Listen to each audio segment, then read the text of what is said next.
Isaiah chapter 58 and verse 1. Cry aloud, spare not, lift up thy voice like a trumpet, and show my people their transgressions, and the house of Jacob their sins.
Copyright disclaimer. This content does not belong to Bible Chronicles or claim this intellectual property. The content provided today has and always will belong to the content owner. Bible Chronicles does not have any affiliation with the owner of this property. As mentioned, Bible Chronicles did not intend to make use of any material for the purpose of harvesting gain. However, Title 17 of United States copyright law states material and use can only be done when it's for theological or general educational purposes, and thus Bible Chronicles believes that this principal material falls under fair use, which honors protection under Section 107 of the copyright law.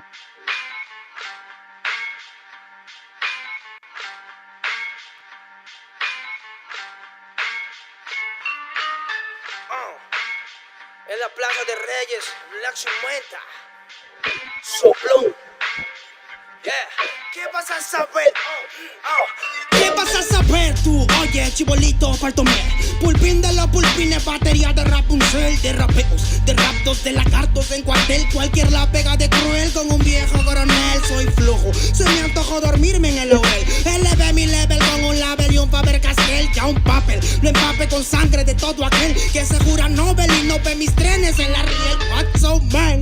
¿Por qué no sacan la tablet? Juro por mis aguas que no te hablo por las powers. Soy chinchado neto, búscame por pico sour y te voy a meter al centro loco como Beckenbauer. Escúchame atento mi bro, que estamos rompiéndole en pro. El negro de Plaza de Reyes como siempre rompe de este micrófono. Que quiere meterle como yo pero no puede meterle taco pro. Si te pensaba que solo era un gallo, déjame decirle que se equivocó. Real motherfucker feeling on the street. Es el Black Sheep, Black Sea Metal de Plaza de Kings. Motherfucker, so bloom.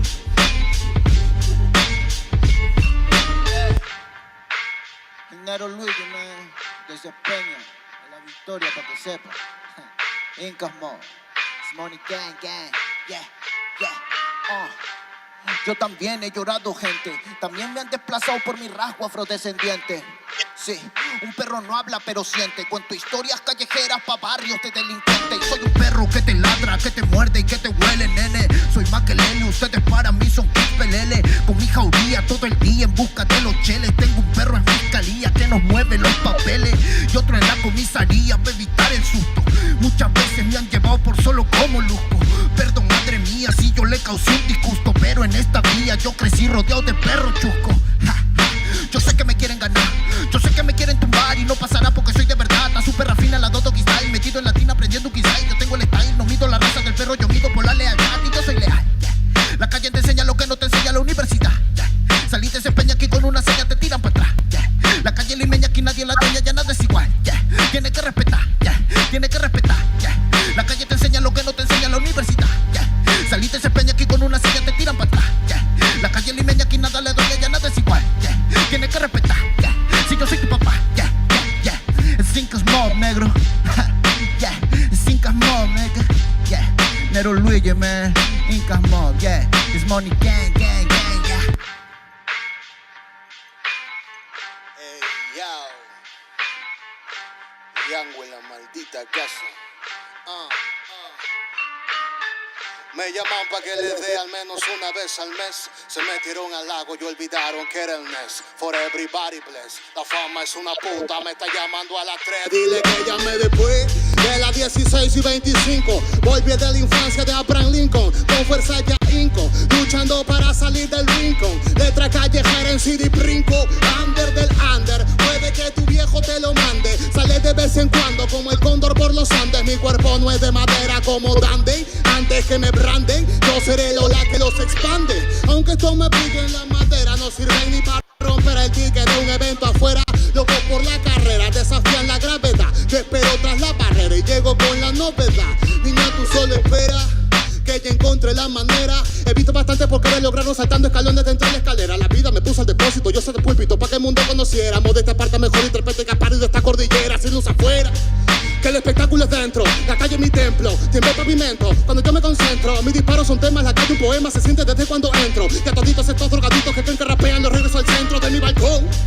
Yo he visto el clon del clon en la misma gestión, pero a la malla no llega el balón. Y para esta pantalla no existe patrón. Yo ya me sé la cuestión y doy fe por cada renglón. Consciente de la operación del final de Mbappé con la edad de bufón. De Young en la maldita casa, Plaza de Rey y papá. El Nero Luigi, Black Cemental, hip hop peruano, rasgo en la maldita base. Yao, yao, yao.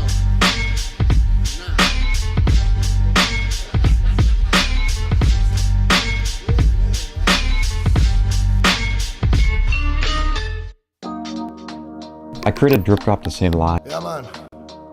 Oh, respect and love from the world, nigga. Show them. You nigga on a microphone. Can't I sit in number 15? Rock you in the studio. Bomba clap. ¿De qué manera sufre el alma cuando alguien se va? No hay medicina que cure esa larga enfermedad. La vitamina de la vida en esta sociedad es tan divina que por nombre tiene libertad. Libérate de la mentira que está por llegar. Mide tu orgullo antes de empezar a hablar. Cierra la puerta a quien no merezca entrar, porque hay mucho que se fue y sueña con regresar. Hablemos en silencio y así no me mentirás. El poder de la palabra muere cuando hablan de más. No me fío de oraciones que se dicen por detrás. Si me miras a los ojos no te mentiré jamás. Que besar por besar es jugar por jugar. Y vivir sin amor es vivir sin amar. Solo queda la fe, solo queda soñar. Ponte de pie, ready para luchar. Some love, I can just smoke and there are some love them. I can just smoke and there are some love. I remember no fire, no burn. Ribby day. Cali with a farmer soul, yeah.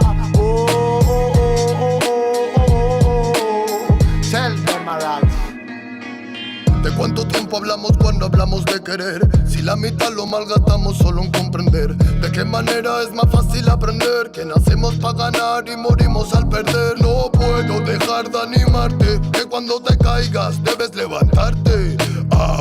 Llegué para contarte que no todo artista muere por su arte. Traigo el honor de un humano con valor que utiliza poesía para respirar mejor. Escribo prosa para vengar al amor y recuerda aquella rosa que tiraron al contenedor.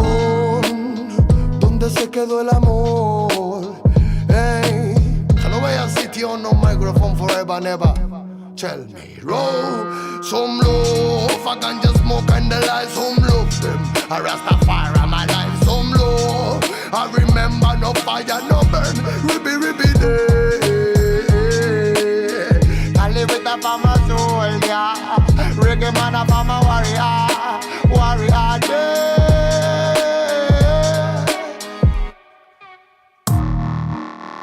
Not a really thing.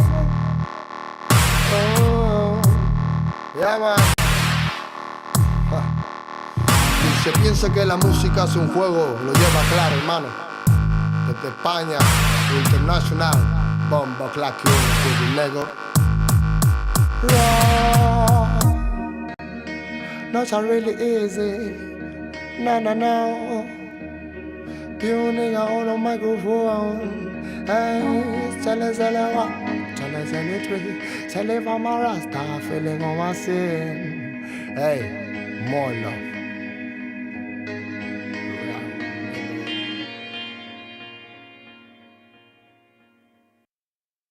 Okay, so hey, you guys can listen to me. Shalom, everybody. So check this out. Apparently, it's been rescheduled for 45 minutes from now. You know what I mean? Like totally last minute. I know it wasn't our brother Vega for sure.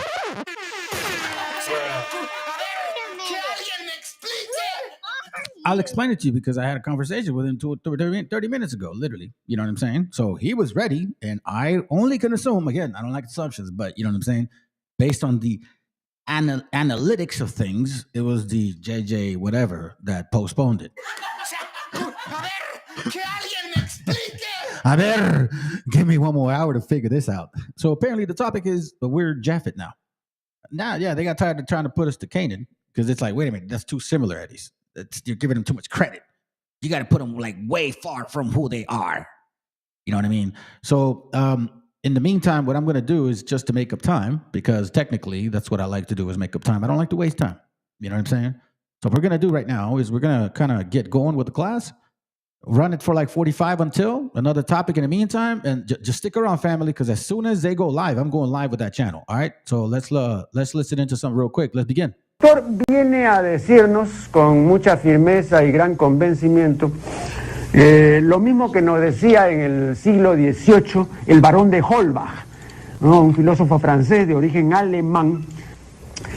Si nos remontamos al comienzo, entonces hallaremos que la ignorancia y el temor crearon a los dioses. La fantasía, el entusiasmo o el engaño los adornaron o desfiguraron. La debilidad les rinde culto, la credulidad los conserva, la costumbre los respeta y la tiranía los apoya para que la ceguera de los hombres sirva a sus propios intereses.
What up? Hold on. Okay, this sounds good. Cool. Sounds good, man. All right. Let me first of all welcome you brothers that are here. What up, ETC? What up, what up, what up? Who are you? All right, let's see. Hold on a second. Bruh. Exotic Tribe, bro. What's up, bro? Good to have you guys here. I'll give you guys some props. What's up, brother? I hope you're doing well, bro. All right. So anyways, let me show you guys something. In this channel, and I've made it very clear to a lot of people what I do. Okay? It's not a BHI, not a dumbass 12 chart. This is not a Hispanic only channel. What I mean by that is because I'm always going to stick to my roots. I believe I've discovered enough evidence to show who we are, at least like who I am, but some of y'all don't believe it. Now, I also, don't subscribe to Christian shit either. So what we do here is that we teach that Negroes and Gringos together came as conquistadors, along with Arab Moors or Moors, white, black Moors, that's why I put that, fake Jews, Khazars, the fucking animals that I really dislike. You guys are man.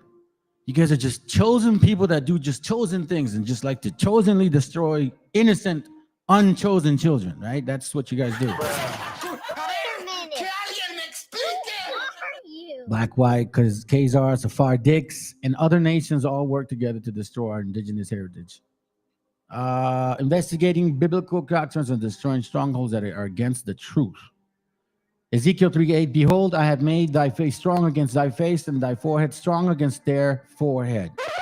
I need to know that in this channel here, I do debunk a lot of shit. First of all, regarding that Genesis 2:7, that's a lie. First of all, hold on a second.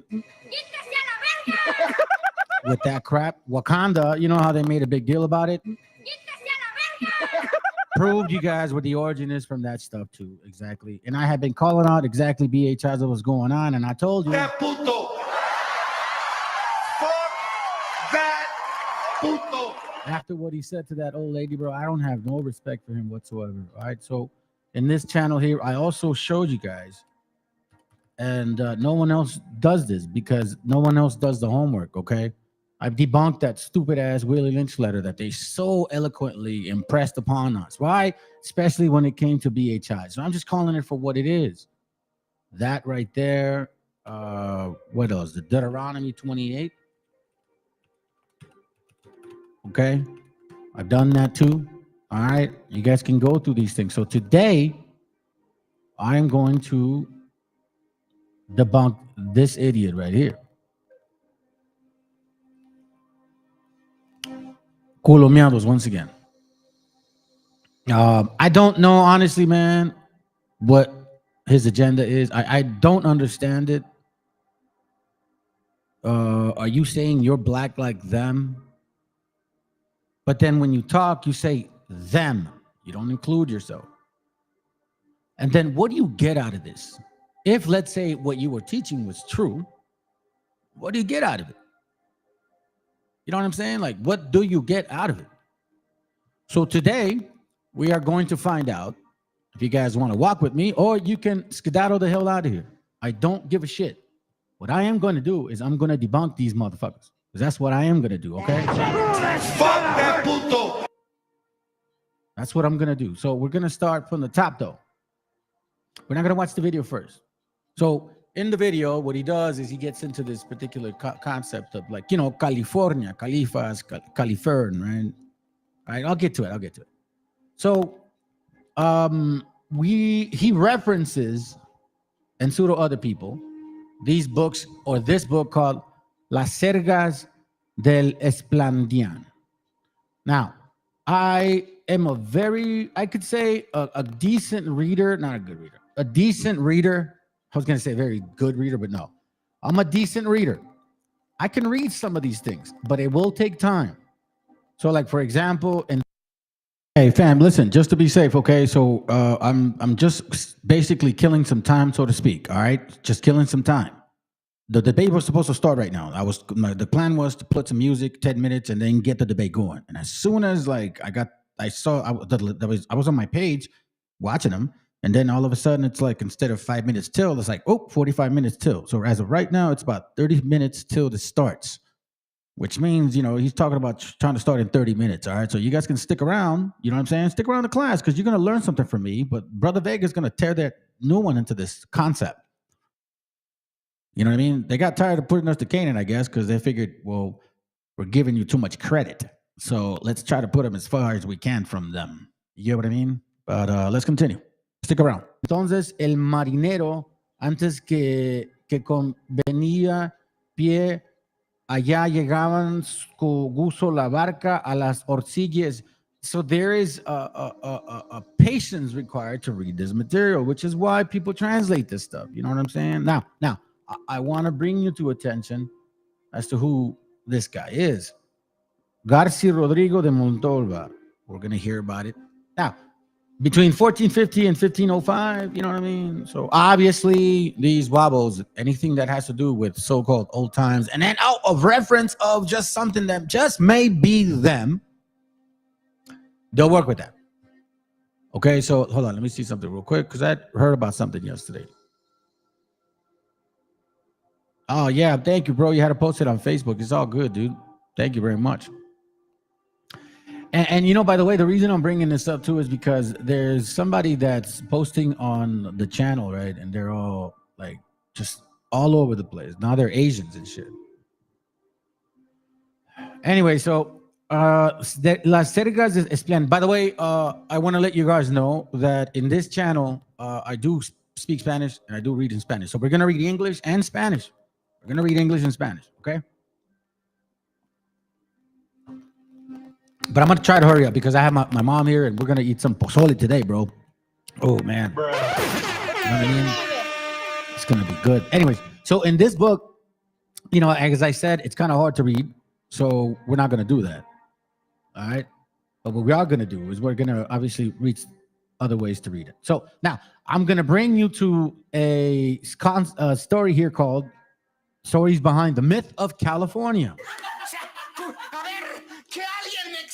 Now, in case you guys don't know, here in the States, when you hear or see something like the novel, you're like, oh, a novel, wow. It almost seems real. No, dumbasses, it is not real. It's like what we call novelas. Novelas are not real. They're not real. They're imaginary. And a matter of fact, they are made for what we call people que son ociosos, that have nothing to do and are just like instinctive and will react to shit like that. Yeah, right. So this is why, like, for example, La Llorona is not really ever been seen, even though you have people. Oh, I saw her. I saw La Llorona. I fucking saw her. No, man. So let's reassess this shit, because guess what? This is what I'm making fun of this dude, bro. Straight up. And the reason I called him the Negro Master is because he's your master. He literally is your master. You believe the shit that he's telling y'all. And I'm going to show you like that video, which I'm gonna play at the end. I'm gonna first present what it is, and then y'all decide at the end what it is, basically. I'll say it like that. So let's begin. William Roos, PhD, by the way. Okay. So it's not Culomiados who lives in a fucking barn and shit and like a half-ass home that, you know what I mean? Like he ain't even got fucking drywall inside of that thing. All right. This is a PhD individual. So I think I may just kind of lean a little bit towards it. Plus, it's confirmed. So let's read it a little bit. So let's read the story behind Califia and her two spirits. Now, I do want to say this, brother VTC. I really appreciate you, bro, because you do get it. You know what I mean? And what I mean by get it is, you know, you're not like just getting concepts just because you want to create hate. Now, bro, it's like, you got questions, you know what I'm saying? You got questions, so obviously, you know, you're going to want answers. So, brother VTC here, he's been posting stuff about certain things, about certain people that have been doing certain things, you know what I mean? And there's something that seems to be very common among these individuals lately, you know, so you may want to consider looking at some of these things here, right? So the reason why I'm saying that is because in the same breath, this is where that two spirit sister concept comes from. You like, instead of mayates, mayatas. You know what I mean? Like instead of that. All right, but let's continue. All right, so in 1524, Hernan Cortez was at the peak of his fame and power. I'm only going to read about 4 pages, so I'm going to hurry up. 3 years earlier, through his guile, luck, and violence, he had crushed the Aztec Empire. Now, we're talking about Hernan Cortez, who they actually will reference. Okay, Wabos always do that shit. Now, and had crushed the Aztec Empire. The Holy Emperor, the Holy Roman Emperor Carlos V, which, remember, in case you guys don't know why we have those chocolates, it's because, you know. Hey, family, you guys that are showing up. Okay, so check this out. The live with the debate between Jose Vega and JJ7000 was supposed to start at 5. Apparently, I know Vega didn't. Someone else postponed it. So it could have been the other debater or the the moderator, whatever. So as soon as they go, I'm going to go live with them. Okay, this is just me kind of killing time. So, you know, since we're here, let's get educational. All right, shalom, everybody. Matter of fact, let me do this before I get going. What up, bro? Good to have you here, man. Oh, IOCK. So let's clear this up. By the way, in case you didn't know this, bro, they took down our conversation that you and I had the other day. So you came to my live, which was a very progressive one, man. You know what I'm saying? Considering, you know, you've been debating these camps, and then you came and we came to an agreement. You understood that, yo, we are the Hebrews. So, you know, all praise them. But here's the funny part, bro. Here's the funny part. But the reason why I'm using this book right now, I'm going to show you this real quick because this is interesting. So what had happened was, I mean, this live went on like at night, and then I thought I turned it off. I didn't, and then it just ended and froze. So when I came back in the morning, do my morning thing in the morning, I checked my computer and I go, wait a minute, this thing is still on. And then I continued to play it, right? So then the brother showed up later on and we chopped it up. Well, check this out, bro. Look, it's not even there. See, look. It ends at 54, something to that effect. 54, 56 it ends, right? Check this out. And this is a lie that you and I talked on, bro. Like, I know this shit ain't ghost shit, you know what I mean? Like, I know this wasn't a dream of mine. And somehow YouTube, because it wasn't me, edited that out. So basically, bro, whatever conversation you and I had, IOCK, right? You could literally say that never happened. It's pretty wicked, isn't it? Good to have you here, brother. It's pretty wicked. My brother Joe right there. Let me see. Just going through. What up, brother? Yeah. Good to see you here. What up, Kuya? Oh, my beloved, man. What's up, bro? Hope you and your family as well, man. You know what I'm saying? What's up? La Meshi. Let's see. Joe Ray, what up, man? All will be revealed. Oh, man, my brother Rick right now. Thanks for hooking up the Discord, bro. Really appreciate that. Okay? So, we really appreciate that help. I think I missed a few people. Yahweh bless. What's up, brother? Good to have you here. And I think, Jose Valencia. What's up, brother? Good to have you. That's how I like to do with my intros, right? So, anyways, just letting you guys know that, this is some serious stuff that's going on right now when brothers and sisters are actually building, you know what I'm saying? Building their each other's spirit to come to an agreement like adults. What ends up happening? The wicked comes in and takes all of that knowledge away. I'm serious. This is weird stuff, man, because literally we talked for several hours. There's 7 hours that were cut off from that. Let's go. You know what I mean? He's a Swati mofo. Let's continue. Appointed him governor, captain general, and chief of justice of New Spain and of the oceans. But his penchant for defying orders and making enemies, and indeed his impious towards the king himself, had weakened his standing. So we do know of this history, right? So let's kind of skip a little bit here. I don't want to supposedly hide shit because, you know what I mean? These wobbles and their king, their daddy, you know what I mean? This guy right here, their Negro master, they like to hide shit. And I'm going to show you how. So if we continue, it says, most tantalizing was a report from his trusted lieutenant, Gonzalo de Sandoval, In 1522, he had sent the towns and the people of those provinces to bring to me all the reports and secrets of the land that he might learn. Sandoval traveled as far as the shores of South Sea, the Pacific Ocean, where he founded the city of Colima before proceeding north along the coast. Reaching the towns of Cihuatlan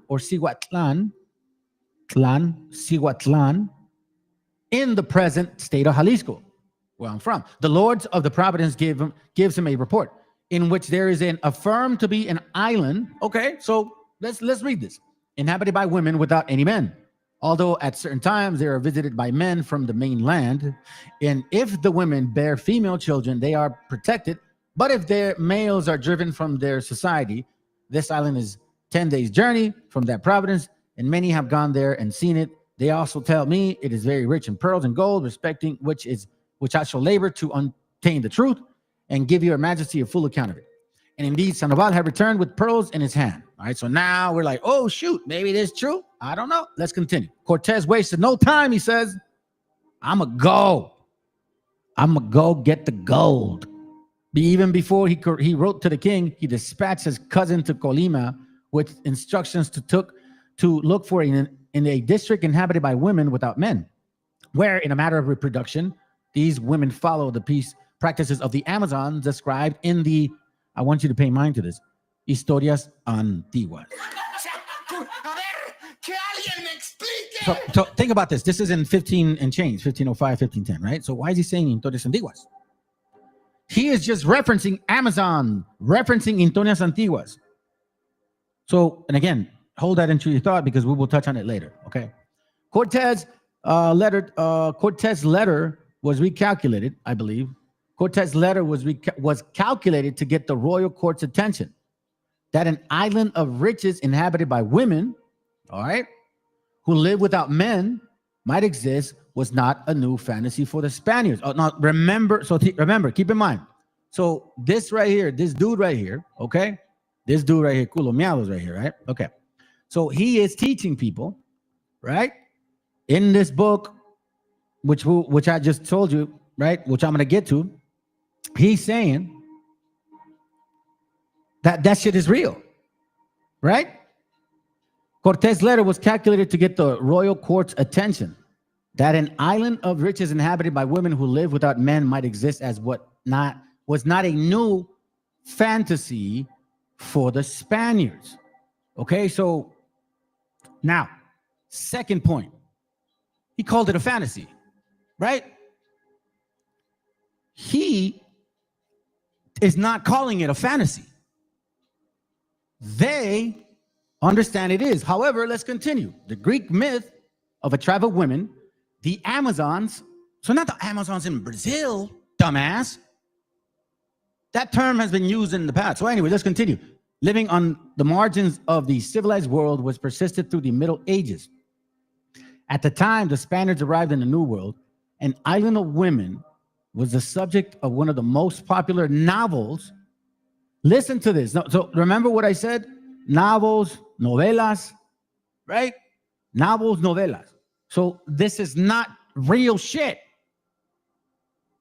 At the time the Spaniards arrived in the New World, an island of women was subject to one of the most popular novels in the history of Spanish literature. Do you understand what this means?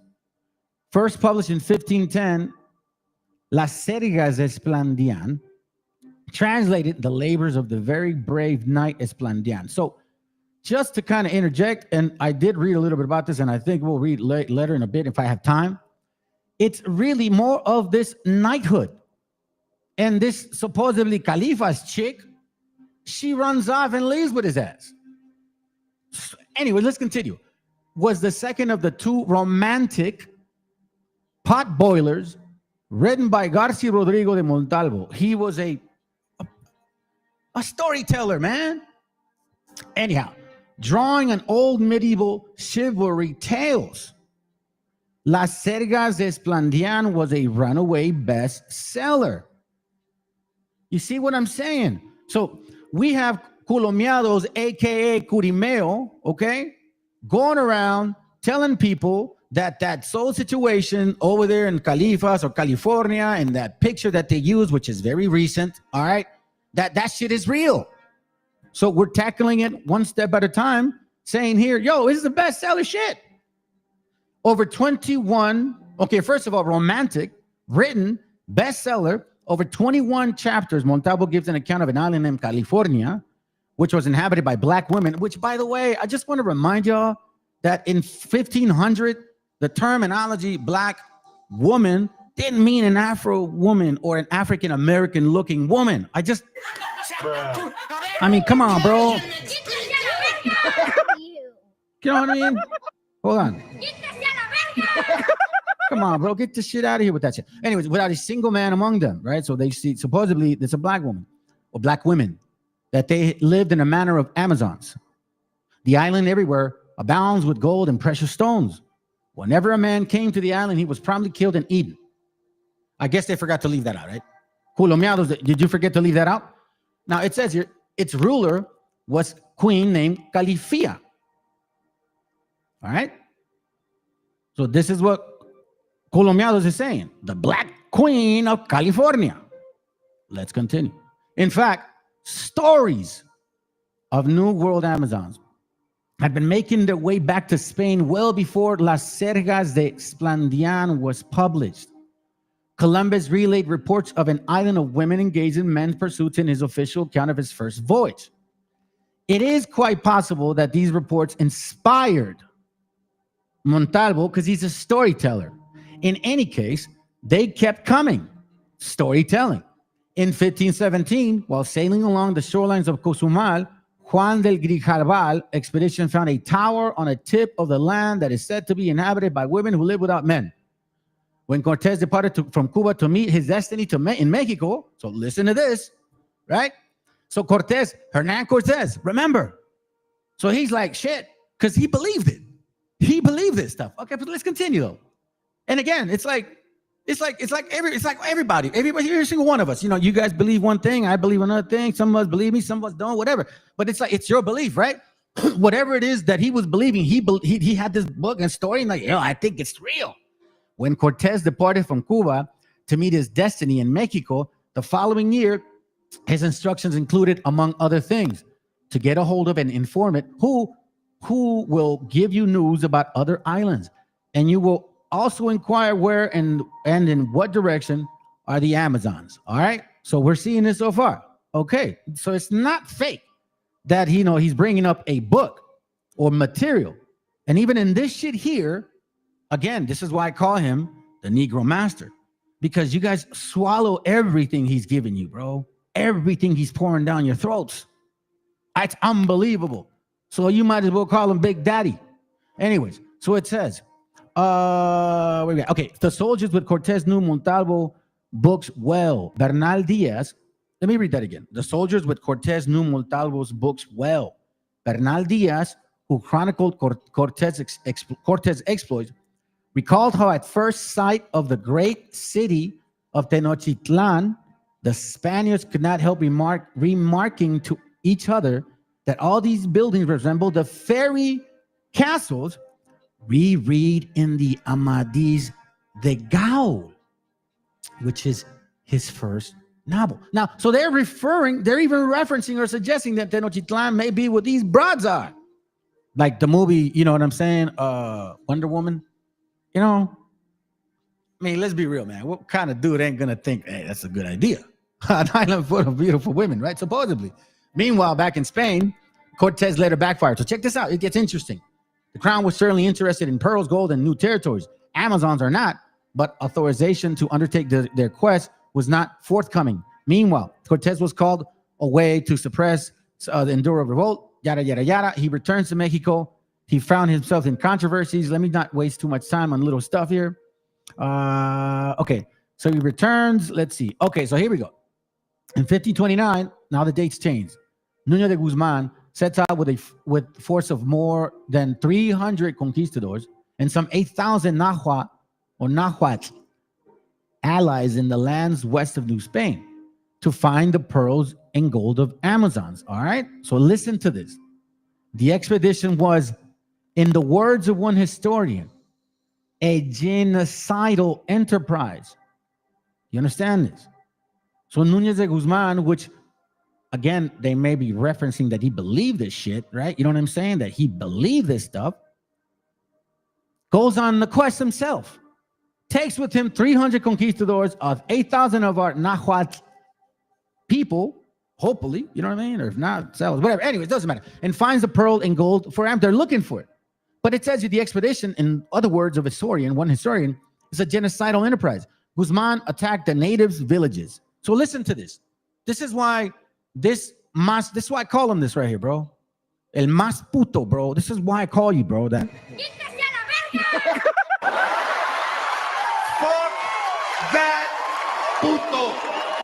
Because you don't do your homework on what actually occurred in this history, that you want to paint a picture of some shit that is you only talk about the fairy tale and don't give the real shit that happened. Guzman attacked the natives' villages, stole their food, razed and burned their dwellings. Why? As he's looking for this place that you think it's so grand.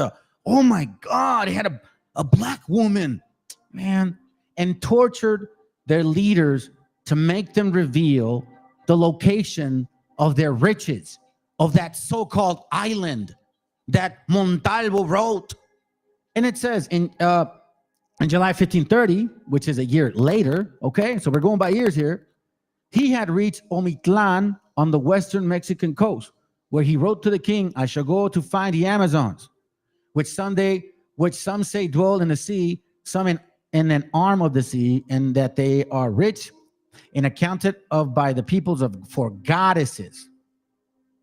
Guzman ravaged his way up the coast until he reached Cihuatlan, where Sandoval had heard of an island of women, gold, and pearls.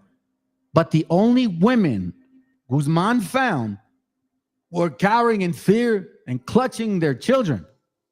The men had fled to the mountains. There were no pearls or gold. Such news might have discouraged another man, but Guzman, the announcement only emboldened Cortez. Now it was his chance to find the island of women and their riches. So that now we're going few years later, between 1532 and 39, he mounted no less than 5 expeditions.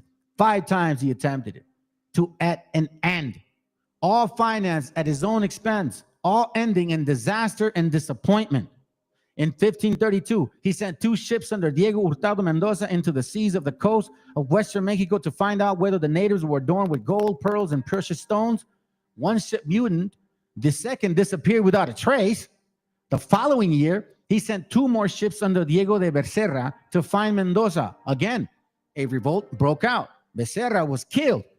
When the mutineers turned back to Mexico, they came upon an island they named Santa Cruz, where, according to all accounts, there were fine pearls fisheries. Its inhabitants, however, were a savage tribe of Indians who attacked and killed the landing party. As the survivors straggled back to Mexico, stories of the newfound islands of the pearls reached Cortez, who, in the words of Bernal Diaz, felt a great temptation to visit the above-mentioned Pearl Island. Now, we're almost done here. The conquistadors now took matters in their own hands, and now in 1535, remember, between 32 and 39, now in 1535, he set sail with 3 ships, 380 soldiers, and settlers for the island of Santa Cruz. On May 3rd in that year, he landed at the present-day La Paz, claimed the land for king, and founded the town. Then 2 of his ships ran aground. Waiting to return, Cortez ran out of supplies, and his men began starving to death. According to Bernal Diaz, in order not to witness these miseries, he left Santa Cruz to discover other lands and came upon California, which is a bay. Then it says, the men of Cortez abandoned. Well, hold on. Do you see this? He just left them. There's nothing there. The men of Cortez abandoned the Santa Cruz, clung on for almost 2 years, a miserable colony on the coast of Baran Peninsula, where there were neither gold nor pearls, let alone a queen named Califia.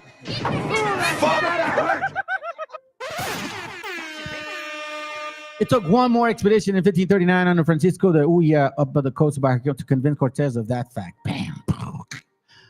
Well, so now, this is what I find so interesting, because when you do a simple Google, right? Because I'm going to keep going. When you do a simple Google, you're like, Califia is a fictional queen. Fictional. Wobbles, please tell me, you're going to let this dude here, rule your mind? You're really going to let him sell you some bullshit, bro? For real, bro? For real, man. Who? Come on, bro. Y'all adults now. You guys are adults now. It's a fictional story. If you look into this actual situation, it's really a story. And we're going to see some things real quick, because there's some history to it, right? Which, by the way, he kind of, I think he references or he ignores in this video here. Okay? So, let's see. Reconquista, chivalry is what is actually the meaning of it. The character of Califia is used by Rodrigo de Montalvo to portray superiority of cavalry, I believe, in which the attractive virgin queen is conquered, converted to Christian beliefs, and married off. Did you happen to leave that shit out there, Culomiados? I mean, I don't understand why you guys don't actually consider thinking of where the hell is this even about? Or what does it even mean? It's a novel, una novela, way, like what you see on TV. You know what I'm saying? Califia is a pagan warrior queen who ruled over the kingdom of black women living in an island of California. It's convinced, raised an army, blah, blah, blah, just like Wonder Woman. No different. You see the book? All right, so let's continue.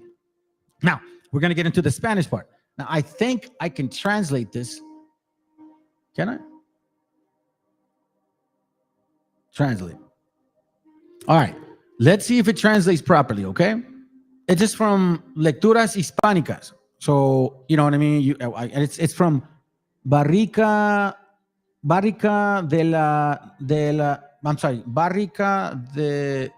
Letra Hispánica, some shit. Here, let me give you guys a link. So you guys can see it yourselves. Okay, so what I think about is like, okay, sounds good, man. So instead of listening, and this is what I would tell you, Wobbles, instead of listening to Horseface right here, right? You know what I'm saying? Instead of listening to your master, I would say, why don't you actually listen to, or maybe go to the horse's mouth? You know what I mean? Like go to the Spaniards. Why don't we do that maybe for once and for all? This is from them. I am not making this the same. No, let's read what they say about this situation. Let's read a little bit. Hopefully it's all translated properly, okay? Again, bear with me. I clicked on the translation. But let's go. Prophetic spirit or sarcastic spirit. Dreams of wonder. It cannot be denied that the imagination, they were scrambled, excited. Okay? The discovery of America, gold, pearls, riches, sometimes the books of Calvary that tormented Europe. In the same critical epoch of the transition, they had a powerful influence in the minds of the end of the 15th and 16th century. All right? In the year 1493, Columbus speaks in the relation of his first trip from an island where only women live. Those who believe that it was a desire to find that California of legend so foolish as to capture an objective reality. All right, fam. So look, check it. It looks like going to be going live in about 9 minutes. All right. So stick around unless we get any other notification. So far, so good. It's going to be a good topic. And the reason why we're opening this channel here is because we have another channel which we basically call a biblical smoke, a debate channel that we're going to be having for ourselves. Because usually you see these debate channels, right? And it's the other nations. So some of our brothers been talking about this where, I'll be a moderator, right? I'm not going to debate or anything like that, but I will be the moderator. And I'll make sure to, keep things level-headed, right? You know me, family, I'm very thorough with my history. So my attempt will be to also question the debaters, you know what I'm saying, fairly, to like put some doubt in their so-called understanding. And you know what I'm saying, I'm a fair man. You put me in a situation where you need I'm a fair man. I've never had that spirit of abuse of any kind of to when you gain power. So I'm thankful for that. Anyways, that being said, so again, we got about maybe, what? Shut the fuck up. Oh, man. All right. Check this out, fam. Check this out. Live in 18 hours. Wow.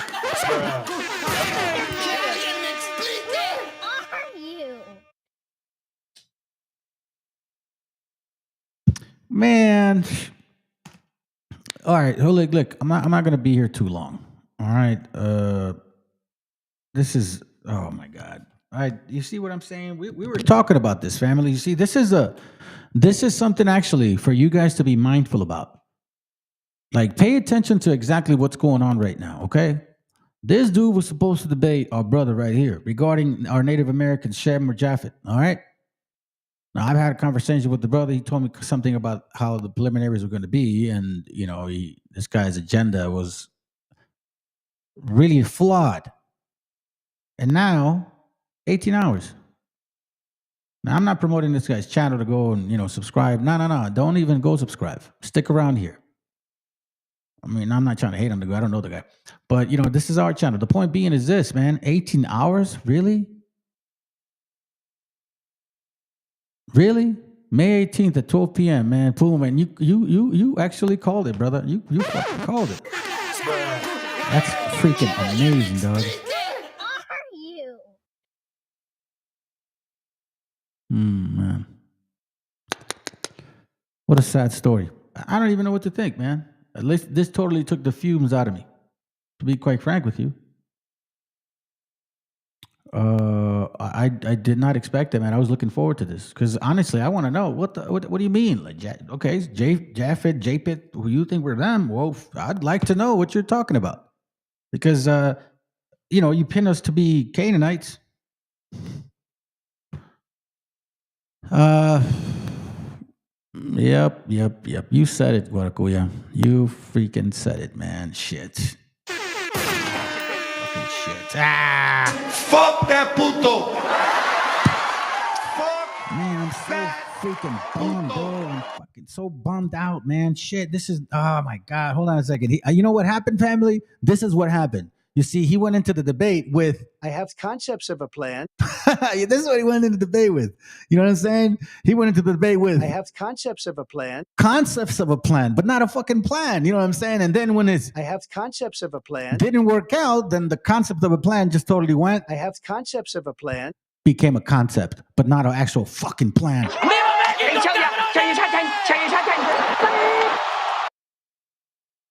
That's what I like to say. Hold on. You know what I like? You know what I call those people now?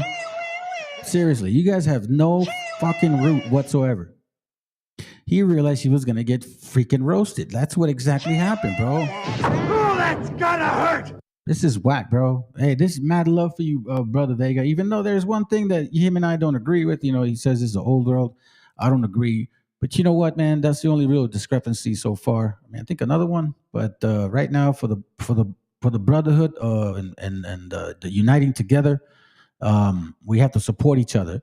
Now, if he was a Christmas Christian, you know damn well I would not fucking be supporting the brother. You know what I'm saying? So just get that clear. It ain't because you're indigenous or native that I'm gonna be supporting you. Nah, we have to be at least within the same mindset. But anyways, with all that being said, oh gosh, shoot. My dear Jesus. I don't know, fam. For me, I'm kind of bummed out. But if you guys want to continue watching this, you know, breakdown of me ripping a new one into Culomiados, by all means, please. You know, we'll go another hour and change, and then that's it. But honestly, I did not. You know what I mean? That was not the plan. This was the plan. Today, was the plan. All right. So let's enjoy. Stick around, and then we'll call it a night. Shalom. Do you understand that? Do you understand what it's saying? You know what I mean? Yeah. Hey,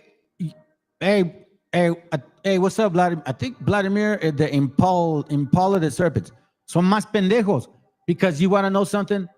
They believe this dude right here, literally, this dude here, because he shows like a video, some pictures, a few sentences, skips, brings other things that support the few sentences that he reads, but doesn't give them the reality.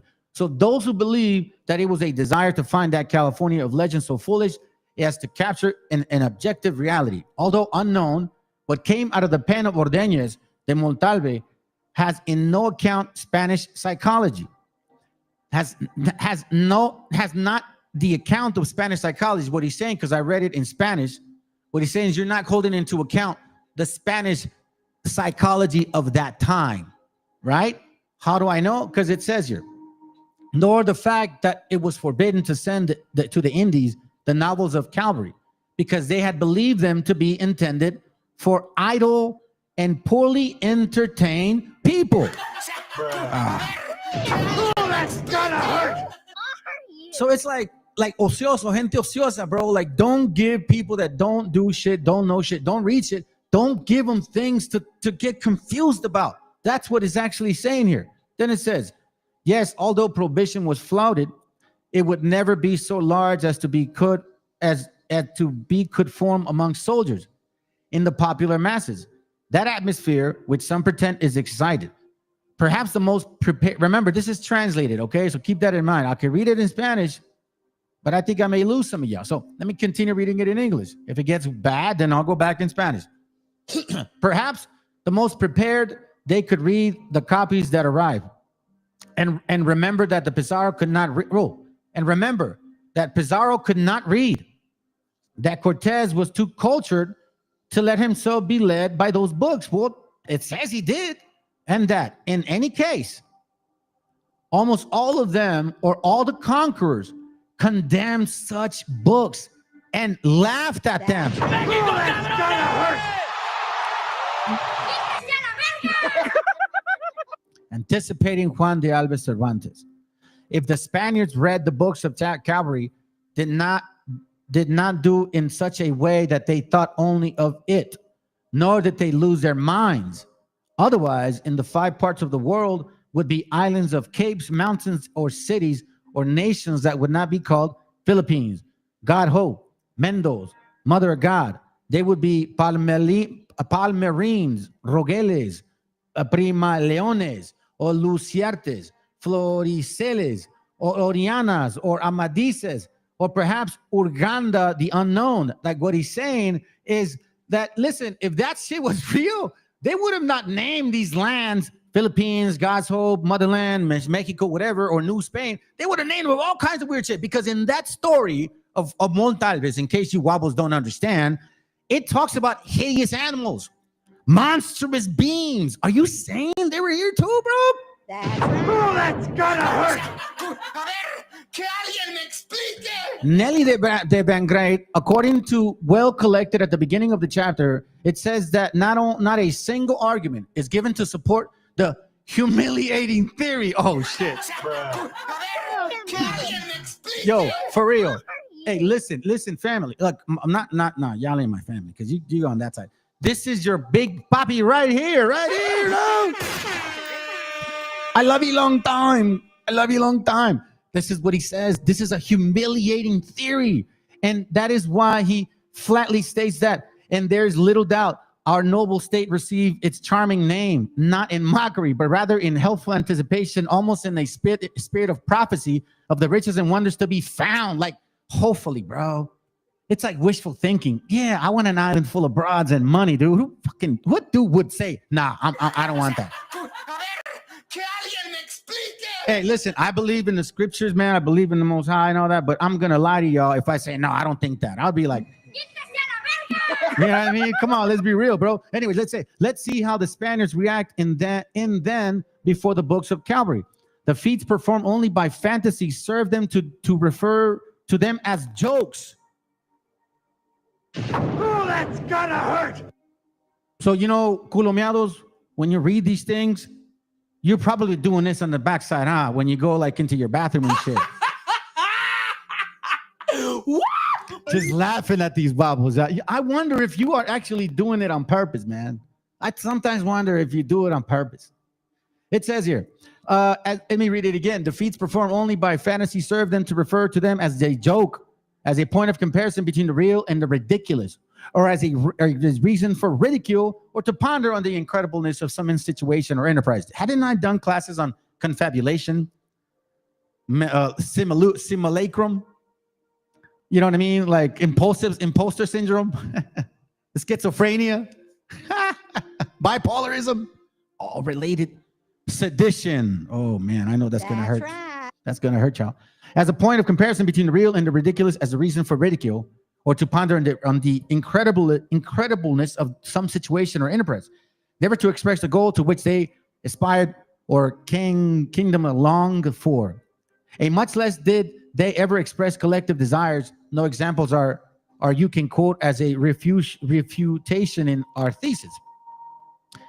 Pedro de Ircio, who walked slowly without tormenting himself to seek danger, from which he placed himself to a good distance, and who told all the times of the exploits of the Count of Ruyena, his son, Don Pedro Gorón. This is going to make sense in a little bit. Check this out. Bernal Diaz de Castillo uses phrases in sense we affirm, putting them in the mouth of the conquerors, as if to draw the line between lie and deed positive. So he's, basically saying that he made sure to understand what is true and what is not. Sometimes that seems like a fable or enchantment, like those of Amadis de Gaul.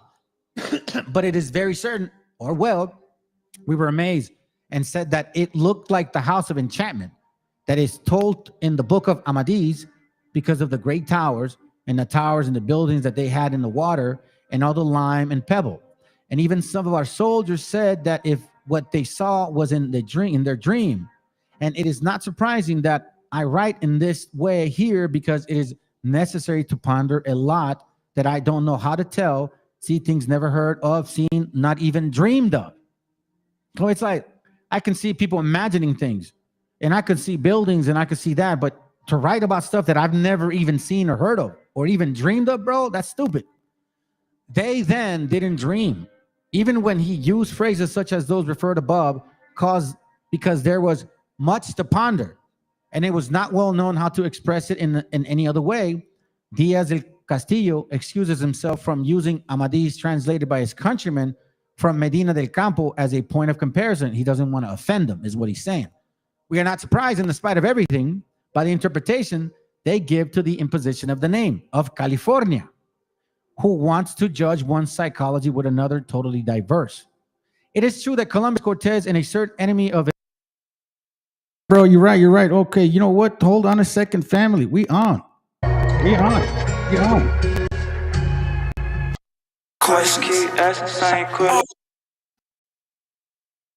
We on, family. Apparently, we on. Go ahead, Mizzy. Here we go. Yes, I'm going to be discussing about our Native Americans, Shemites, while my opponent is going to be trying to present. Hey, JJ. Hey, JJ, keep your mic muted. You got to echo. Keep your mic muted. All right, go ahead, Mizzy.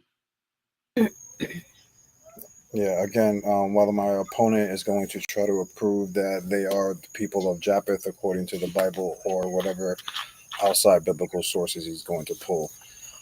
Today I'm going to bring out a lot of interesting information. I'm going to be bringing up professors, linguistics, geologists, even testimonies from even Native American elders and chiefs themselves, all saying that this is the promised land and how the people over here are the people of the book. All right, all right, this is just the introduction. This is just the introduction. I'm gonna mute your mic and I'm gonna let JJ go. Uncle JJ, the reason why I muted your mic. Yeah, you sound choppy, bro. You got the flow.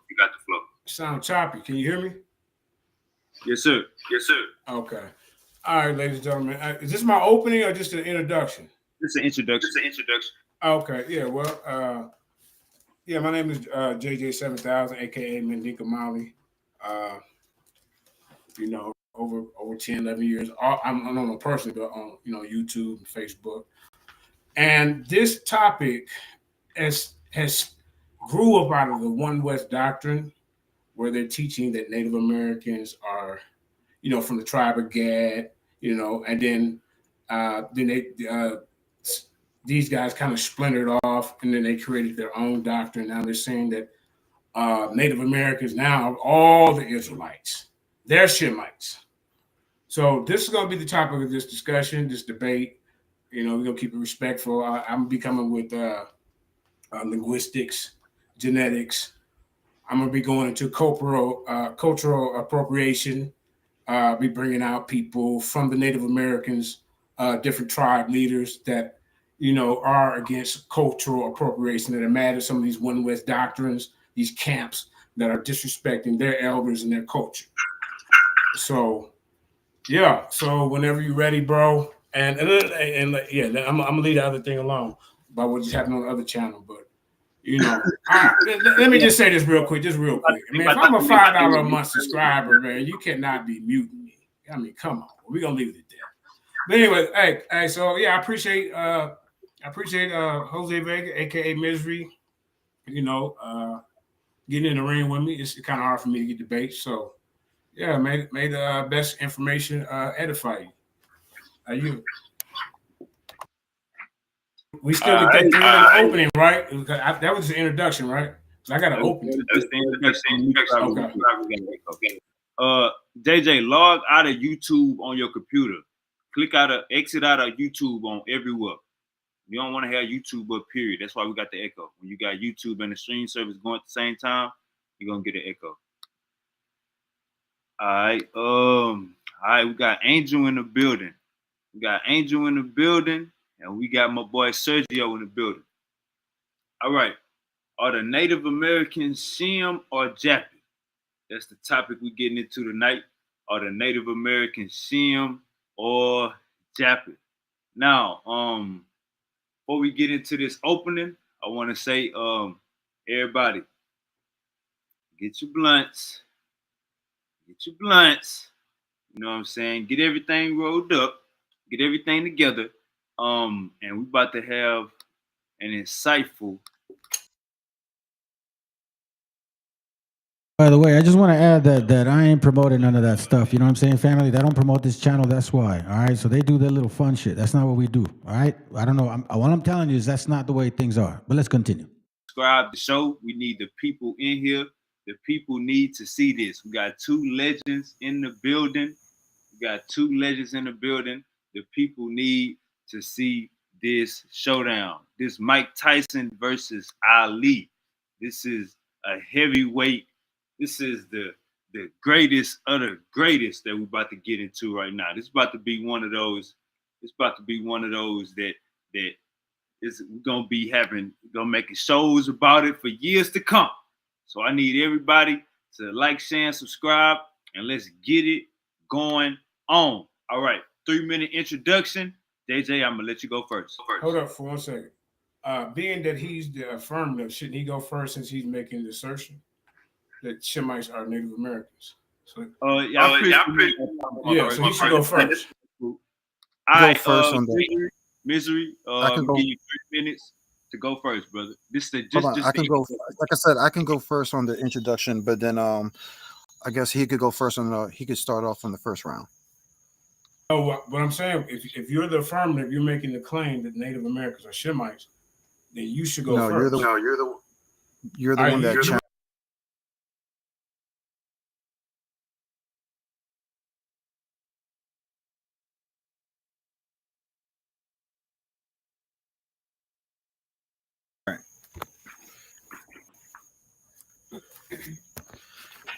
All right, ladies and gentlemen, tonight, like I said, I'm going to be discussing about how the Native Americans are from Shemites and about how this is the promised land. Now, in JJ's opening, you heard him say that he's going to bring out natives that are going to be speaking against this One West doctrine and how the One West got these natives thinking that, that natives are Israelites. Well, he's going to have to substantiate my whole first round when I'm going to bring out scholars and books that came out hundreds of years before the One West even came out with this ideology of natives being Israelites, when you have Christians and even Jews that I'm going to bring out. And the simple fact that we all know that there's a religion even called Mormonism, which was like 6 million deep today, that believe that Native Americans are Israelites, and they came out 100 and something years prior to One West. So I don't even know why he even brought that out in his opening. And second of all, he's going to have to substantiate about these natives that are speaking against them. And who cares if they're speaking out against us being Israelites or not? But what they're not going to be discussing is who they are biblically. You see what I'm saying? This is a biblical discussion about who are the Shemites and Japhites. So I really don't care about him bringing out information about natives speaking out against it or not. Now, the problem the brother is going to have during this debate is after I start showing him all of these professors and linguistics and geologists of backing up a lot of these artifacts, these languages that were being spoken in Mesoamerica, all the way even to the Micmac tribe, which is all the way by Maine today, which is upstate New York, if you want to say. You know what I'm saying? He's going to have to go against the linguistic scholars that I'm going to bring out, showing you how he came out with a book, showing the world how people from Mesoamerica were speaking a Hebrew language. And not only that, a broken even Egyptian language, as they even claim. Okay.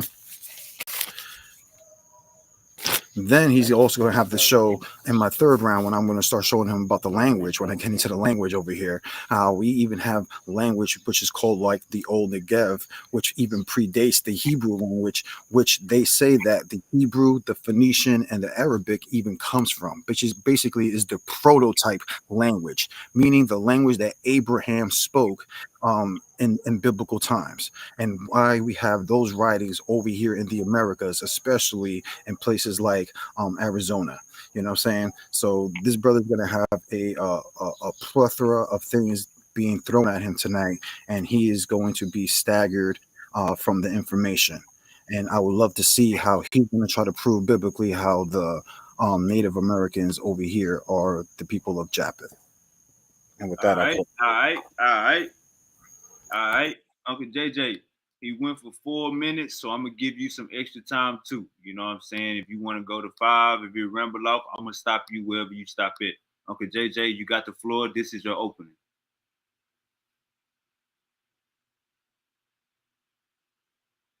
You gotta unmute your mic, Uncle JJ.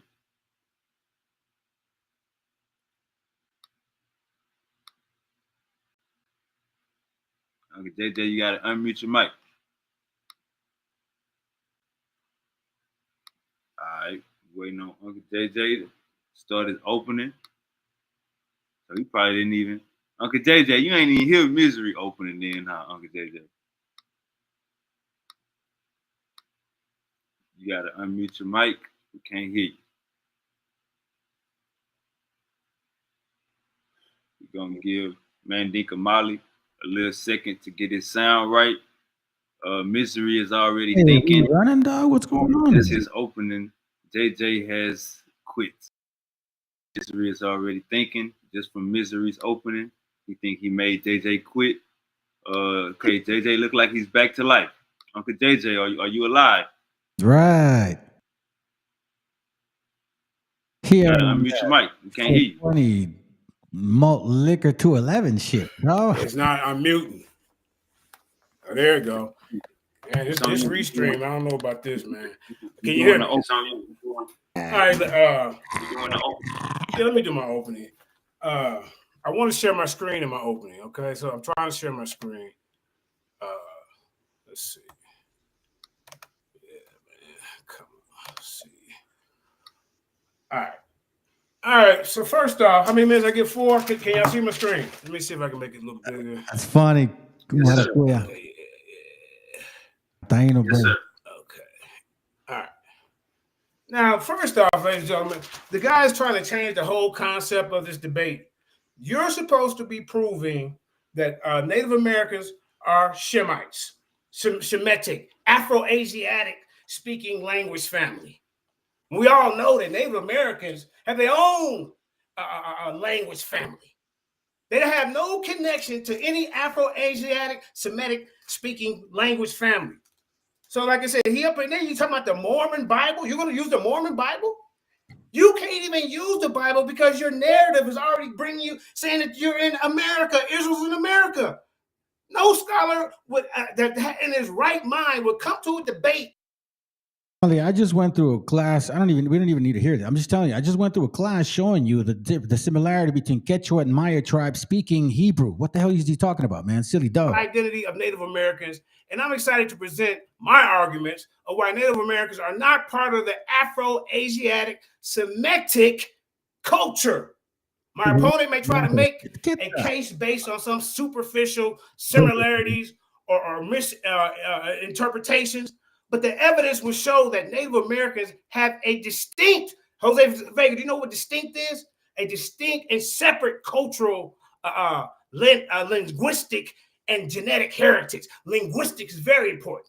The language family identifies the culture. So in my first round, I'll be discussing linguistic differences between Native American languages and Afro-Asiatic Semitic languages. Native American languages are incredibly diverse, with over 150 languages, where Afro-Asiatic Semitic language belong to a specific language family with a distinct grammatical structure and vocabulary. So you don't know nothing about this. You're just up here running your mouth. Now, I'm going to show you that the linguistic features of Native American languages, are not compatible with the Afro-Asiatic Semitic language family. So how are you going to get up here talking about that you're going to prove that these Native Americans are Shemites when the language family don't add up, the culture don't add up, the location don't add up when you're trying to bring in the Bible. And then when you try to go to science, your head is going to get chopped off.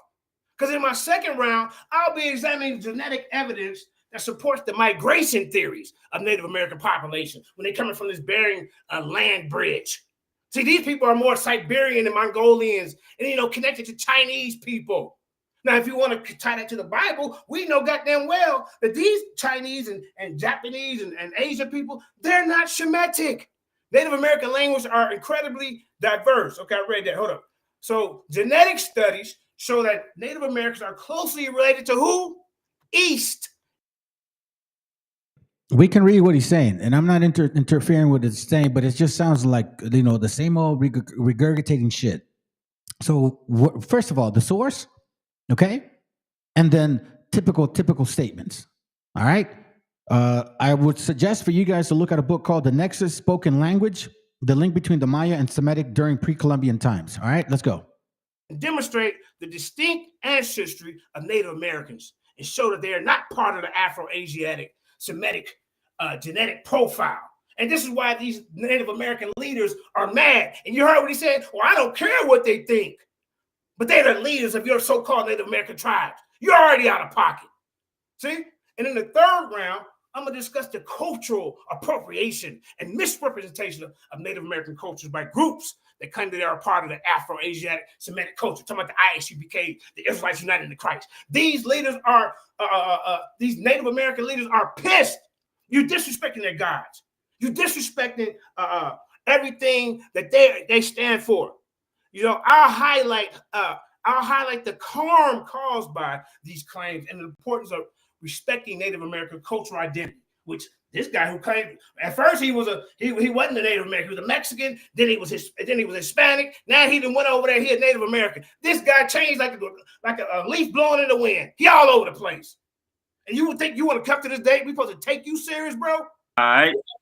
You already messed up when you talking about Israel over here in America. How the hell you gonna use all right. And then you talking about JJ. All right, shut your ass up. Hey, you know what, man? It's so funny, fam. This is very emotional, man. This is a very emotional rant. There's absolutely no fucking knowledge behind this individual, bro. Jose, please be thorough. 5 minutes. Yeah, but okay, but I'm opening, right? Oh, no, it's not. It's 5 minutes. It's funny, bro. This is so funny, man. Yeah.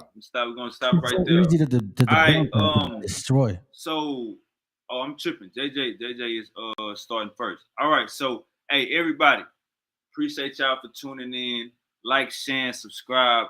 We got the Mandinka Mally, Clean yourself. champ JJ 7000 versus goddamn Debo Jose Vega Misery. Y'all might know him from the Ancient Watchman.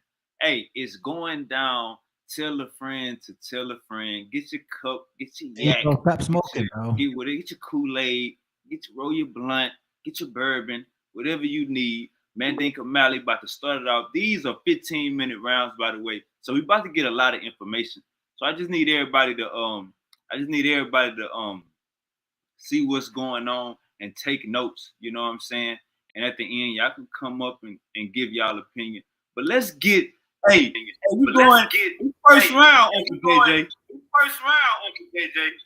Yeah, I ain't got no problem with that, but I want to let the audience know I'm not the affirmative. This is what these guys do. If you're the affirmative, I'm not making a claim that Native Americans are Shem. You're supposed to go first, but you want to see what I got. But guess what? Well, if I go first, you're gonna have to answer what I'm bringing out. So what are you talking about, dog? Hold on a second. What the fuck is he talking about, dog? Are you serious, bro?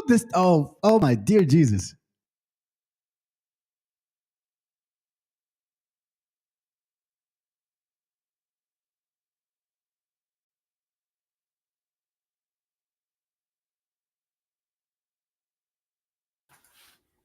Yes, sir. All right, ladies and gentlemen. You said 15 minutes. Let's go. All right, ladies and gentlemen. Like I said, my opponent, man, he's out of pocket with this Israelites are in the United States. Israel's in Utah. You better be able to prove that one. Since you want to put the place and all the Native Americans. The Native Americans is goddamn whole 12 tribes. The crazy part, these Native Americans derive from other Paleo Indians that come over the Bering Land Bridge, bro. They've been here for thousands of years. They ain't got nothing to do, their language, their culture ain't got nothing to do with no people in the Middle East, no Afro-Asiatic, Semitic-speaking people. See, so what you got to understand is who is connected to the Semitic languages and who is connected to the Native American indigenous languages. So we're going to start with the Semitic languages. Then there's a branch of Afro-Asiatic language family that include Arabic, Aramaic, Tigrinya, Aramaic, Hebrew, Maltese, and numerous other ancient modern languages. I think you are 100% correct on that one, Gorakuya. Hold on a second. All right, let's continue. Let him listen to him because this is too much, bro. You talking about everything started over there? You better prove He these hasn't languages that the Bible is speaking of and talking about this Semitic groups of peopling started over in America. You can't. In a large immigrant and expat communities in North America, Europe, and Australia, the terminology was first used in 1780s by Gotham School of History. The Semitic language occurred as written form. Look, from early historical data in West Asian within East Semitic, Akkadian, Assyrian, and Babylonian, and Ebalic texts written in the script from the Sumerian cuneiform. All right, I just want to give you a little. I don't want to spend too much time on it, but if you look at this map right here, this is the languages. Like modern distribution of Semitic languages. Look over here, this is the distribution. Where is it getting over here to America? Where is these? So why ain't the distribution starting over in America, Jose Vega? Yeah, your name miserable. By the time I get done with you this debate, you're gonna be miserable because you got to show us on a map where it even Semitic language even started over there, bro. Look at this, y'all. This is all over in Africa, man. This ain't got nothing to do with no goddamn America. Look at this. Let's go back. Y'all see this, man. Look, let me blow it up a little bit. Look, Libya, all this, bro. Wait, hold up. All right, now let me keep going. Let me keep going, man. This 15 minutes go fast. All right, let me see. Let's go fast. Let me get back to it. All right. Let's see. Stop sharing. Okay. Hey, stop my time for a second. Wait. No, you ain't got to. We good. All right. You ain't got to. Let me get back to it, man. This guy has some trouble, bro. See, look, he don't even care what the people say. Now, let's go to the indigenous language families in the Americas, y'all. Let's do that. Let's see what we got. Let's see if they connected over there to the Middle East over there. This is by EBSCO. Okay, yeah, Sepal cookies, you know. All right. Now, the indigenous languages of the Americas. Indigenous languages in America encompass a rich tapestry of linguistic diversity, classified in over 50 distinct families, totaling approximately 950 languages. The categorization of these languages can be complex, as traditional classifications may vary due to differing criteria amongst linguistics. Notable language families include Algic. This ain't got nothing to do with no. Hey, Algic, that ain't no Semitic language, brother. Look at that. Look at this one, Arakan. What that got to do with us over there? Look, Athapascan and Iroquoian, each associated with specific geographic regions and indigenous groups. When they say indigenous, that means these people were connected to this soil, the aboriginal to this soil. Research suggests that many of these languages may trace their origins. Watch this, it's gonna bust his head. Tracing origins back to just 3 root sources corresponding with 3 waves of migration from where? Northeastern Asia. What about the Middle East and Africa? These little languages ain't got nothing to do with no Semitic speaking people, bro. Now, what estimates indicate that 800 indigenous languages are currently spoken, the majority of speakers reside in South and Central America, with a significant number of North American languages facing endangerment challenges. In accuracy, counting speakers arise from the isolated nature. Look at isolated nature. They isolated, man. They ain't got nothing to do with no goddamn Abraham, Isaac, Jacob, and none of that, bro. Look, isolated nature of some indigenous community. They all by themselves. They make it comprehensive data collection difficult. The status of these languages reflect broader cultural and historical narratives, emphasizing the importance of preserving linguistic heritage. This is why this cultural appropriation is pissing off the Cherokee and all these other tribes. They out there talking about IHBK, talking about, yeah, y'all from the tribe of Gad. How all of them from the tribe of Gad, and the other one, Reuben, he got his own tribe, but he's Native American too. This is why this got to stop. Now this brother in front of us talking about Israel is in Utah. Where is that in the Bible? And then they got a map talking about, yeah, I see the map. They got the Red Sea in California, but California is split off from the goddamn continent, y'all. It's an island. I don't know how it connect back. I guess they Velcroed it back together. While estimates indicate that 800 indigenous languages are currently spoken, the majority of speakers reside. Okay, I read that part. Now, this was published in 2024, y'all. See, I got some up to date. So what are you gonna bring by Jim Green, MFA? You hear me? Now look at this. Linguistics typically classify indigenous languages of America in more than 50 distinct families, which I think I read that part. Okay, yep. All right, now. Ethnologues, an authoritative U.S.-based publications that collects and release updated information about the languages of the world. Okay, I don't want to get into that. More language families of the Aboriginals in America, background, origins, and codification. A groundbreaking 1992 article published in Scientific American Detail, a new theory regarding the genesis of the indigenous languages of America. Hey, did it start over in the Middle East? You better get up here and explain that, because that's where the Semitic languages started, sir. Talking about the Native Americans. You up here making stuff up. This is embarrassing. Now look at this, y'all. The Americans citing research that suggests nearly all tongues spoken by Native Americans could be traced back to only 3 distinct sources of origins. This in turn implied that the Aboriginal peoples of the Americas migrated from Asia into 3 separate windows of movement. You're getting toasted, man. According to the research, you better be able to come back. Did you want me to go first? He's not going to address none of this. I guarantee it. Talking about some books. Man, get up out of here, man. Some Mormons. You going to bring some Mormons with me? Come on, bro. According to the researchers who support this theory, the hundreds of unique languages and dialects that subsequently developed throughout the indigenous population of North, Central, South America, therefore descended directly from only 3 root tongues, one of which is spoken by members of each of the 3 waves of migrants who began their journey northeastern Asia into northwestern North America approximately 15,000 years ago. You gonna be able to debunk that? I think not. Now, while this theory has been conclusively proven, it's further problematized the traditional distinctions that group the indigenous language of the Americans into dozens of different families. But in spite of the evidence in support of this theory, you're already in trouble, bro. You're on the wrong continent. Hey, what the hell? You've been better off doing we came here to second entrance 40. They came here on ship through the Euphrates. You've been better off trying to do that 10 tribes. Come over here with that mystery stuff. You know, now you done made something up and ain't nobody gonna take you serious when you get up here. Tell me you don't care what the elders of the nations, the elders of the tribe say. You're already messing up. They laughing at you, man. I hope they scalp you, man. No, I don't mean it like that, but scalp your tongue or something, man. Get up out of here with, disrespecting your people. What's wrong with being a Native American if you want? I know last week you was a Mexican, and 2 weeks before that you was a goddamn Guatemalan and a Puerto Rican. Make up your mind. Now look at this, y'all. Typically, indigenous tongues to larger family used with language family typically being confined, y'all, to identifiable Aboriginal groups and specific geographic regions. See, Holy Vega, I know you're miserable over there because you got to deal with these geographic regions. You got to put the Semitic speaking family over here in America, and you can't. You know why? Because Algoric, the language also known as the Algorian language, include more than 30 different tongues spoken by indigenous populations.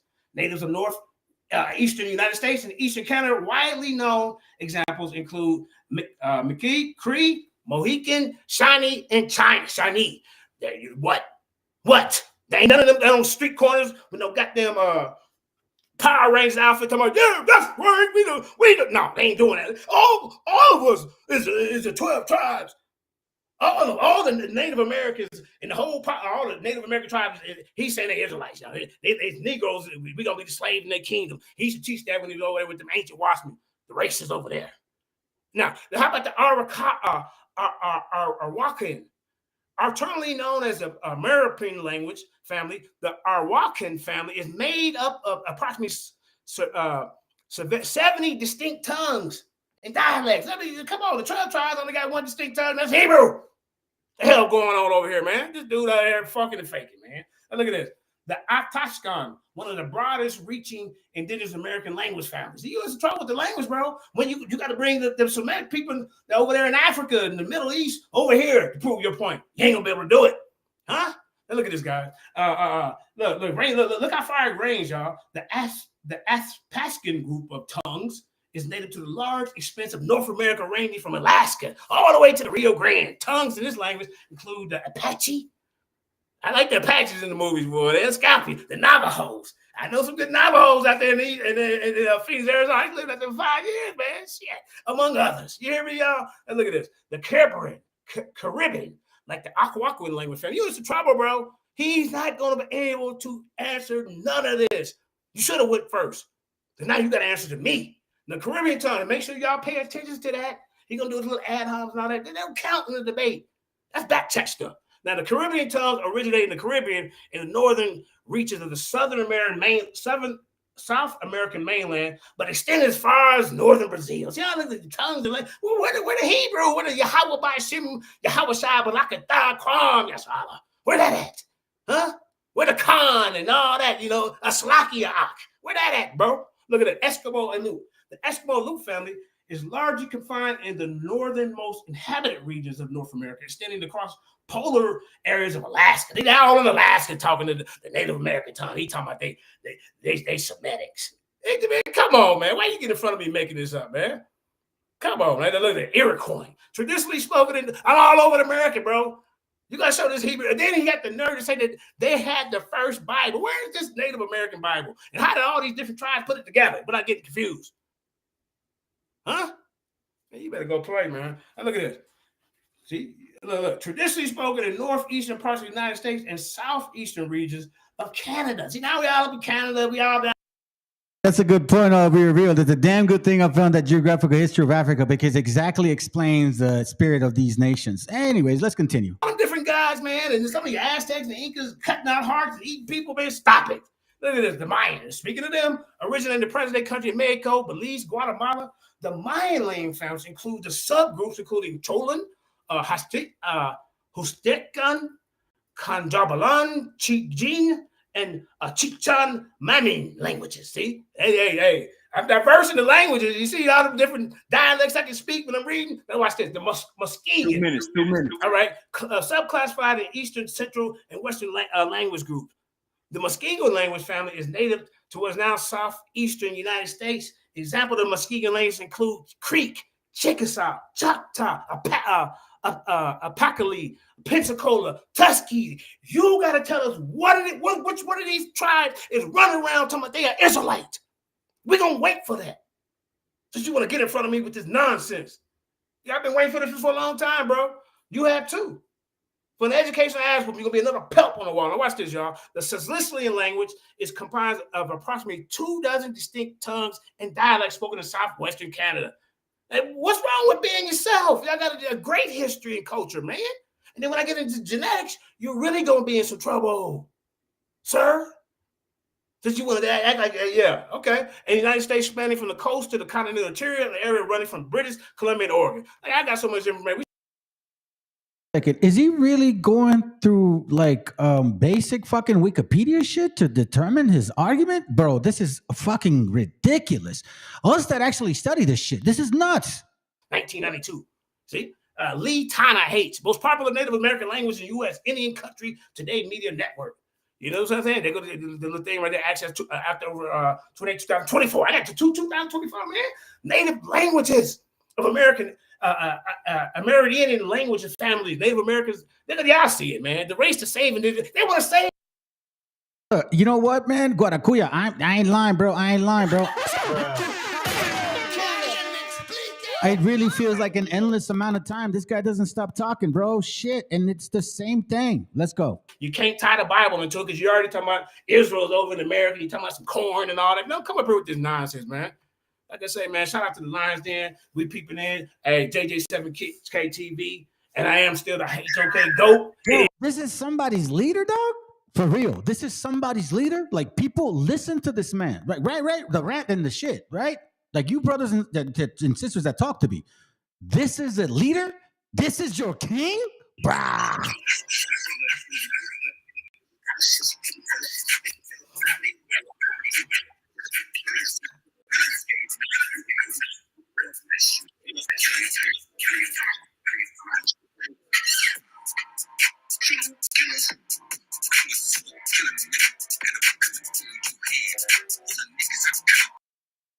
So this is why, family, we're trying to get our channel going, obviously, you know what I'm saying? And it's not going to be on this channel, by the way. Since we're on that topic, let's bring it up. With Mandinka Mali, round one. That was Mandinka Mali, round one. Peace to everybody in the building. Like, share, and subscribe. Know what I'm talking about? It is going down. You know what I'm saying? Peace to everybody in the building. Misery. You ready to get this? Let's get it.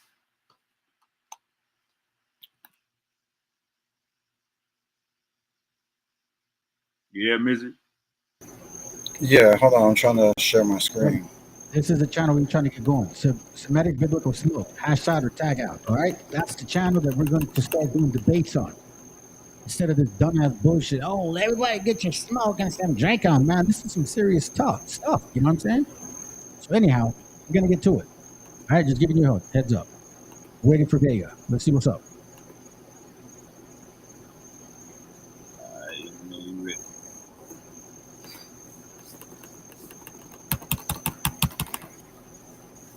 Got all the goddamn superstars in the chat. Shout out to my boy Martin. Shout out Got to it? Rich. Shout out to Angel.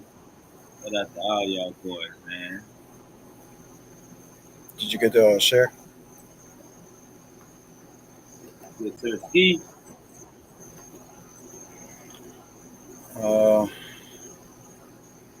What is that? I can't see anything. What is that? You can.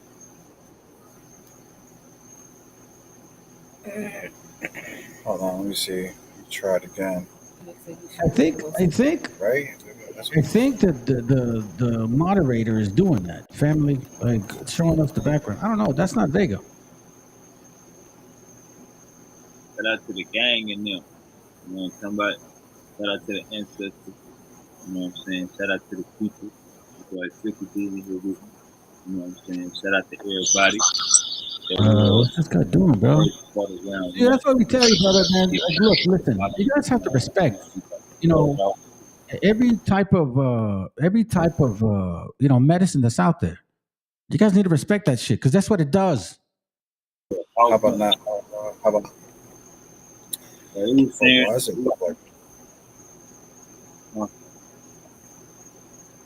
you got to get off the Restream page and go to what you're trying to go to. It's saying. Okay, hold on. What's going on here? We're showing a screenshot of the dude. How miserable.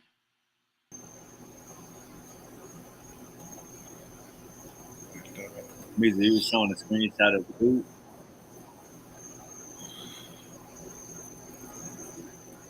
I was showing a screenshot of some dude on the screen. Yeah, we could all see it. It's a bald head guy? Yeah, we could. Yeah, you did it 3 times. We could all see it. Same thing right here. Another bald head guy. We could all see. We can see your screen, Mister. Oh, for some reason I can't see it on my end. Okay. All right, bet.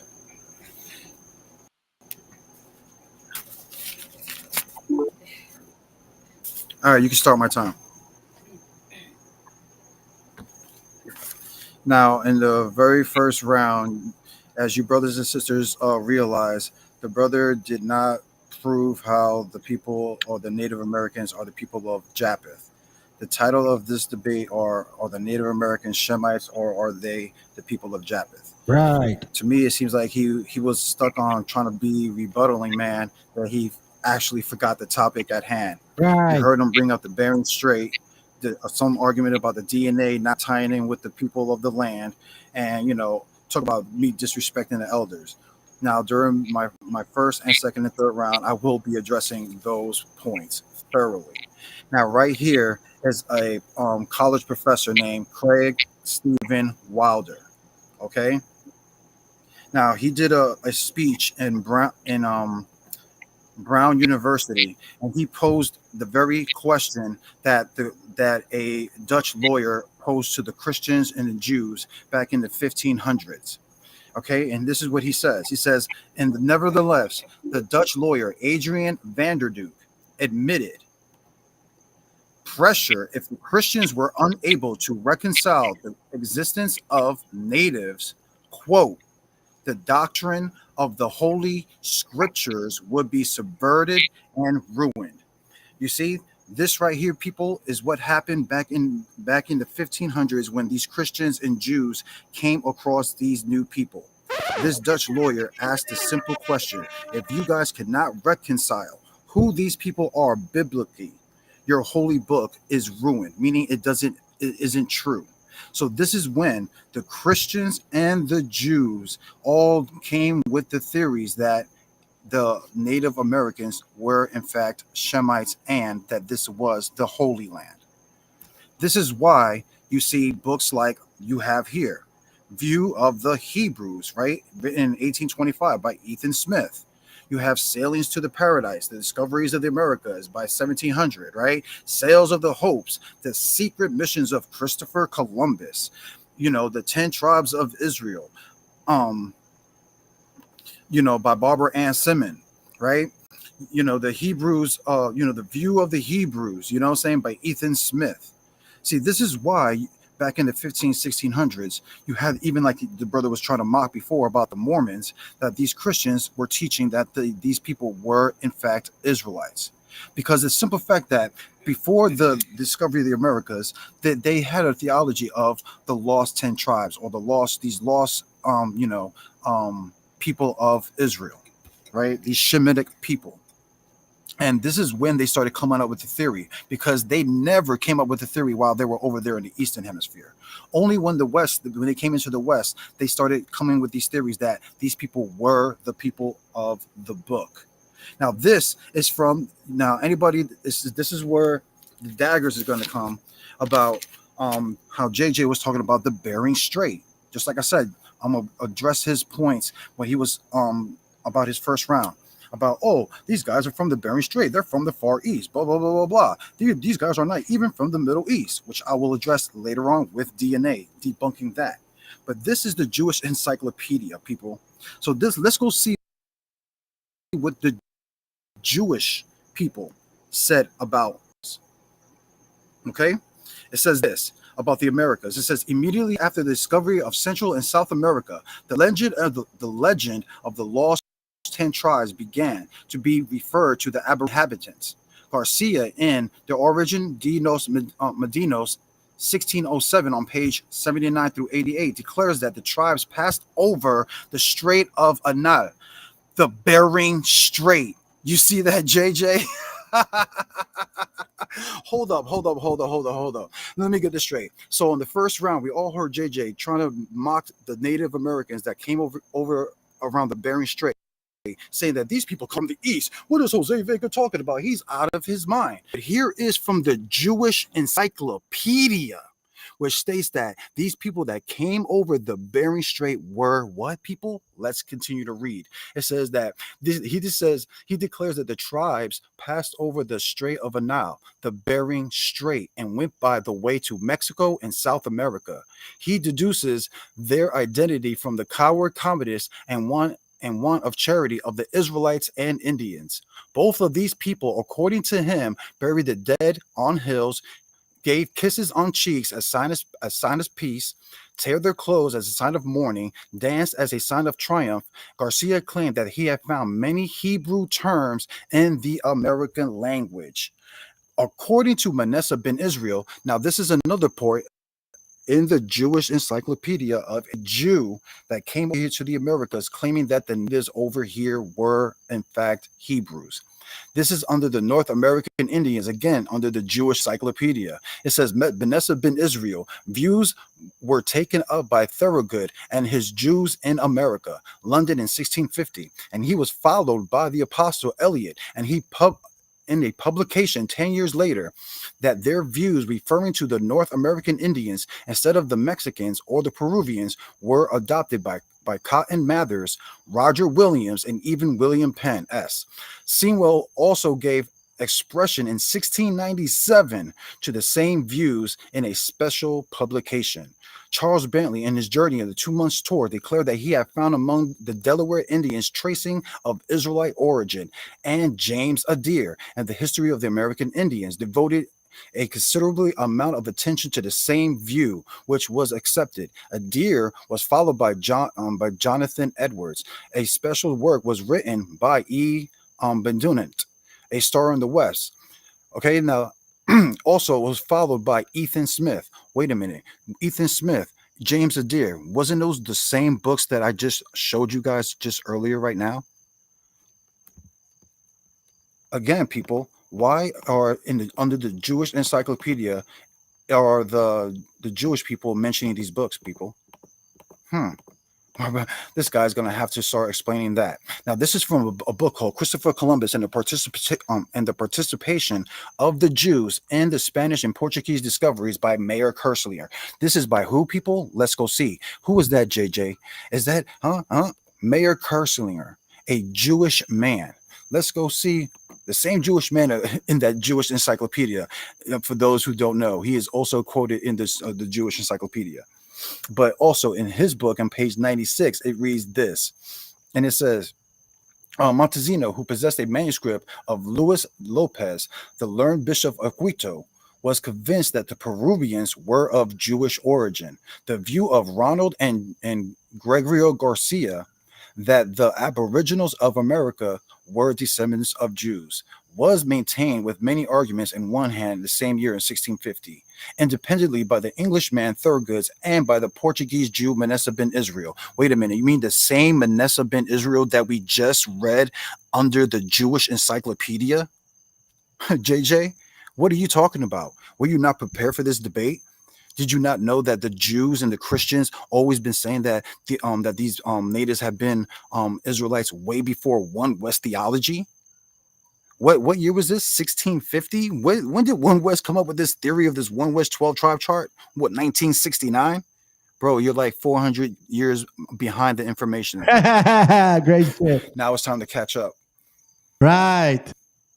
And then over here, it says, when it scrolls down, it says, informed Manasseh that he had mingled in South America with Jews of the 10 tribes. Manasseh's book attracted much attention, and it was translated into Latin, Spanish, Dutch, English, and Italian, and Hebrew. We could skip that. Right now, from the Lost Tribes and the Promised Lands, right, by Ronald Sanders. You know, it's funny, it quotes this, and it says that the same guy that we just read about, right, says this. Montezino's that we just read about, the Jewish guy that's in the Jewish encyclopedia. He said, blessed be the name of the Lord, who has not made me an idolater, a barbarian, a Negro, and an Indian. When suddenly he stopped, those Indians, he told himself, they are Hebrews. Now, the JJ also said that I was over here disrespecting elders and stuff like that. No. Nowhere did he said he had anything about him saying about elders. He said he had natives speaking against that. And I even told him in my opening round that I'm going to bring out my elders. We're going to bring out elders. We're going to bring out elders from and chiefs from different tribes. And they're going to back up my claims. Why would I disrespect my own people? But since you said I'm going to disrespect my people, I'm going to show you the complete opposite. Here is a book called This is What the Old One Says by Chief Riverwind. This is the brother right here. For anybody who don't know who this brother is, Chief Joseph Riverwind is he is a chief of the Arawak or Taino, or what you would call Puerto Rican tribe of the Jaguar. Okay. He wrote a book. And in this book, he even talks about how the Taino people have a prophecy about how how we would be basically invaded by Columbus by 3 canoes, and how they would bring our own book back into our existence. And he says this one. It says, the old one foretold that the 3 strange war canoes would come to our shores, that these war canoes will be filled with pale-faced, bearded men who were Hikatui. I can't even pronounce that in the language, which translate to covered like turtles. The Latui would carry with them talking leaves, which would bring forth knowledge about the Creator. With the advert of these talking leaves, there will come a great destruction of our people and way of life. See, right here is a prophecy from our native tribes talking about how we would be invaded by these foreigners, and how they would bring us basically the Bible back into our existence. Also in the book, he even states this. He says that he he said, I recalled having researched many different perspectives and arguments for the theory that the Cherokee of being Israelite descent. I can only speak from my experience and my memories of when this subject came up around the Cherokee elders. You see this, JJ? The elders. Let's go see what the elders say. He says several of the Cherokee elders from the Kuala boundary told me that they were descendants of Israelites. This is what the chief of the Taino people got when he went around fires, when he went to powwows with other chieftains. Okay, people? You know, and in this book, he also talks about the Navajo and how they have a prophecy about Christ, right? And he says that the old one look. Well, hold on. Matter of fact, I'm gonna just straight to the point. He said, "Wait." The old chief exclaimed, "What is his name, so that we could remember him, that we could sacrifice our people, so that there is no greater honor among our people that to give our life for another." The spirit turned and looked at the old chief with an angel's voice, and the spirit said, "His name is Bright and Morning Star. Remember his name." Which were the words the spirit looked to the sky, whirled, and was gone as fast as a bolt of lightning. The old chief fell and kissed his knees, weeping and thanking the Creator, for he knew that his people would be healed, the way the old one say. Now, in this book, you have a prophecy from the Navajo of Christ. It says that this chief was told that his name was called the Bright Morning Star. This is before any colonizer. That's the whole point. Revelations 22:16. I, Jesus, have sent my angels and testified about these things to the churches, for I am the root and the descendant of David, the bright morning star. Now, JJ is going to have to rectify how the Navajo have a prophecy going back hundreds of years before the white man ever came on these shores, talking about this morning star that would basically sacrifice himself for the people. Called the morning star. Checkmate. The mysteries of the Mexican pyramids. From the Tower Bible in a manuscript written in Quiche in 1554. You hear that? 1554. That's literally like 400 years before One West came out. Several Mayan Indians and a Spanish translator, Padre de Zinos Jose Chune, had this to say. It is supposed in a manuscript that three great Quiche nations mention in particular that they are descendants of the 10 tribes of the kingdom of Israel, who Shalmaneser reduced to a perpetual captivity, and who find themselves and confined to Assyria, declared to immigrate. The actual text ran, these then were the three nations of Quiche, and they came for where the sun rises, descendant of Israel. You hear this, JJ? This is in a manuscript. You know, anybody looks up what a main source is, a manuscript, a journal, all this are considered to be a main source. You have to get around this, brother. This is Navajo grandma, right? She's another elder that this guy claims that I'm disrespecting. And she even tells about the story. And she even says this, that these men is that they walked about the crucifixion of Jesus. Me and those in the wagon, and he said that Christ walked here, blessed the people, and had taught them, and had healed them, and blessed them. And my people and the DNA people, they walked and talked with Christ long. Look what she says right here. Long before the pilgrims came. You see that, JJ? So yes, we have many of our elders that speak about Christ and speak about being Israelites way before the white man even came over. And she's the Testament elder saying these things. This is from the Hopi. I can't even pronounce this brother's name. Guru Ratchapa from the Blue Star tribe, right? Of the Hopi. And he talks about a savior that will come, who will lead the exodus of a people the exodus of a people into the next world, into the safe promised land. Doesn't that sound like Christ? Doesn't that sound like Christ bringing the people back to the promised land? They have a prophecy, beautiful testimonies of native elders saying this. This is, again, Joseph Riverwind and his wife. Tom.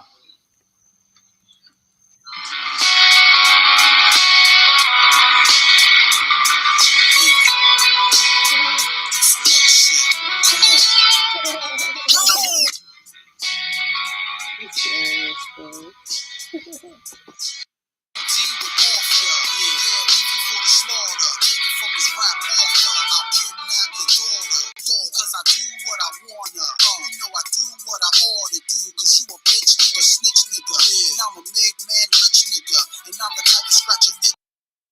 All right, fam, I had to run to the restroom real quick.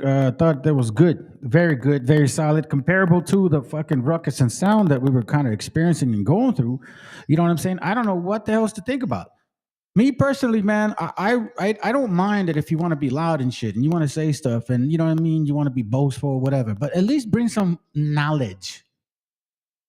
You guys know that I can get loud in this channel, you know what I'm saying? And I'll rant about some shit, but you know damn well that it's not about ranting. Let's go.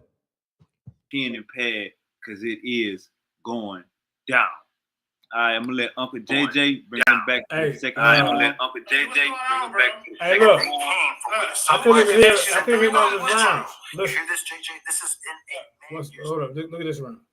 But it's okay. It kept breaking up. But that's okay. Look, right here. Look right here. I kept telling you it's breaking up. Look right here. Look. Can't hear nothing. Can't hear a goddamn word. Telling me he couldn't text him a message or some shit, bro. What is the excuse right here? Fam, listen, man, this is what I'm talking about. Be rooted or be destroyed. It's okay. I know he didn't dress that. Dumb people. Be rooted or be destroyed over dumb people that are on either crack, cocaine, tweak, smoke, God knows what. Make him screen. Oh, what a joke, bro. I'll let you know ready.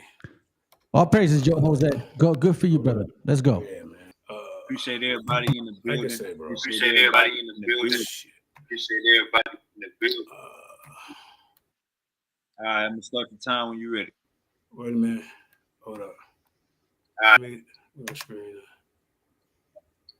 Yeah, bro. I couldn't hear like 3 or 4 minutes of his round, so I don't know if he addressed. Good, Uncle JJ. You good, Uncle JJ? Just stay your screen. We ready. Uncle JJ. Just stay your screen. We ready. Yeah. Let me try to get back up here. All right. Oh man, Hey, fam, I'm gonna tell you something, man. Y'all need to start realizing that people have a spirit, and this brother right here has a spirit. This brother right here has a wicked fucking spirit, and I'm not saying wicked like he'll murder you. No. Like he is very. You see his eyes, bro. There's no soul in his ass, so to speak, or his spirit is taken over by something else. This is not. Look. Just pay attention. Listen. Don't listen to the ruckus. Pay attention to how he moves, how he says. Like, close your eyes and try to listen for a moment of the frequency in his voice. You understand what I'm saying? The sound is building up our brain. Have a very, you know what I'm saying, getting that information out. All right, when you share your screen, I mean, just pay attention and discern. Use your spirit.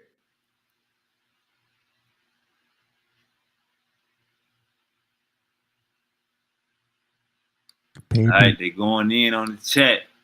They going in on the chat. Pay attention, family. Discern the spirit. Close All right, Uncle JJ, you had your screen shared at first, and it was on your email. So just share your screen when you're ready, and we'll know you're ready. You got an echo, so that's why I got your mic muted.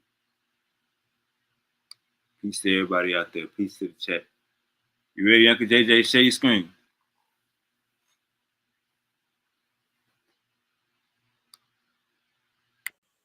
Yeah, now, bro. Is my screen No, sharing? sir. No, sir. Hold up. Yeah, I got you.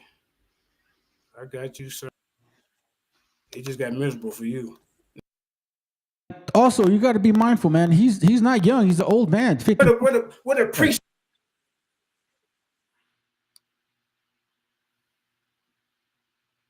I don't even know what just occurred. Just got miserable for misery, aka Jose Vic. What is it? Hold on. JJ, unmute your mic. Hey, family, you see what I'm saying?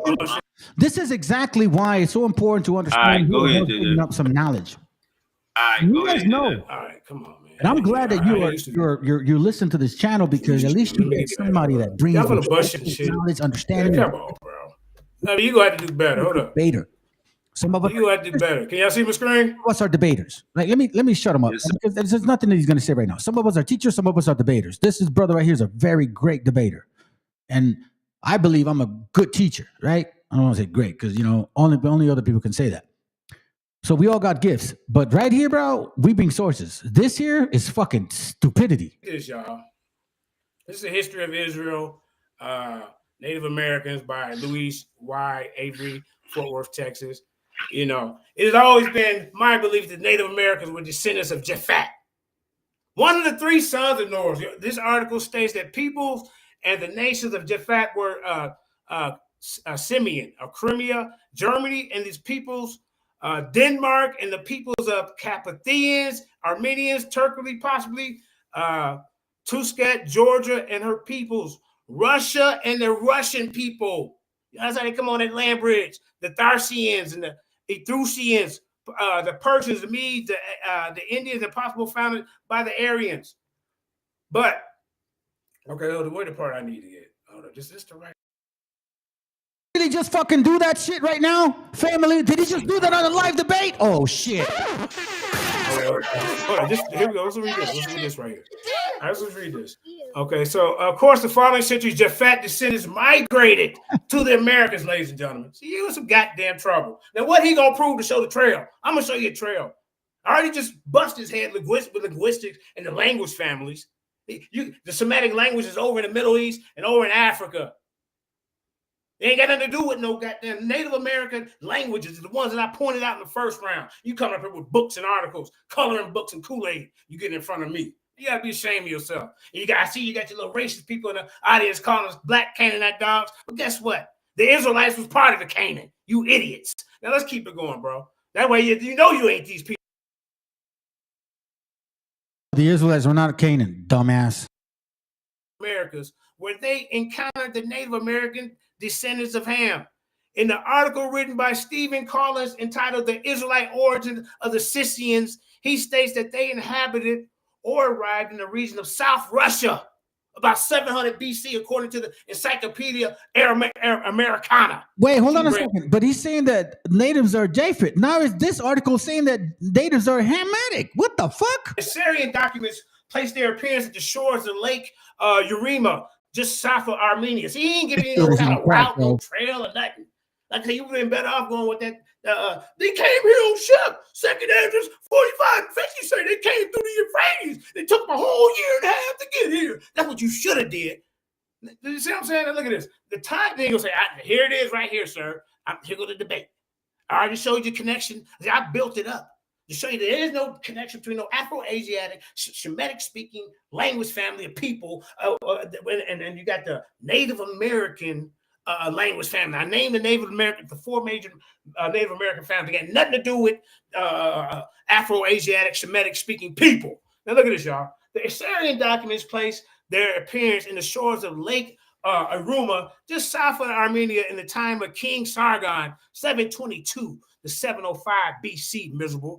Misery, a date which closely corresponds with that of the first establishment of the first group of Scythians in southern Russia. Let's keep it going, man. Now look at this. It is also known or believed that the Mongoloids, look at this. This your people, Jose Vega, that were descendants of the Scythians. You Japhet, man. Get up out of here. It's called corporate appropriation. Now you're stealing from everybody else. See, who were noted horsemen. We're getting deported, but we're stealing from everybody else. Holy shit. The Alaskan natives, sir. There you go. Welcome home. You know that come home to Jamaica, come home to Alaska. Freeze your ass off. We'll cross the land bridge to America. You can't debunk no land bridge. You ain't smart enough. You ain't went to school. You don't know nothing about no genetics. You up there making up Israel's in America. You's a joke. And the rest of your whole goddamn ancient Watkins. The rest of you, they stole the doctrine from goddamn these One West idiots. Now y'all have made it worse. You ain't got no scholar talking about no Israelites in Utah and the goddamn Red Sea in California. Bring that up. We waiting. You want me to go first. This your dumbass argument. Now you ain't answered nothing about that language family and nothing I said in the first round. You just went on your own goddamn way. This is what these debaters do, man. You get in front of me, you better be prepared. Now, this will happen. They'll cross the land bridge to America and set up the shores of America. See? These were the first Native American descendants of Japhet who migrated through and settled the U.S. See, these were the Native Americans who first appeared from the crossings of the land bridge to become the Comanche, the Lakota, the Sioux, and many northern Native American, Canadian Indians, and Native American. He don't know nothing about his own history, y'all. Up here trying to claim somebody else's stuff. Man, sit down somewhere. Now, from the descendants of Ham, I see no correlation of the people that are listed as peoples or nations of Ham descendants to populate the American continent, and no leap to become the Native American people. The closest in geographical promiscuity to inhabitants, origins of the Native Americans can only have come from the descendants of who? Japhet, being the Scythian origin. And you see, bro, I told you, man. You just sat up here and got up here and embarrassed yourself, your chiefs and everybody laughing at you, man. Let's keep going, man. This dude's a joke. You're a joke, bro. You've been one when it comes to scholarship. I don't know you personally, but scholarship, you did.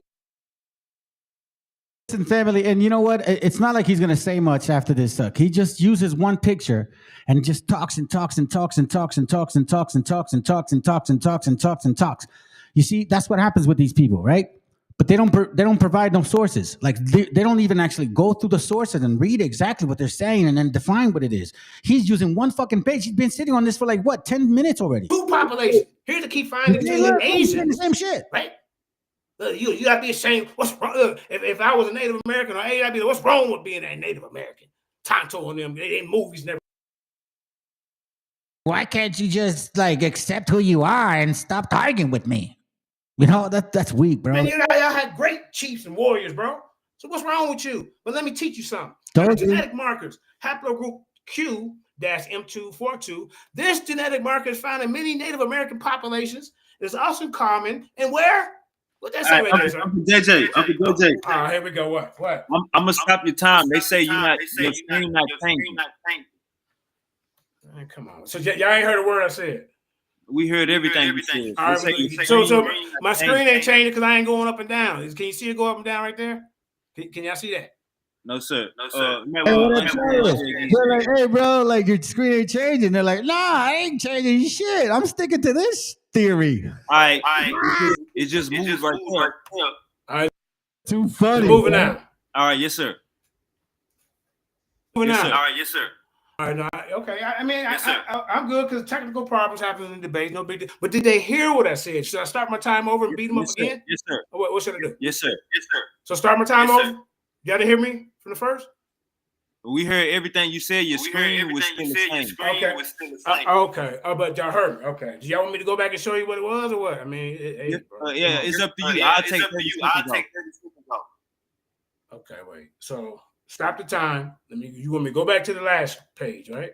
Okay, we can do that. Is that what y'all want? All right. See now, I mean, this a lot. Okay. I tell you what. So y'all, oh man, this is crazy. Okay, Uncle JJ, keep doing what you're doing. And last time you your screen, nothing changed. Okay, but y'all see? I don't know how far back that was. So you ain't gotta. I'm not telling you to go back. You know what I'm saying? You want to start? You want me to start back over, man? I can, bro, because I want this information. I want to know. We didn't hear it. He didn't show the source and all. I don't want to hear none of that. Just go back to like 2 minutes ago. We heard everything. The screen stopped moving like 2 minutes ago. But did the ear stop? Did the ear stop hearing what I was saying? That's all I need to know. Uncle JJ, your sound is good. Man, y'all messing my flow up. Okay, let me. We heard everything you said. All right, man, damn. All right, it's a flow to this when you. Bro, brother Vega, brother, I get, I will call you tomorrow, but you gotta be fucking kidding me, dude. 5 years to wait for this shit, dog, and this is what you ended up with to deal with that? This is great. Markers of Asians found in Native Americans indicate a shared ancestry between two populations. Here's the key findings. Now, genetic markers, we dealing with genetics now. The haplogroup Q, MT42. This genetic marker is found in many Native American populations and also common in where? Siberia in East Asia. Huh? So wait. So y'all didn't hear me about the Japhet thing. Y'all didn't hear none of that, right? We heard everything you said. All right. That's all I want to know. You better deal with that, sir. Scythians. You better deal. Too funny, bro.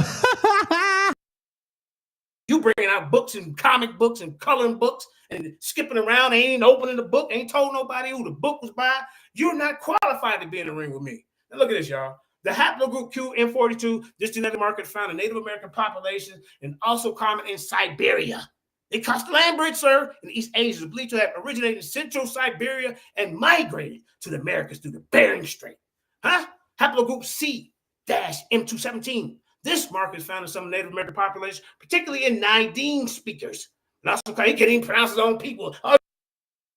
Sake of not listening to, monkey redness and shit, and I don't mean it because of nationality, just like, monkeys talk like that. Like they fucking talk like, blah, blah, blah, blah, blah, blah, blah, blah. And I'm not saying it about nationality. You know what I mean? Because I call Donald Trump orange orangutan. So how come nobody ever calls me out on that? So anyways, the point being is this. So he wants to bring DNA, right? Okay. Sounds good. Now, you guys that know this channel, you guys already know that I showed my DNA. And it shows that my DNA has been here for more than 2,000 years. And my haplo happens to come from that region of where Abraham, Isaac, and Jacob, Padam Aram, originated from. Here he wants to say haplo Q, but guess what? Haplo Q is a branch of haplo R.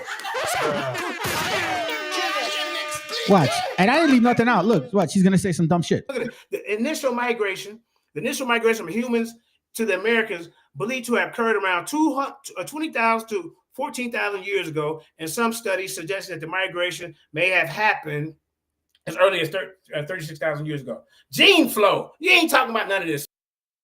So how can you say that science and at the same time call people Japhetic? That's fucking dumb. You can't say Japhetic, Shemitic, or fucking Hamitic, and then go and do some science bullshit because that predates the Bible, you dumbass. Fuck, man.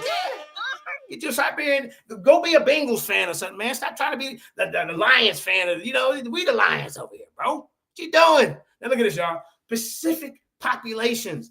Nandine speakers such as the Navajo. So you don't even know what the Nandine speakers are. He ain't brought none of that up, y'all. He said, well, the Navajo speak Hebrew, and how you even he's dismissing the Hebrew too, y'all. Talking about they got the first Bible. We ain't gonna bring that. Where's the Bible? What's it called?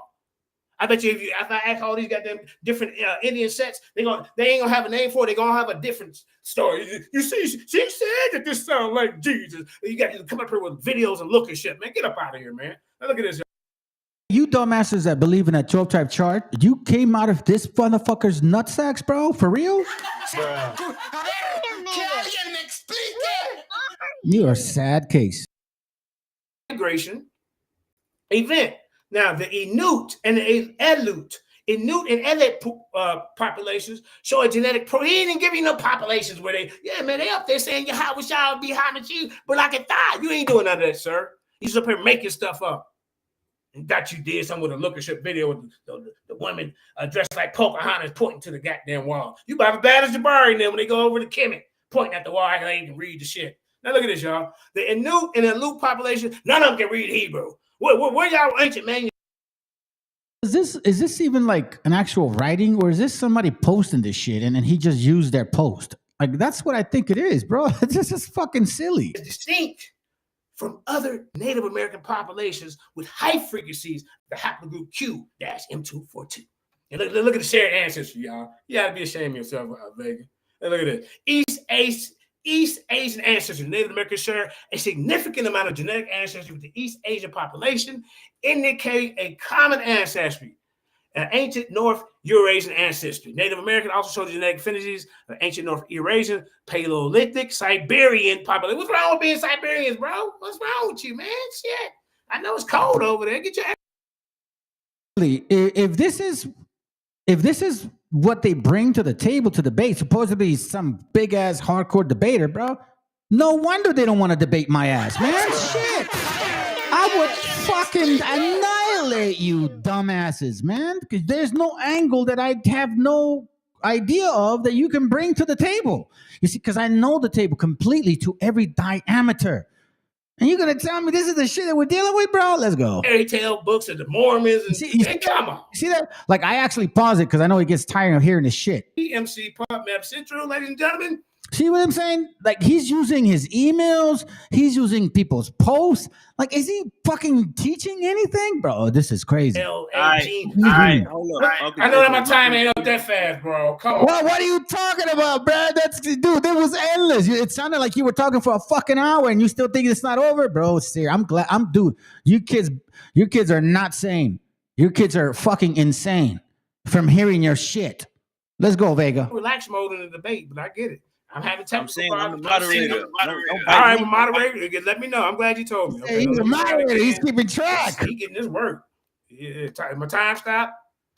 Yes, sir. You stop my time? Yes, all right. Hey, y'all hit that like, share, subscribe. The Super Wavy and the Lions Den and JJ7K TV. All right, let me get it back up here, man. Shit. Hey, I don't know why you got in front of me with this. Look, you want me? I already showed you the Siberian and Native American connection. Let's go over here, man. I seen the email. Okay, well, let me see if it pop over. Is it gonna pop over? It should pop out. Can you see it? When you were sharing your screen, when you was talking,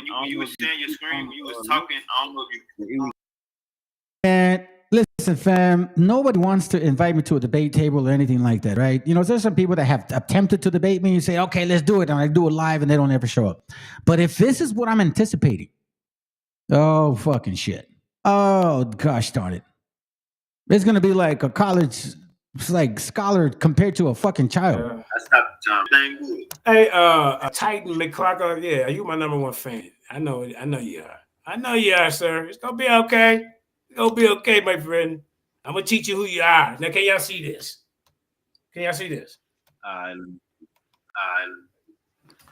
Yes, sir. Time was up. Yes, sir. All right. I thought your time was up. Now, see, I know you're in the audience, man. You see what I'm saying, fam? This is exactly why we want to create our channel. This is exactly why it's important to create our channel. The debate channel. The biblical smoke. Hash out or tag out. I'm almost done, honey. Hash out or tag out, okay? Which is because of this shit right here. Like, what are we doing here? Man. Look at like, he's getting extra time. Like, he's getting extra time. Like, the guy just told him, hey, your time's up. Oh, uncle, whatever. Uncle Jay. Uncle Jay. Nah, man, we're going to do this right. We're going to do it live. You see this? Look, he's still going with the champion, man. Look, the origins of Amerindians. See, I know you. You know why? Because apparently, I feel like you didn't give me enough time. Okay, let me make it feel better. Hopefully, he does the same shit for our brother. But again, our brother knows thoroughly how to debunk all this bullshit, and they don't even need that much time. Let's go. See, man, this is bad. Look, the classical three-way theory of American peopling through the Beringia was based on a mixed anthropological and linguistic methodology. See. Once again, if you want to see, this is why I want to debate people like him, because he's been like, oh yeah, you're so okay, sounds good. You want to do his DNA? I'm gonna show you my DNA. Show me your fucking DNA. Show me your fucking DNA, because I got my DNA. Where's your DNA? For the people in waves and placing people's interest among other related issues. In the present review, we have gathered most available HLR data already obtained by the first Native American population, which raised some doubts about the classical three waves American people hypothesis. In summary, our conclusion is Northwest Canadian Athabascans have a gene flow with close to neighboring populations, the Amerindians, the Pacific Islands, including East Australians and Siberians. There they go again. Beringia was probably not the only interest of people in America. Pacific Ocean boat trips may have contributed to the HLA genetic American profile, or the opposite could be true. The American Indian interest to the American may have been different to that of the Athabascans and the Eskimos. Where is these Semitic speaking of goddamn Eskimos at? Is they Judah? I mean, I remember Deacon Akai said they was Israelites too. Y'all done got him. This is where y'all got this mess from. And the American Indians may have been in their lands before Athabascans and Eskimos, before they present altogether different set of HLA DRB1 frequencies. Now, the American Indians show a very, very particular alleles Almost all are shared with other Amerindians. This ain't got nothing to do. Look, y'all, this ain't got nothing to do with no Shemitic speaking people. Man, bro, stay in your lane. This is the Athabascans and the Pacific Islanders, including East Australians and Siberians. There they go again. Our result do not support the three-wave model of American people, but another model where the people interest is not only bearing genes, so there's other look, not only bearing genes, they ain't discredited, but also Pacific Coast, reverse migration, America to Asia. Is not discarded, and different movements of people in either direction in different times are supported by the Athabascan population admixture with Asia Pacific population of the Amerindians. Let's get 2 to minutes. more 2 of this. minutes. Here, look, the first American, look, okay. So the first Amerindian natives are postulated to have come from Asia through the Bering land bridge between 30,000 to 12,000 years before the present BP. These conclusions have been based on cultural, morphological, and genetic similarities between American and Asian populations. Both Siberia and Mongolia have been put forward as most likely the place of origin in Asia. Now look at this. Greenberg first postulated the triple migration theory in explanation one, for explaining the peopling of the Americas, the Amerindians, the South Amerindians, and the Eskimos, and they go through a list of them. But the authors postulate not only a wave coming from Mongolia, North China, now you coming from all of China, nigga, as giving rise to the first Native American ancestors. Hey, we want to pop on 2, 3 so you can see where the goddamn source come from. So you can see something there with your lip poked out. Now look at this. You ain't showing us nothing, man. Here go the sources for this information here. I'm gonna get more into it. You got Crawford, the origin of Native American evidence and anthropological genetics, Cambridge, 1998. You got Coleman, C.J. Sambunin, and the mitochondrial DNA analysis of Mongolian population and the implications for other New World founders' genetics, 1996. You ain't bringing out this type of information. You're bringing comic books. You're coming up with assertions. You're coming up here talking about, god dang it, Israel's in Utah. And because somebody pointed at the walls, don't that sound like Jesus? Jesus. Man, come on, man, get up out of here with that nonsense. You don't even believe in the Bible the way it's even constructed. Because guess what? If you did, you wouldn't be saying Shemitic-speaking groups of people are now the Native Americans who got their own culture, who got their own language, got their own history, who got their own gods. And they're pissed off. And in the next round, I'm going to go to the cultural appropriation of these other cults out here taking that history away with the ones that you're ashamed of. Get up, man, don't ever get in front of me with this nonsense, bro. And I don't care what your peanut gallery and the rest of you goddamn coons is rocking with him saying and honest. Won't none of y'all get in the ring and he get beat up. And look at this, y'all. Here goes some more sources, y'all. Look at this. Look at this. Sources, references. Yeah, I can tell you where to go to PLC for y'all. You ain't ready for me, man. You better source something better than what you did that first round. The videos don't count. All right. Y'all know what time it is. All right, Misery. Going into the bottom of the second. Misery, you got the floor.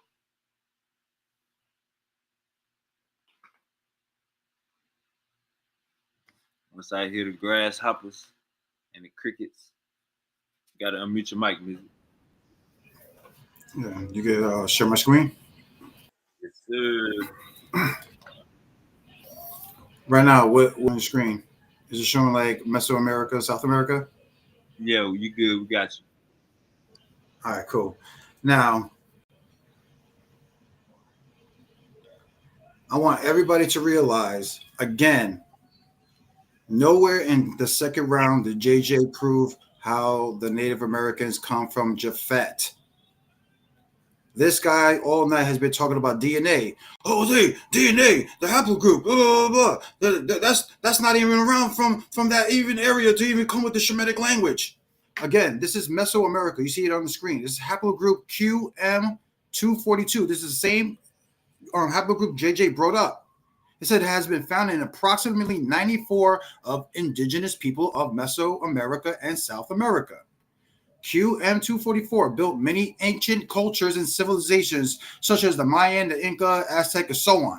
Now, JJ, let's find out where else do these people originate from.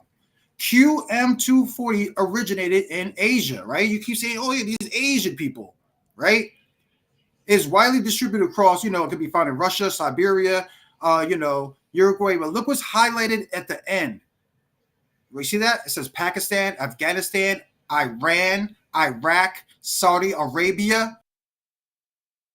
Pause the brother, but remember I said that the R1, the R haplo, right? That's the original root from this Q haplo. Let's go. I want everybody to see this. You can put me on. You can take me off.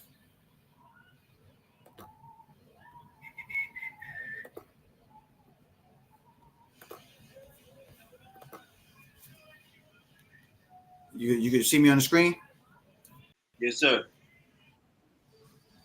Yes, sir. How come I can't see you? So y'all can see me. Right? Now, during his second round, I want everybody to realize this. Hold up. Nah, we can't see. You can't see me? Okay, hold on. I thought you can see me now? I thought you was just right. While during his second round, I took 3 screenshots of misery. We can't see what you're trying to show. You want but you can see me? Yeah, we can see you. I know I'm saying during his second round, everybody, I want everybody to realize I took 3 screenshots of things that he brought out. And I'm telling you right now, this brother did not bring out anything regarding the people of Japheth. In fact, his very first source, this is what his very first source is. For anybody who don't remember, this is the source that JJ pulled up on the second round right here. Let's read that again. He said this. It says, plus, to say that over the course of the following centuries, Japheth's descendants migrated to the Americas. Right? What a fucking America, where they encountered descendants of Ham. Ham. You see that, people? Ham. I told you, fam. So wait a minute.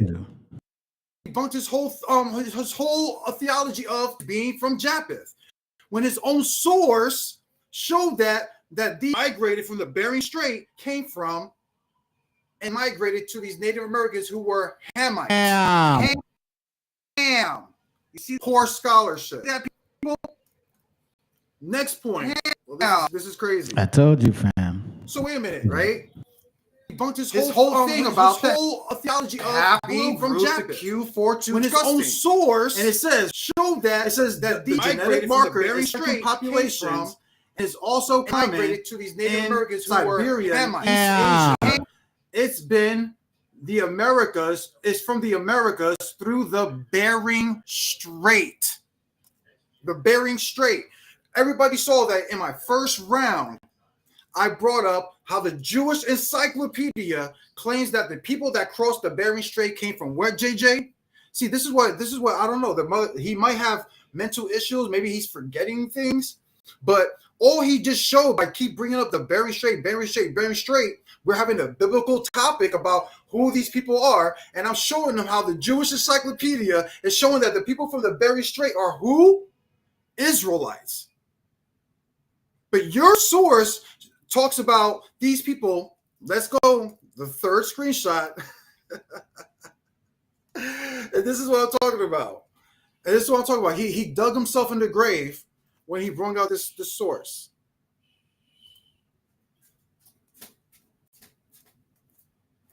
Everybody saw him. Brought out this is probably the last source that he brought out. The last J brought out. And he reads this: the first are postulated to have come from Asia through the Bering Land Bridge between 30,000 and 12,000 years ago. This is third mistake in his second round, because now Brother JJ is going to have to substantiate people of Japheth living and going to the time of 30 to 12,000 years ago. He cannot show not one biblical scholar showing that type of nonsense. Now back to my presentation, and you can share my screen. You see it? Yes, sir. You can see the guy in the purple shirt, whatever.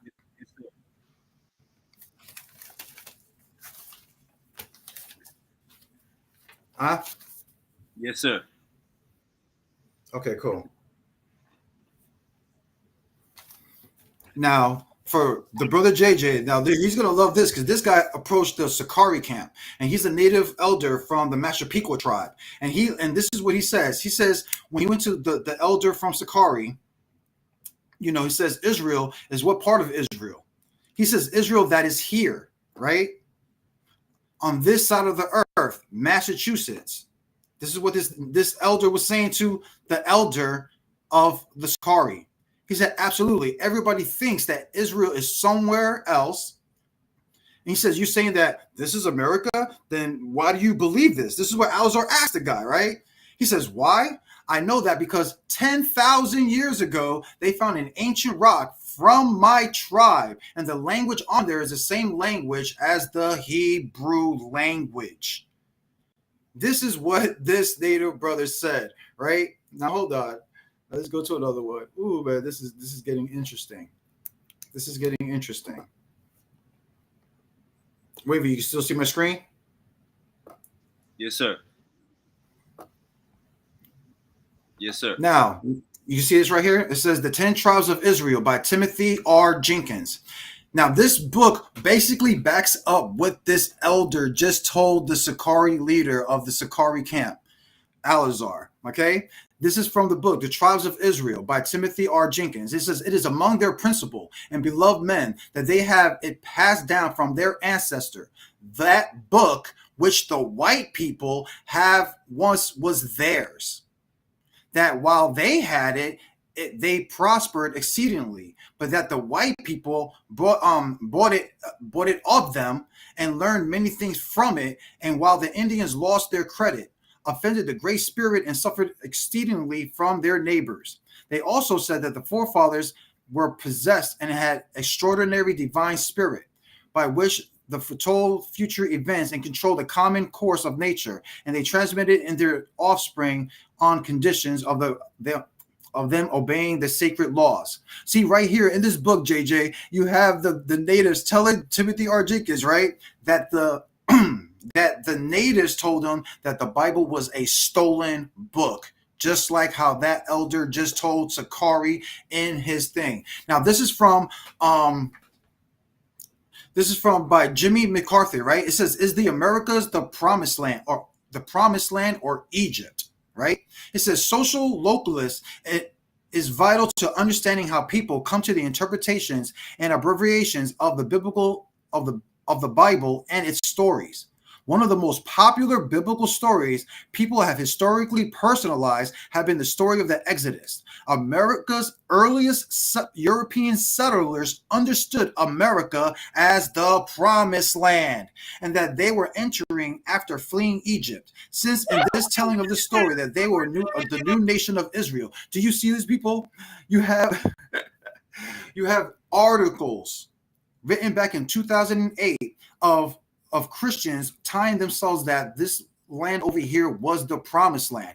This right here is from the Washington Post back in 1997, right?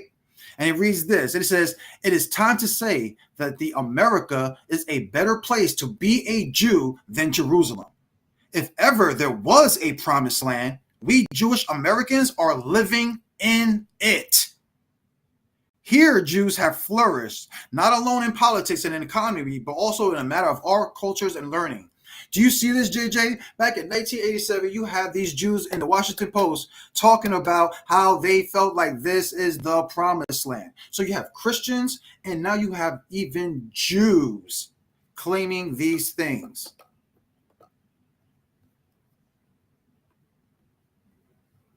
Now let's talk about linguistics. For everybody, this is Brian Stubbs, right? He is a linguistic scholar, and he's a linguistic scholar, okay? And it says this: "In exploring the exploration power of the Semitic and Egyptian and Uto-Aztecan, published by Rover Publishing. This book is solid and full of technical details, and trained linguistics can really sink their teeth in. Brian Stubbs have toiled for decades as one of the as one of the foremost Uto-Aztecan linguistics on the planet. Many thought his highly acclaimed 2011 Auto-Aztecan, a comparative vocabulary, would be his magnum opus. Turns out that it was only Brian Stubbs' warm-up act.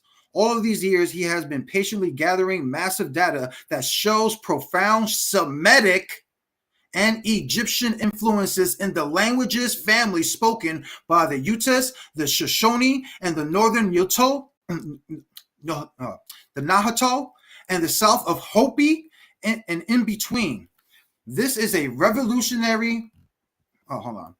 Oh, went back. This is a revolutionary, paradigm-changing book. This is a highly recommended book for any serious student of Native American culture. Do you see that, JJ? See, I don't have to talk about and bring up Google Scholars or bring up things that you pasted on your little laptop. I can actually show the people the names of these scholars, where they come from, and what they said out of their own book. And out of that thing, that linguistic scholar said that the language of the people from Mesoamerica was Semitic and Egyptian, okay? Broken Egyptian, okay? Now, this is from the History Channel. Everybody don't know about this. Now we're going to talk about geologists and more linguistics. This right here is a forensic scholar, a geologist named Scott Walter, right? He is a forensic geologist, okay? He says that there are hidden histories in this country that nobody knows about. There are pyramids here.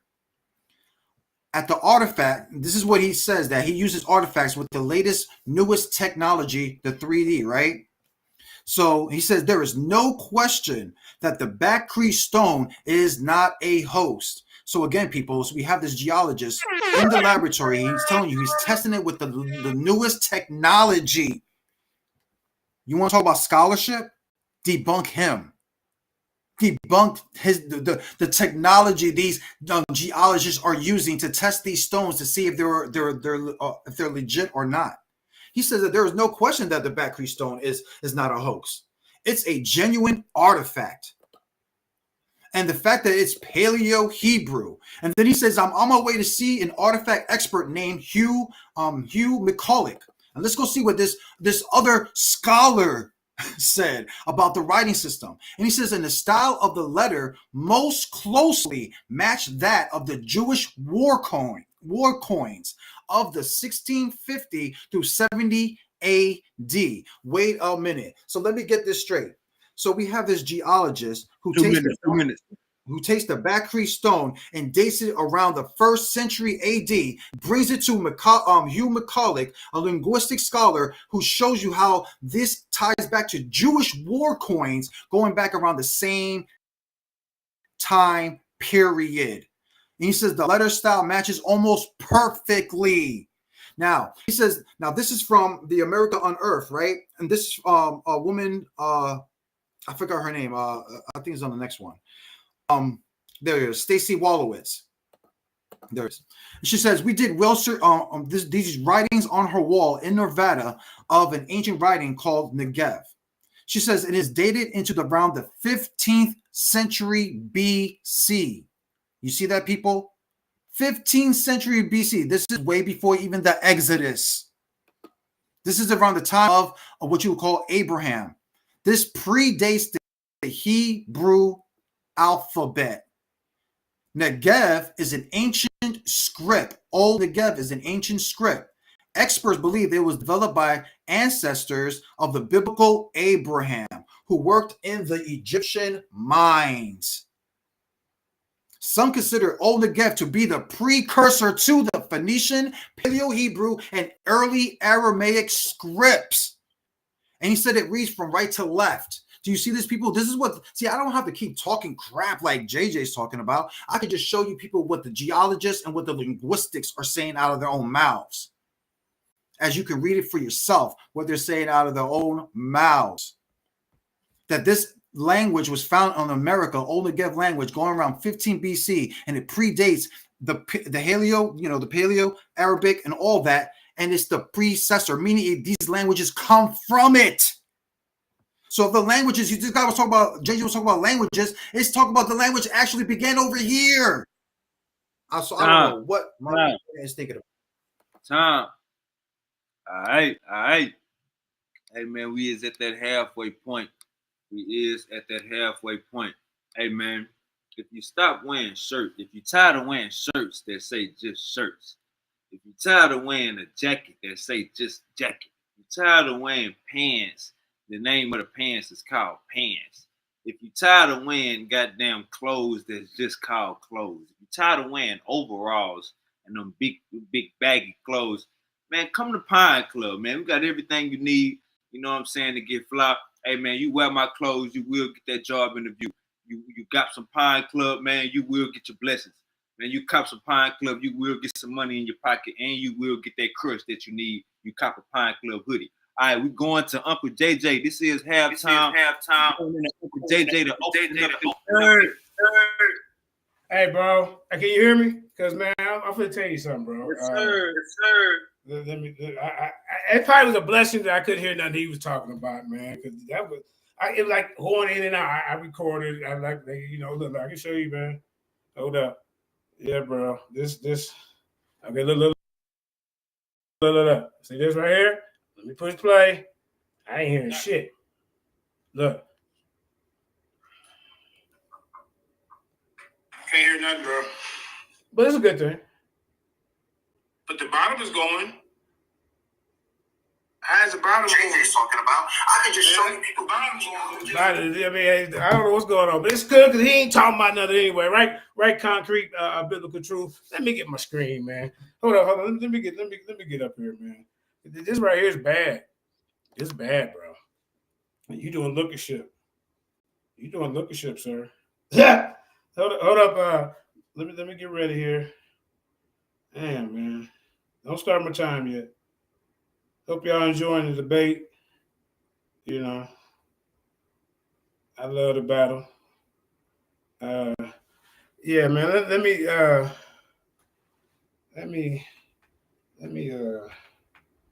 All right. Okay. You can start my time. Then when I share my screen, let me get my screen up anyway, because I'm gonna read something first, and then we can. Okay. Let me go back to my. All right. Let me get the screen up. Y'all hit that like, share, and subscribe. Tell me if you see my screen. And then you know what's crazy? I could put this, you know, it probably was, you know, he probably wasn't talking about nothing. Okay. You know, I guess PubMed ain't an article. Hey, look, you can pull it right. I pulled PubMed right up, and he crying about that. You crying about PubMed? Look, bro, you couldn't see that? I transferred to my email so I can show it on my screen. As my time started yet, bro? Can y'all hear me? I'm gonna start when you ready. I can see the article. I'm gonna start when you ready. Okay, but no, he crying about because I'm transferring over my articles and journals from my email to the screen. It's not my fault. You got somebody else to do yours, bro. All right, I started your time. Stop crying. Bring some real articles. All right, I started your time. Yeah, start my time, man. And let me read you something real quick, bro. I mean, you sit up here making stuff up. Hold up. You sit up here making stuff up. You already got beat up. Yeah, let me read you something, man. You know, now see, there are several reasons why Native Americans are typically classified there are several reasons why Native Americans aren't typically classified as a Semitic-speaking people. Let's start with the basics, Jose Vega. Semitic languages are part of an Afro-Asiatic language, which I've been telling you through the whole debate. Hey, by the way, that's dated in like 210, and Vega's been bringing out books from 1800 and shit. I'm just saying. On the other hand, belong to a various language family and isolates that are distinct from Afro-Asiatic. For example, the linguistic diversity among Native American groups is vast, with language like Navajo, Cherokee, and Kunik having their own unique grammatical structure and sound. Jose Vega, you don't know nothing about the languages. How you gonna put a Semitic speaking group over in goddamn America, man? You making stuff up, looking bad up here, bro. You got damn videos and shit, people pointing at the wall. And you want to try to cry because I'm transferring over my articles from my email of medicine to the screen. That ain't gonna save you. But like I say, additionally, historical and cultural contexts of Native American communities are shaped by their own distinct traditions and migrations, separate from the origins and developments of Semitic-speaking peoples. The differences in language, culture, and history are key factors in distinguishing Native American groups from Semitic-speaking populations. I mean, what else, man? I mean, this dude, man, in my time. I mean, for real. Now, I'm gonna talk about your Back Creek Stone. Now, here's a list of books that have made claims about ancient Israelites or Hebrews in the Americas, but have been disputed and debunked by scholars. Keep in mind, this isn't an extensive list. The Book of Mormon, which he gladly brought up in the beginning of the debate like an idiot, a key to the American Door by Haley R. P. Pratt. Uncle JJ, it's still on the PubMed page. The Ananos? Hold up. What's going on? It's still on the PubMed page. Yeah, what you're not understanding is he ain't bringing sources. Like the brother Vega is bringing different sources. So you're like, why is he staying on the same page? It's because he ain't bringing nothing out. He just brings the page and talks shit about it, bro. Just to be loud as fuck, like the brother said. And that makes it real. Yo, listen, dog, I can make it real too. You know what I mean? Like, let's not do that shit. That's stupid. Yeah, okay. It's okay. It's okay. Let me go back. Stop my time for a second. All right, now let me just get to. Hold up, man. Stop my time. All right. So you was trying to show the PubMed page right now? Man, this throwing me off. Bro, this throwing me off.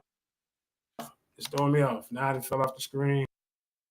Oh, now he's making excuses, bro. What the?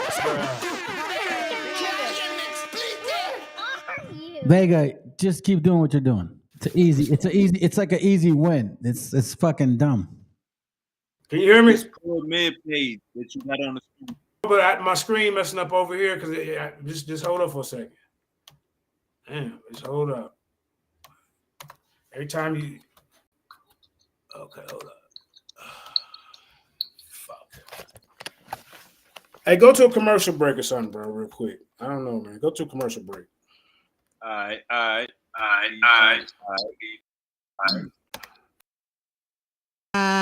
What a fucking barn. Well, hold on a second. Fuck that puto.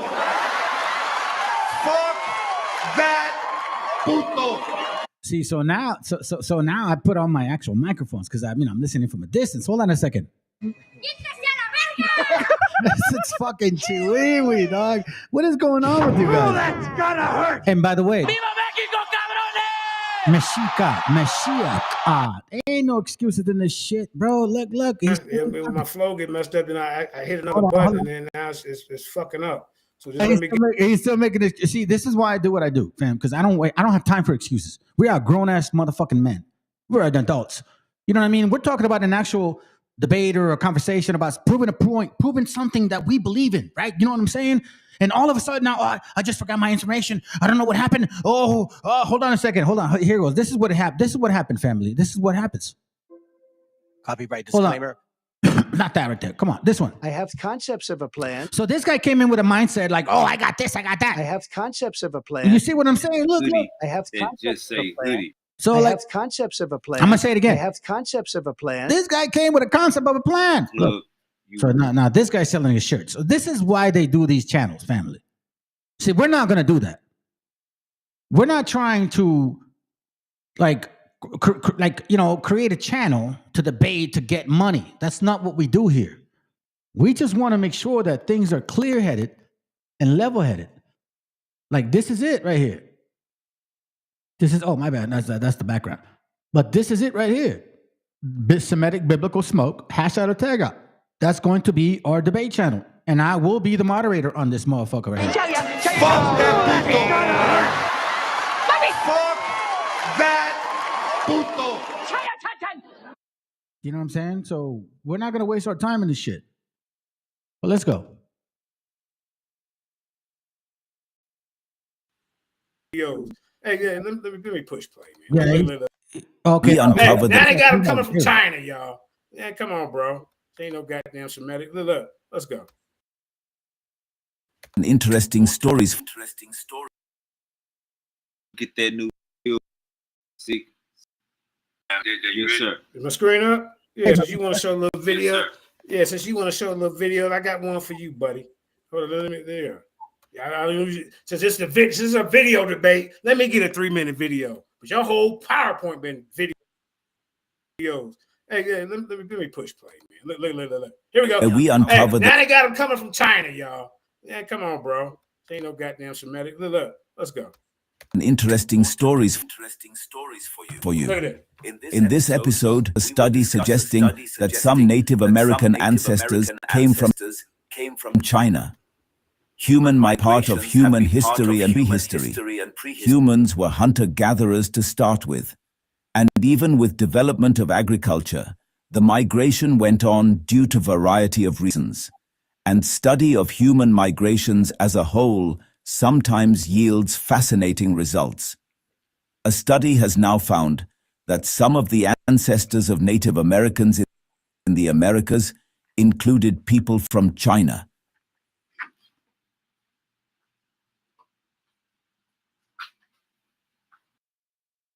Hey, fam, let me tell you something. I do have a book and material that shows that the Eskimos did come with us. Like, there are actual Eskimos, but they're not our people. I showed it in my class. Continue. Speaking people group. Don't do that, bro. Look, learn and listen. That's what you do. We're coming up here with comic books. Hold on, is it playing?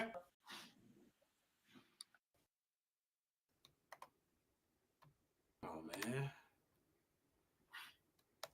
Counterintuitive as China. This is some bullshit.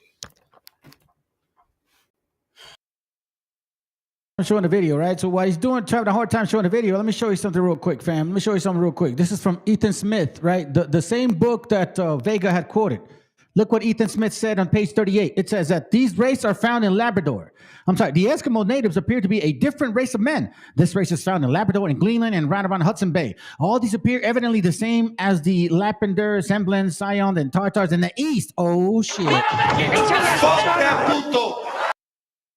Don't bring fire if you don't know how to burn it. Let's go. Ancestors of... Hey, can you see the screen? You ain't even sharing your screen. Yeah, hey, okay, bro. They're even bored of his ass. They thought he was going to be impressive and shit. He's letting them down, dog. You're letting your people down, bro. They counted on you to be strong. Yo, listen, yo, these guys ain't Hebrews. We the Hebrews, even though I don't want to say it, but, I feel it because, you know what I mean? I want to be saved by God, too. But you haven't proven shit. It was supposed to be, you said ain't no videos during the debate. And he didn't play a video. Ain't no videos.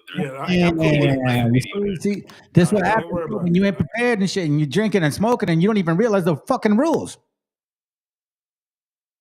All praises, Jose Vega. All praises for you, brother, for bringing this fucking idiot out.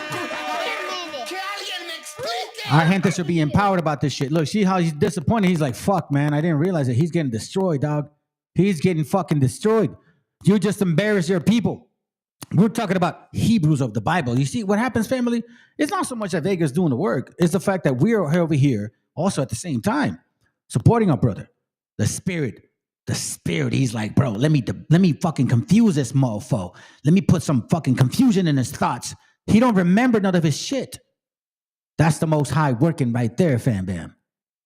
Let's go. See that, or do I need to is it on screen? You see that? You see that? Bet. You see what I'm saying? There's a genetic to bring up another fucking post.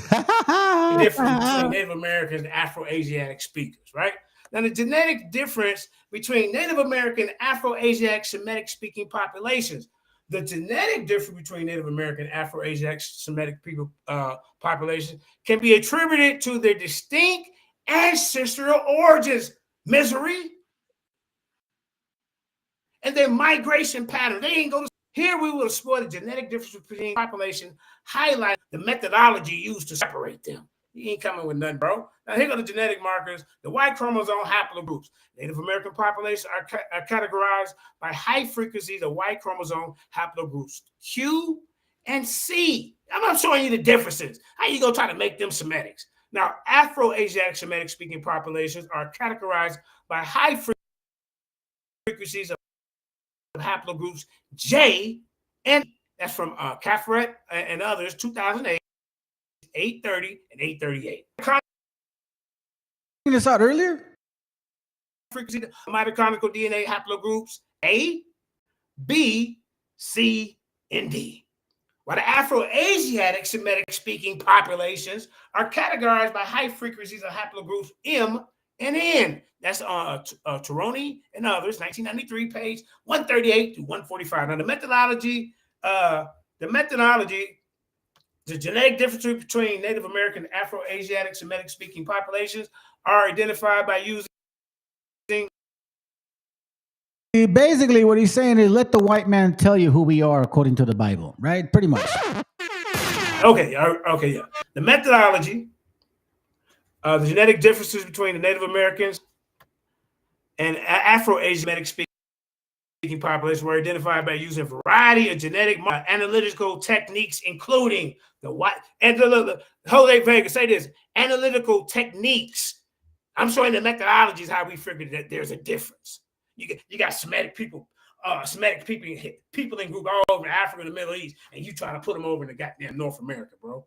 The origins of it. And talking about y'all, where your Bible at? Show me this Indian Bible. Show me the book of Tonto and the book of Pocahontas. Show me the book of Geronimo.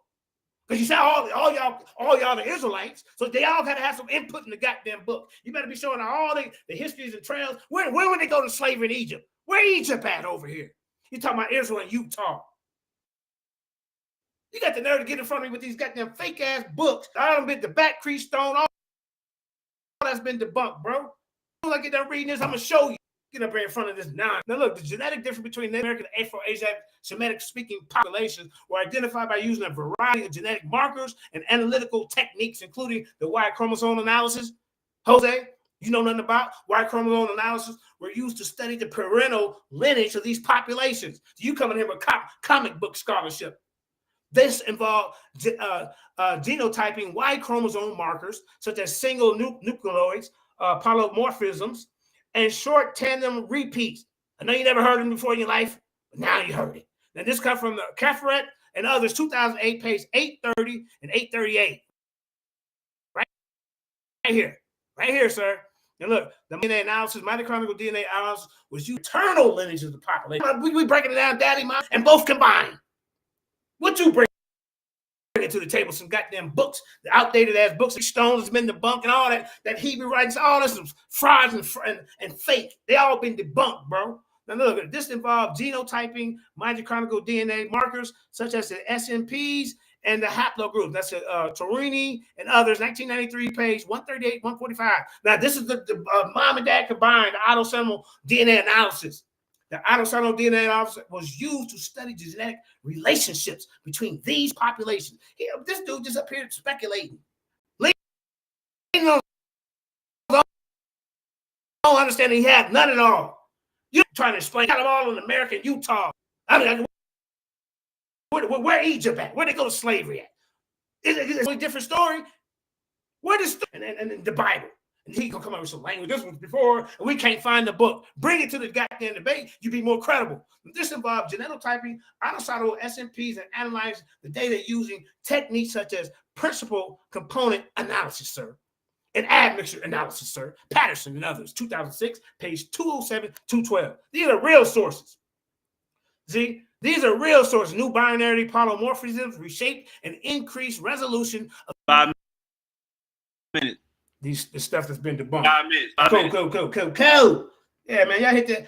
I hope y'all enjoying the funeral of Jose Vega. I know it's been slow and just brutal, but you know sometimes that's how you gotta take them out. Hey, bro, I love that spirit, man. You got the same like fucking comedy mindset that I do. I don't even know what the fuck he's reading, bro. You know what I mean? Let's go. Yes. Okay. Well, let me find it. Let me waste time. All right. Right there, he's like, okay, yeah. Wait, neither does he. Here it is, y'all. Look. There are several alleged artifacts and inscriptions. I'm reading off my notes. I'm not showing the screen, okay? All right? Because I ain't got time to I didn't have time to put in my notes. Look, there are several alleged artifacts and inscriptions that have been claimed to prove ancient Israelites or other Middle Eastern presence in America, but most of them have been disputed or debunked. For instance, the Los Lunas inscription in New Mexico, which features the Ten Commandments in ancient Hebrew script, is considered by some to potentially authentic due to its discovery in 1850 and is unknown script at that time. However, its authenticity is still debated among scholars. Similarly claimed of Sumerian influence in Central and South America are based off interpretation artifacts like the Fonte Magna, but these claims require further verification. Right? Like I say, there are some groups that claim connection to Hebrew Israelites, but these claims vary. Some African American groups, like these guys that out here talking about they won Westerns, they don't want to mess everything up. There are several books and publications that have made claims about. Second, did you hear what he said? He goes, "These guys are one Westerns. They're the ones that messed everything up." Oh, so you knew that there was an agenda to do the 12-type chart, right? Migrating to the Americas. Other examples might include the book of, by authors which claim to have found evidence of ancient Hebrews or Israelites' presence in the Americas. You're right, bro. Sheep blows. Here, I am a pirate. You are not of these lands, except that I say so. What else I got for you? Okay, then let me get to the cultural appropriation. Good, bro. Go back and forth. You know what I'm saying? Go back and forth. Chop it up with them, say some shit. I do the same too, and then come back. You know what I mean? It's a joke, bro. It's a joke, but it's very enthusiastic. Scholars, many of these inscriptions are considered to be modern hoax, and Jose really believe in this.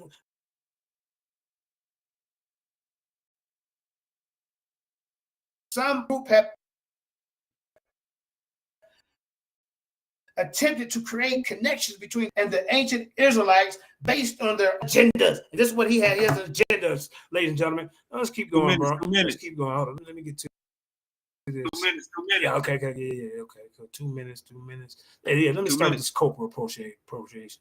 All right. 2 minutes. Yeah. All right. Now look. You can argue that certain groups are misappropriating Native American identity and culture by claiming connection to specific tribe, biblical narratives, without proper understanding or respect. This can be seen as a form of cultural appropriation that disregards the unique histories and experience of Native American community. He has no regard for his own culture. He wants to be something that he's not. You see, ladies, let's keep going because the show do fly. That's cool. The leaders and scholars like Doug Kill. I'm going to bring the one that's mad at you.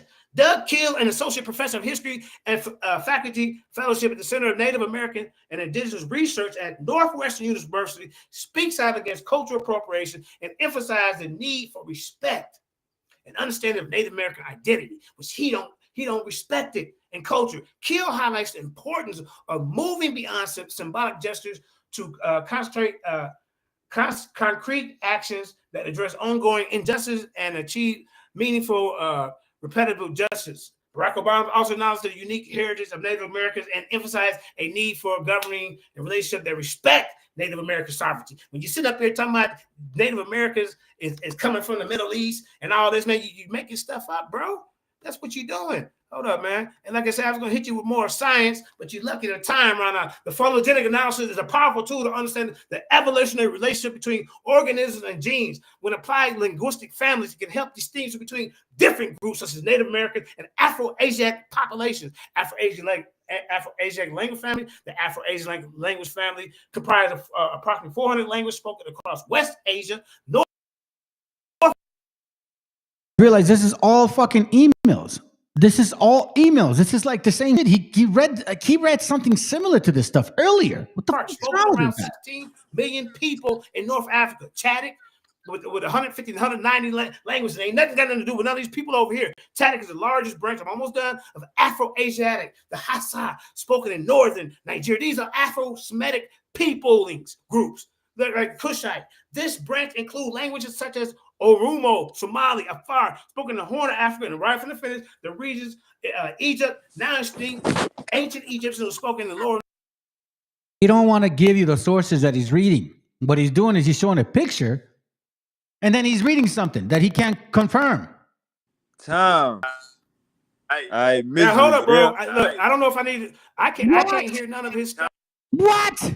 What? Shut your ass up! Misery, you there? Yeah. You can hear me? The brother's like, yeah. The brother's like, yeah. Oh shit. You can share my screen? Yeah, it's sharing. You see it says Genesis 9:27? Yes, sir. All right, cool. All right, now again, I want you brothers to know that this debate is basically over.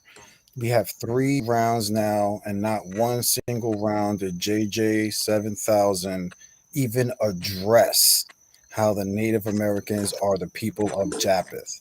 Again, the brother forgot about the topic of the debate.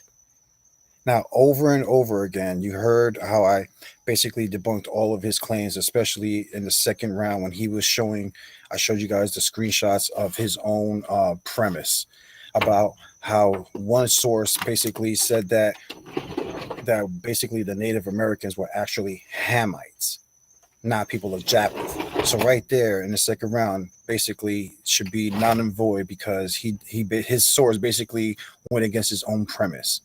Then he tried to show the DNA aspect or the Bering Strait going back to 30 to 12,000. And if you brothers and sisters realize he could even touch that, which I will be addressing in questioning and answering about how that biblically ties into the people of Japheth. Again, he is not on topic, and the whole debate has shown it. But the thing is that I find funny is that in that one source where he says that those people that migrated to the Bering Strait migrated to the Native Americans who are so-called Hamites. But if that is the case, then it's going against the Bible. His own source goes against the Bible because according to the Bible, this is what should happen with those people that migrated, those people of Japheth that migrated to the Native Americans. This is what should have happened. This is Genesis 9:27. It says, may God enlarge Japheth's territory as in numbers, and may he live. Now, this is the problem that JJ is going to have in questioning and answering right here, brothers and sisters. It says that these people from Japheth, it says, may he live in the tents of Shem, and may Canaan be his slave, right? But it says that the people of Japheth are going to be dwelling in the tents of Shem. So by his own premise of his own source, showing that those people that came from the Bering Strait to these Americas, which were Hamites, no, according to the Bible, they came to the land of Shem. Your head is chopped off at this point. Because now you're going to have to show and question and answering about those people that migrated, the people of Japheth from your source. When did they ever dwell in the tents of Shem? And you know what's so beautiful about this? Let's go see. That this is from Strong's H168, from that word tent, right? And let's go see what it means in the Hebrew, right? Let's go see what it means in the Hebrew. Under the Strong definition, right? A tent, covering, tabernacle. Under the KJV translation, is under tabernacle used 198 times. Under the outline biblical usage, right? Tent, nomad tent, yeah, dwelling, habitation, the sacred tent of Jehovah, the tabernacle. Under the Hebrew Chaldean lexicon, a tent, a tabernacle. Now, everybody who don't know where the tabernacle is, that's in the land of Israel. So again, the problem that this brother has is now he's going to have to show how the people of Japheth not only dwelling in the tents of Shem, which would be the Native Americans, of course, to what he just brought out. But the tabernacle, and where's the tabernacle located? In the land of Israel. Oh man, people just shoot themselves in the foot. Now you want to talk about Native Americans? Who Native Americans claim to be Israelites, right? We have movements all around Central and South America of so-called natives that believe that they're Israelites. As you see here in this photo, you have these brothers in Peru. Look at them rocking their fringes, about to make a sacrifice. Where are the Black Hebrew Israelites doing sacrifices? Oh man, look how strong these brothers right here look right here in Peru, rocking their fringes, claiming to be Hebrew Israelites. Look at this elder right here. For brothers and sisters who don't realize what this brother is wearing, he is wearing the Levitical ephod.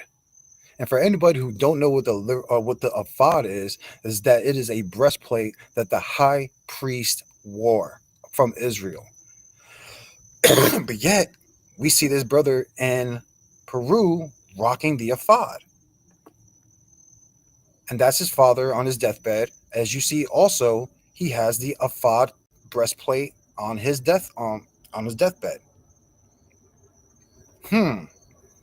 Why do we have artifacts that also mimic the customs of the Hebrews?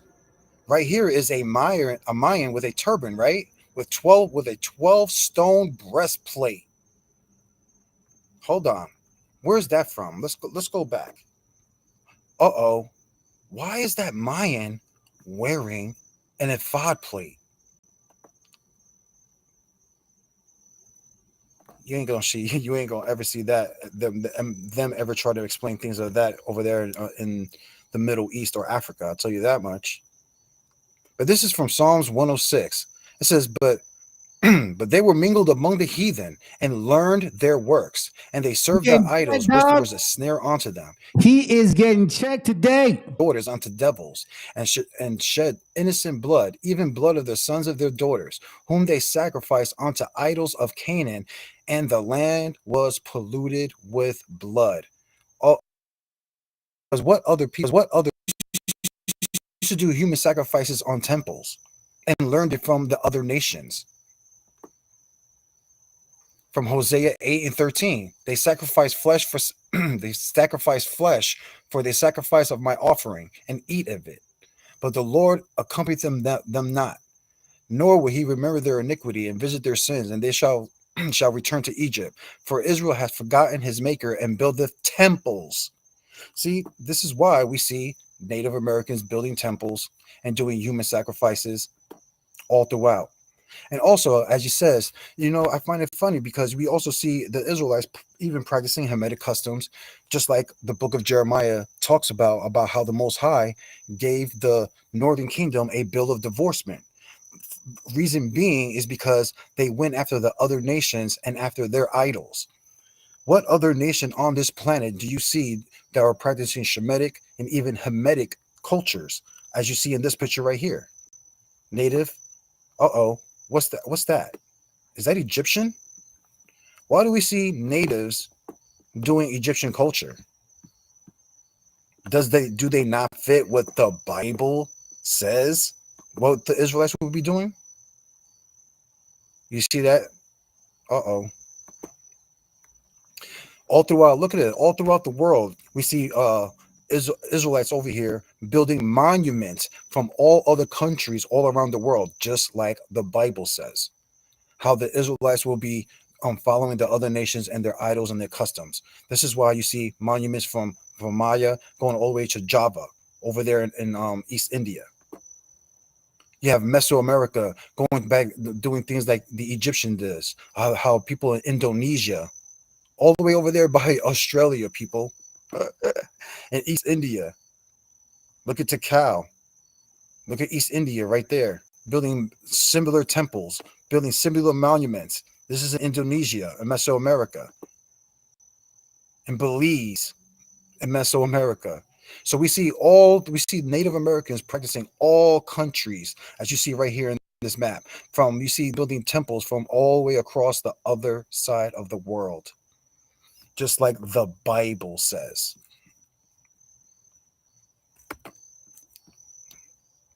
Hold on, let me get into my next one. Right here. You know, if this is why the brothers hate the Bible, because the Bible mentions things that that originate from the Americas. Here's a perfect example. If America is not the land of Shem and the whole the land of milk and honey, then why would the Most High feed his children, the Israelites, quail? In Numbers 11:31. And there went forth a wind from Yah, and he brought forth quail from the west, the sea. Now, quail is a bird that belongs to the peasant family, though they do not look alike. Quails and pheasants are closely related. These birds originate from North America. Hold up.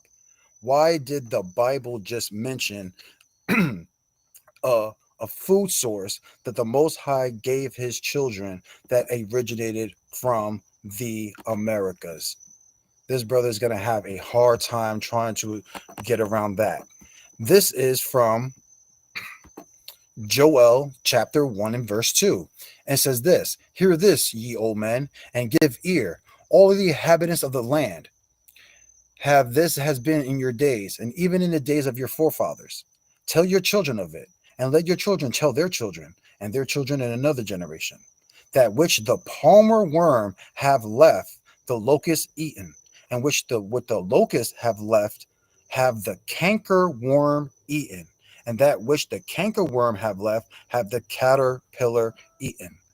Now, brothers and sisters, this is a story in the Bible in Joel chapter 1 and 2 of the Most High telling you how he sent basically a plague or a pestilence in the land of Israel and plagued it with the palmer worm and canker worm. The palmer worm is a moth of the family Gilchidia. It is found in where, people? See, this is the problem that brothers like JJ is going to have to come to in terms with. That the Bible is telling you that this this palmer worm, JJ, is found in eastern North America. Where are canker worms native to? Do you see that, JJ? Why is your Bible telling you that the Most High put a plague in the land of Israel? So now if the debate is if Native Americans are Israelites, what I am proving to you, brothers and sisters, is that the Bible is showing you where the land of Israel is. Where are cankerworms native to? North America. The fall canker... Okay, it is a native pest of broadleaf trees and shrubs in North America. Why is your Bible saying these things?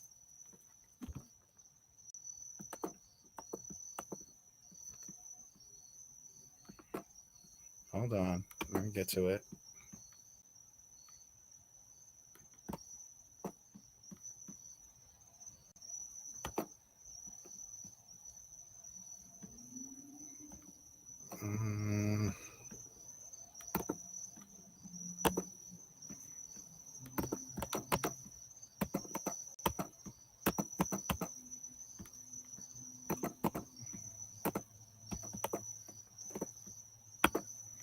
Okay, because JJ wants to talk about customs, right? About the Hebrew customs. See, I don't need to use Google scholarship when I have the Bible to back it up. This is Numbers 15 and 38. It says, "Speak unto the children of Israel and bid them that they make them fringes in the borders of their garments throughout their generations, and they put upon the fringe a border of ribbon of blue." See, now brothers will come in here and say, "Oh, look, Jose, the Samaritans, they wore fringes," as you see right here, right? As you see right here. But what is the difference? Is that the Most High said that they would put a ribbon of blue. And as you brothers and sisters see, I can show you a plethora of pictures of Native Americans wearing their fringes with the ribbon of blue. And the funny thing about this, people, is that these Native Americans are wearing it ignorantly. You see that, JJ? They're ignorantly wearing it. but it's part of their custom. Why is it that these Native Americans, when anybody can ask anybody on the planet, or when it comes to people wearing fringes anywhere around the planet, the first people that's going to come to mind are Native Americans. But then what separates that argument is now how the Bible says that these people, to separate themselves from people like the Assyrians that you see in the Assyrian walls or the Samaritan walls, they have to rock a ribbon of blue above their fringe. But yet, I can show you picture after picture of natives rocking their fringe with a ribbon of blue right above the fringe. Why is that?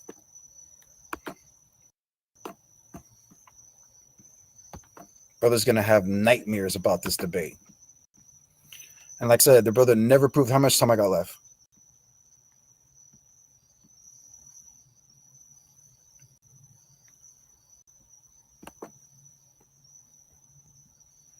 You got 3 minutes. My bad.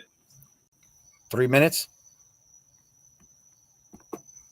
Okay. Yes, sir. So like I said, I use the Bible to back up my claims, like stuff like this. You have claims like in First Maccabees 13, 20, and 27 and 28, when it says Simeon built a monument upon the sepulchre for his father and his brethren, and raised a loft in the site with he have stone, behind and before. Moreover, he set up 7 pyramids, one against the other.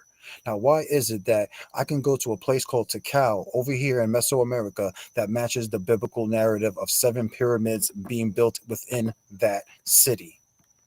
Like I told you, brothers and sisters, I can make the Bible come to life. Hold on. My last point. Yeah, but we didn't bring up the last point of the Cherokees' creation story, right? Because you want to talk about Israel, right? It says Cherokees. This is the Cherokees' creation story. It says, in the beginning, Yahweh created the sky, the world, our mother, earth. The waters around the earth were dark and deep, but the spirit of Yahweh moved upon the face of the waters. Oh, what does that sound like? Uh-oh, that sounds like Genesis 1. And Yahweh said, let there be light. Uh-oh, sounds like Genesis 1. And the sky, world, and our mother, the earth, lit up. And Yahweh called the light day because we could see to work and to plant our crops. And he called the darkness night because we could rest in cool comfort. And Yahweh divided the waters and of the sky, the world and the waters and the earth, the world.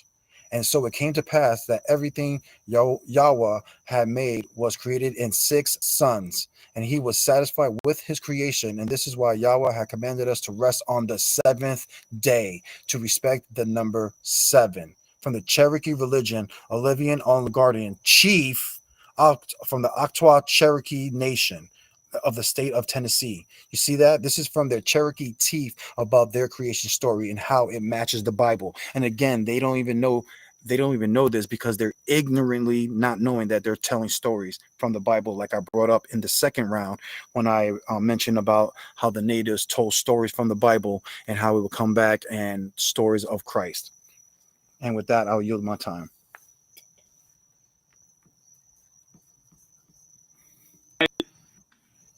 All right. Hey, man.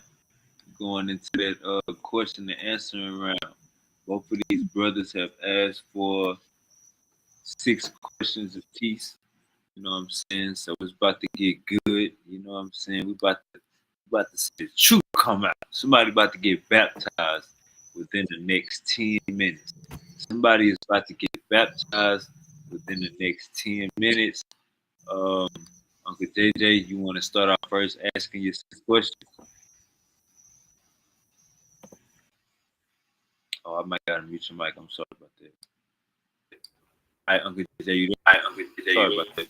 Sorry about that.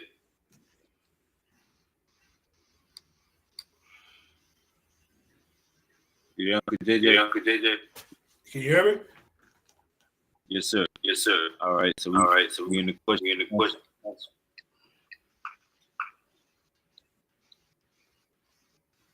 I can't hear you. It's bad connection. You can't hear me, bro.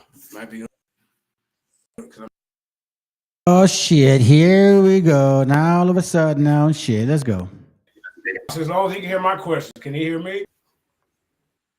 Yeah, go ahead. We're doing a 10-minute interrogation, right? You got we doing what we doing? 6 questions apiece. That was an agreement, wasn't it? Yeah, there was 6 questions apiece, wasn't it? Okay. Yes, sir. All right, Jose, you can ask me questions. You can ask me questions first. Go ahead, bro.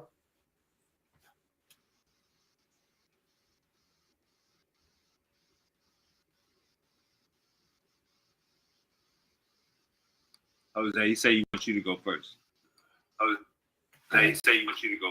Nah, bro, I went first. I opened up the show, even though you are the affirmative. I mean, what are we doing, bro? You can't go. You gotta echo. You might want to keep your mic muted. And I told you to relax yourself. Maybe you need to go drink on something, but I told you to relax yourself. Misery, you there? Misery. Oh, yo, did he just fucking tell him, like, yo, I told you not to be fucking drunk? Yes, I fucking told you. See what I'm saying, family? Oh, man. Damn, bro. See, that's when you don't know that you're dealing with spirits, man. You have to be honest with yourself. Damn, that's heavy duty, fam. Like I said, according to Genesis 9, where I brought up about how Japheth is going to be dwelling in the tents of Shem, how can you rectify that when you said that in your first round, when you brought out your article, that the people that came through the Bering Strait basically came to dwell with some Hamites? So when did the so-called Japhites dwell in the land of Shem? All right, that's your question? Yeah, that's my first question. All right. But see okay. That question is invalid when you're not even following the biblical narrative, because you got Israel in America. How can you try to refer to the Bible to prove? Hey, fam, I just want to say something. You know, the brother said, hey, man, he told he is this dude right here that's talking. He's like, hey, man, you need to keep track of this shit because, you know, I told you have a little bit, but, you know, when you're drinking too much, this guy's drunk, bro. This guy's drunk, fam. That's why he's like, he ain't following the fucking, he's not doing nothing. Let's go. Okay, yeah, I'm rocking with the biblical narrative. Israel's over in the Middle East. You know, Egypt is over in Africa. You know, Babylon's over. You can't show us where Babylon and none of these places is that's in the Bible. So now you cannot go back to the Bible to talk about some Japhet and tents and all that, bro. You can't do that. That's my answer to that. Now go to your next question. Okay.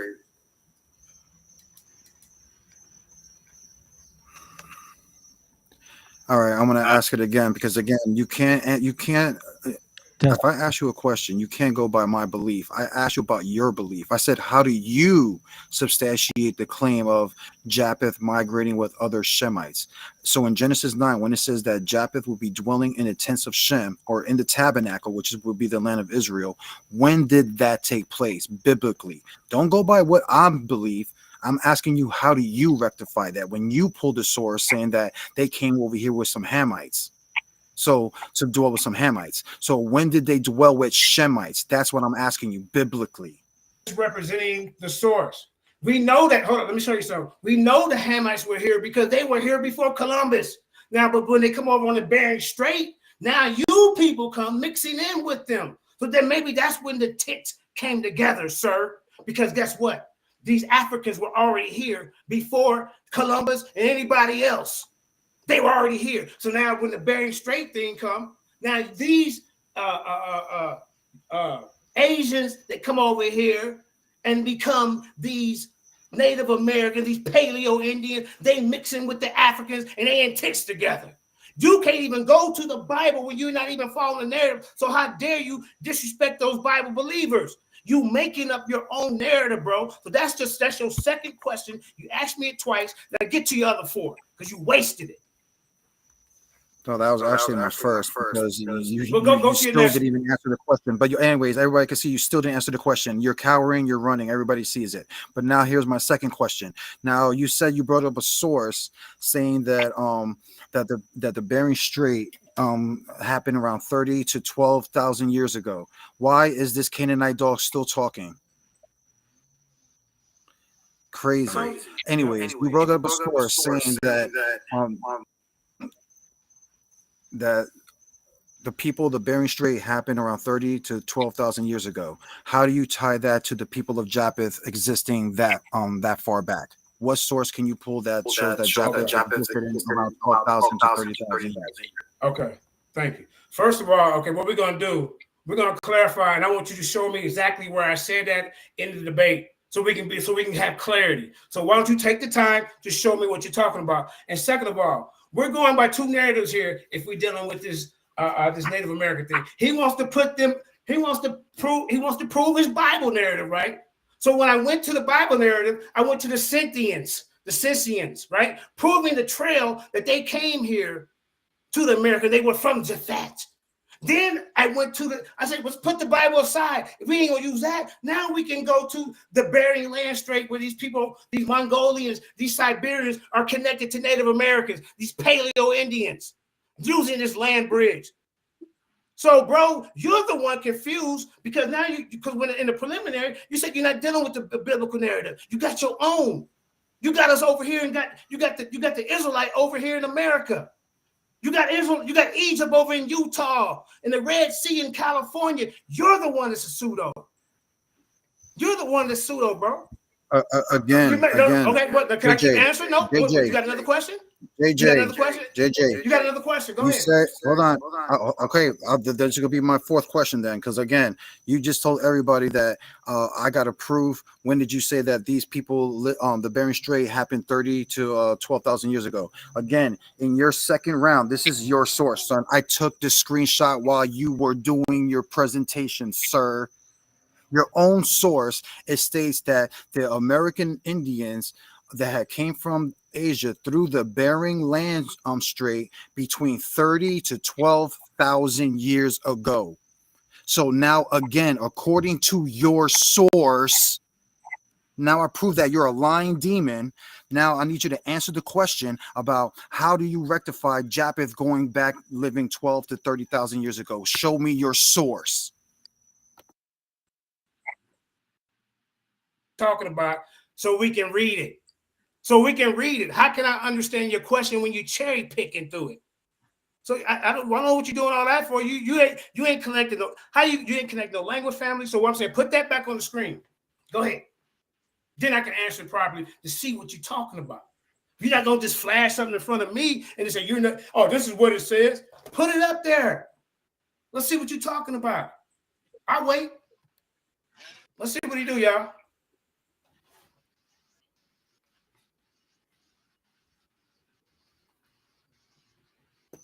All right, what is it? My fifth question now? No, put that back up there so we can see what you're talking about.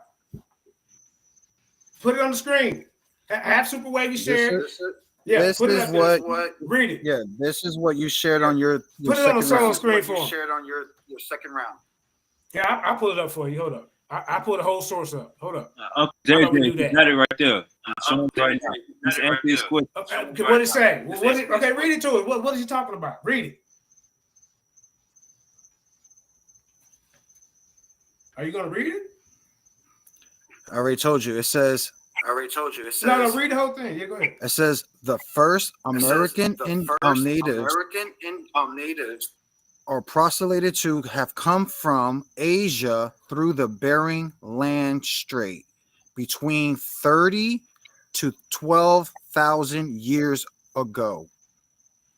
Okay, this is the source you pulled up in your second round. Now, again, how do you tie these people from the Bering Strait going 30 to 12,000 years ago to the people of Japheth, which they don't go back 12 to 30,000 years ago, unless you have a source that claims that there were some people of Japheth dwelling back in those times.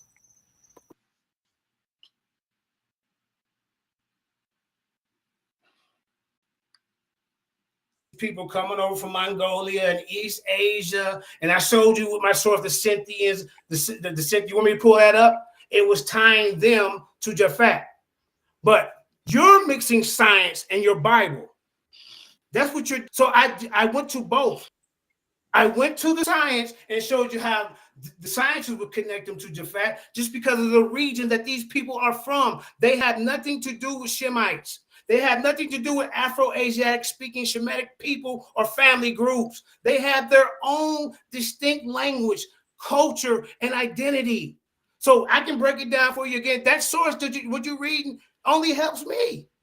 For the simple fact, it's showing the land. You believe the source. So you know they came over on this land bridge and these people from Siberia and Mongolia. So when you look at the table of nations, these people will fit over how I showed you with my source that y'all said that y'all couldn't see it wasn't moving. You want me to show it to you again? I can. Let me pull it up. Let me pull it up. Hold up. Let me pull it up. Look, we're here to learn, right? We're here to learn.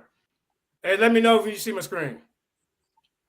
Let me know when you see my screen. Look here. Okay. Misery. You want to share screen? Yeah. Let's see what he's talking about. If it answers the question, he's been rambling on. Still doesn't answer the question about how he's tying it to the biblical narrative of Japheth. All right, let's go to question number 4.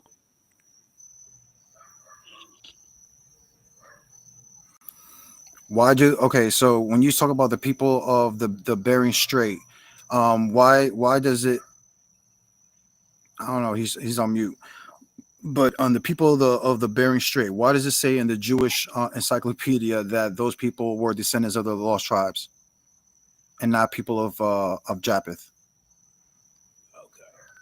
Okay. Unmute me, bro.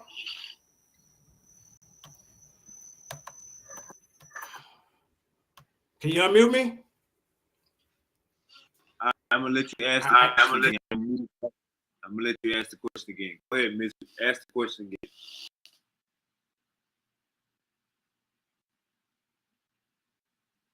Misery. Ask the question again.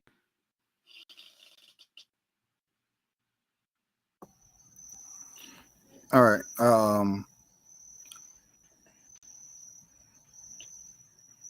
He said he heard the question. You're on mute. Misery. Ask the question again. Okay, hold on. Yeah, like I said, why is it that in the Jewish encyclopedia it states that the people from the Bering Strait, like you just claimed, that they were people of Israel and not Japheth? Like you're. That's a good point. Thank you for posting that. That's the Jewish biblical scholars putting in their Jewish encyclopedia. All right, let me clear something up. Can you hear me?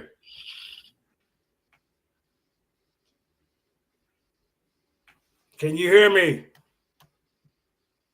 It's this right here. Can you hear me? Unmute my mic. Okay, so let me share my screen. I need when I say. All right, Misery. Misery. I don't think. Can you ask the question one more time for him? I miss. I think he hears me. He's just asking. I don't think he can hear you. Yeah, I can hear you. You can hear. Yeah, he said he can hear me. He's having problems talking. Yeah, bro. That's the question. That's the question. I want to share my screen, bro. Uncle JJ, we're not sharing our screen. Uncle JJ, we're not sharing our screen. You answer this question for 2 whole minutes. You answer this question for 2 whole minutes. So we can't share the screen just so the people can learn. Okay. All right. Okay. We move on. So ask the question again. How am I supposed to, if he's trying to tear down a source and cherry pick through it, we have to let me share this. Hey, Misery. Like I said, he didn't hear your question. He's still stuck on question number 3. Ask question number 4 again. No, he heard it. He's just trying to say that he wants to show a source that he thinks is going to address it. And I'm telling you, he just said, all right, ask the question again. So I'm telling you, he didn't hear you. So maybe you got to say about the Jewish encyclopedia. So why in the Jewish encyclopedia does it state that the people that came from the Bering Strait were Israelites and not people of Japheth, like how your source is trying to say, or if your source is trying to say? You hear me? So if I pull up the Bering Strait, are you telling me? Because I looked at the Bering Strait, they didn't say nothing about these people coming over and they're Israelites. First of all, how could they be Israelites when Israelite wasn't even a nation or even thought about before they even came over here? So you need to get up out of here with that pseudo scholarship and ask me some real questions. I know Super Wavy holding your hand a little bit, but he still ain't gonna help you, bro. You have been beaten and destroyed. You have made up your own goddamn doctrine in front of everybody, and you think you're doing good. Wait till I get to ask you some questions. Because that question right there didn't even make no sense. To show me there is no source talking about the Bering Strait and these people came up with this. You made that up. You made it up. Go ahead. So like I said, he ain't understand. He ain't hear question. He ain't hear question. Yeah, he don't want to answer. He can't answer it. Don't worry about it. I can move on to my last question. You got 2 more questions left, by the way. Okay, I got 2 questions. Cool. According to the DNA, when I showed you the DNA, even going back to the Middle East, Pakistan, Iraq, and Saudi Arabia, why did you make the statement that the MQ, what was it, the QM242 doesn't go back to the Middle East when I just showed you genetics showing that it actually does? Great question. Great question. But now, what you have to do is place, because the whole debate is you're supposed to be proving the fact is a Shemite. That the Native Americans are Shemites, which you have failed to do miserably. You haven't showed no genetic connections, no affiliation to that land over there. Yeah, turn your camera back on. No affiliate. I would hide too if you get in front of me with this nonsense. You ain't showed nothing. Now I'm gonna let you ask me as many questions as you want, because it ain't gonna save you with your trickery. Now look, these people, he hasn't showed the connection of these people being from the Middle East, these Native Americans, the Chickasaw, the Navajo, the Apache, the Illini, the Iroquois. None of them, the Black Hawk, the Blackfoot, none of them. Which one of them is due? Brother, I showed a source. Brother, I showed a source. That's my answer. Brother, I showed a source. I showed you that 94% of people from Mesoamerica and South America have that QM242, and it goes back into the Middle East. Why did you say that DNA does not go back to the Middle East when actually it does? Also, not just Siberia and Okay. That's all I'm saying. You gonna ask me the same question? Answer that question. Let me ask my last question. Yeah, answer the last one then. Yeah. When I showed the premise about Jeremiah, about how the Most High gave a bill of divorcement to the Israelites, basically because they went and followed the other nations, their customs and their idols. We all know this, correct? So why is it that, can you show me another nation other than natives, which I showed everybody thoroughly about how natives practice many different cultures and even built monuments from the other side of the world?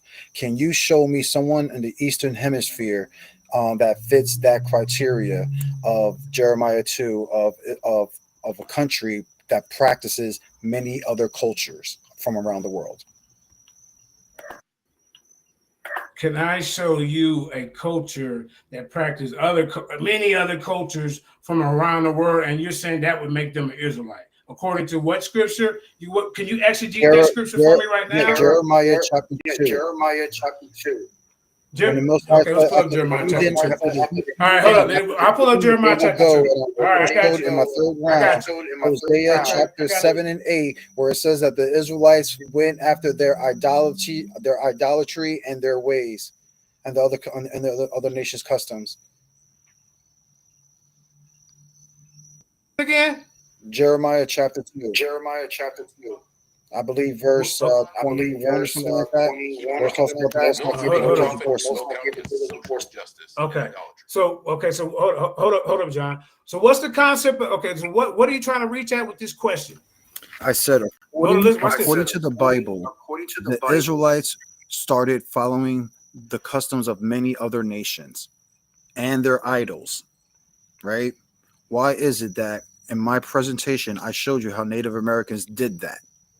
Can you show me any other nation in the world that basically has many different cultures, that followed many different cultures. Because when I look at China, China has their own culture. Japan has their own culture. Russia, they have their own culture. England, they have their own culture. African tribes in Africa, they have their own culture going back thousands of years. What can you show me a culture over there, or a nation or country over there that practices many other cultures from around the world, like how the Native Americans did? Okay. So your question is supposed to be structured towards the Bible and different people who are supposed to be one of the children of Israel and how they went out and practiced other cultures and religions. Well, like I say, there's plenty. See, he's not even the Bible. There's plenty of other, the Haitians, for example. Y'all call them as part of one of your Benjamites and all that. Guess what? They were practicing voodoo to get the Europeans out. So there's other examples of people falling off and worshiping, the Israelites were worshiping Ishtar and other gods. As far as I'm concerned, you ain't even following the right. You ain't even following the right God, because Yahweh is a little fella. He up on the L. You don't even, matter of fact, the Native Americans have so many goddamn gods because they're not connected to this book when it comes to the Middle East and the Bible. You can't find one scripture in there saying, oh yeah, the Native Americans, Chief Tonto was the leader of the tribe of Judah. You see what I'm saying? Pocahontas was his Levite wife. None of that, bro. You making this stuff up, and I'm really getting tired of it because you insulting the people's intelligence and you insulting mine. Yeah, turn your damn camera on, bro. I would hide too, because none of this that you're talking adds up. First, you're talking about in the preliminary, you ain't dealing with scripture when I ask you what's the connection. Now you're the one that mixed science with this. You tried to mix the people honest. He tried to mix the science and the biblical narrative with it. So I went to the biblical way and showed you. I showed you with my source what they say with Japhet and how they connect through Russia and through the Bering Land Bridge. I showed that. Then I went to science. I said, you don't want to do that because you ain't dealing with the Bible anyway. You said it in your preliminary, sir. And then I said something about science haplogroups. You said the preliminary. You don't deal with that neither. So you're a walking contradiction. Don't make me play what you said in the preliminary. Everybody heard it. So you see, family, you see what I'm saying? You see what I'm talking about? Like I told you that if you saw his eyes, he would have some fucking spirit on his ass. He just said that the Most High ain't even God. He's like someone else. Wow. Let's focus on the discussion. Hold up, John. Hold up. Yeah, that's his last question. Turn your camera on and show us where this goddamn Native American Bible at. Huh? Go ahead. I'm waiting.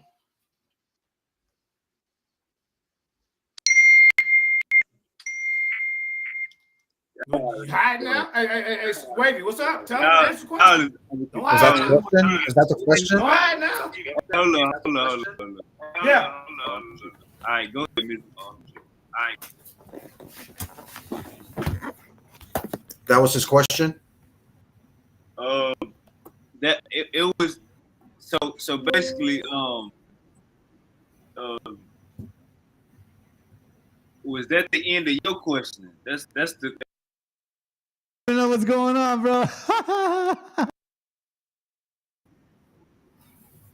Funny. You satisfied? You good? You satisfied? You good with that answer, Visitor? Oh, that's his question? I'm saying you good with your question and answer. You satisfied with his answer? Oh yeah. I already had. Oh, he didn't answer anything, but yeah, like I said, it's all to the people. The people are gonna see it. You know what I'm saying? Right. The people are gonna see it. He didn't answer that one question. All right, but, all yeah. Right. So now it's gonna be JJ. Now you about the question misery. All right, Uncle JJ, you got the flow. Yeah. All right. Now I'm gonna ask you again. He claimed that the Native Americans had the first original Bible and that Israel is America. Say that shit earlier. I'm just saying. The Native American prophets that helped write your Native American Bible, because you said that's the first one. Give me their names.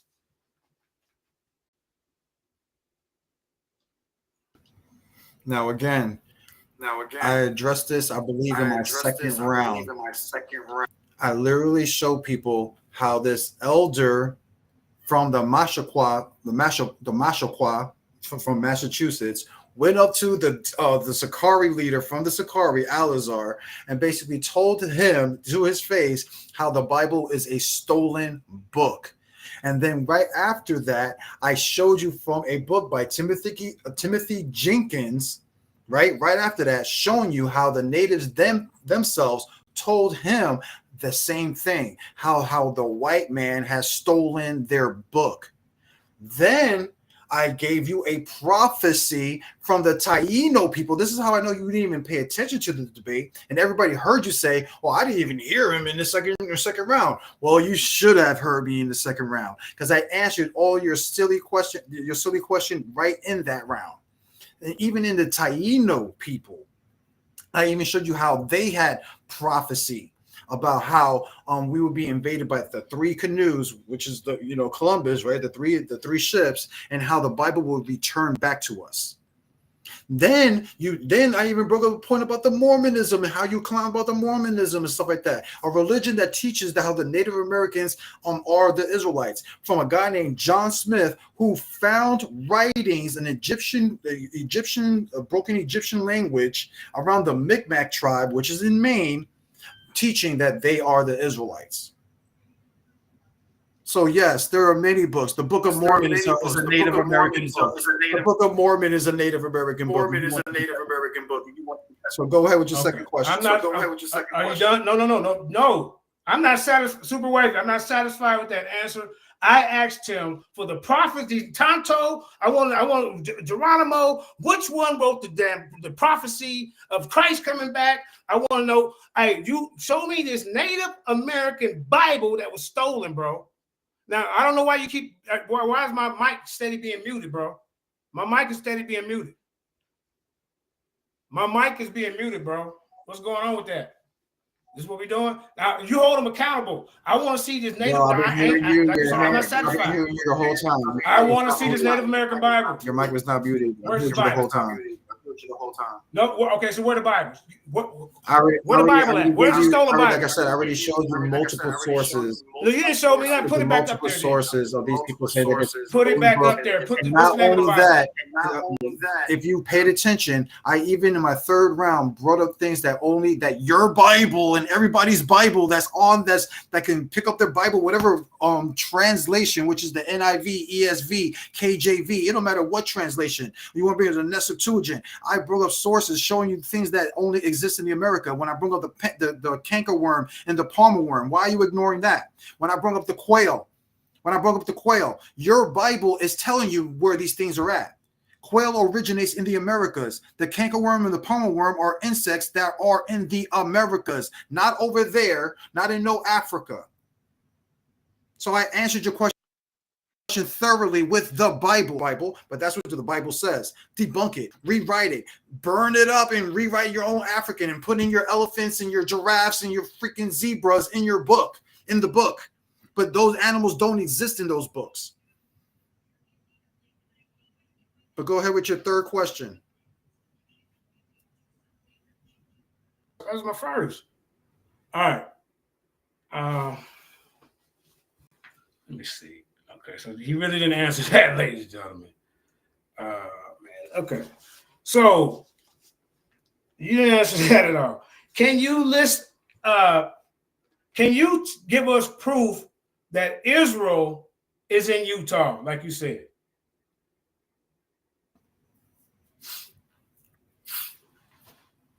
That's your question. Not about the debate. Okay, so you want to get off topic. So you're asking me what is one of my main points to prove how Utah is the land of Israel. In the book of Deuteronomy, when the Most High talks about what is it, Deuteronomy 17, the Most High 17. No, Leviticus 26, when in Leviticus 26 it talks about how the Most High would plague the land. And then how he would make it a desert and basically a salt flask, which is basically salt. He would plague the land with salt and desert. Now, when you go to Utah, of course, you already know Utah is, desert, yeah. But did you also know that that land is plagued with salt? Anybody could look it up, Google it. It's called the Utah Salt Flask. And you're going to see miles upon miles of white salt on the ground, just like the Bible says the land of Israel was plagued with. And if you guys claim that you guys are cursed and you're not in the land, then the curse of Leviticus 26 is still in effect, and that land should have salt in it also with desert. You're doing too much. You're doing too much. Now, so who put all the Native Americans in slavery in this American Egypt?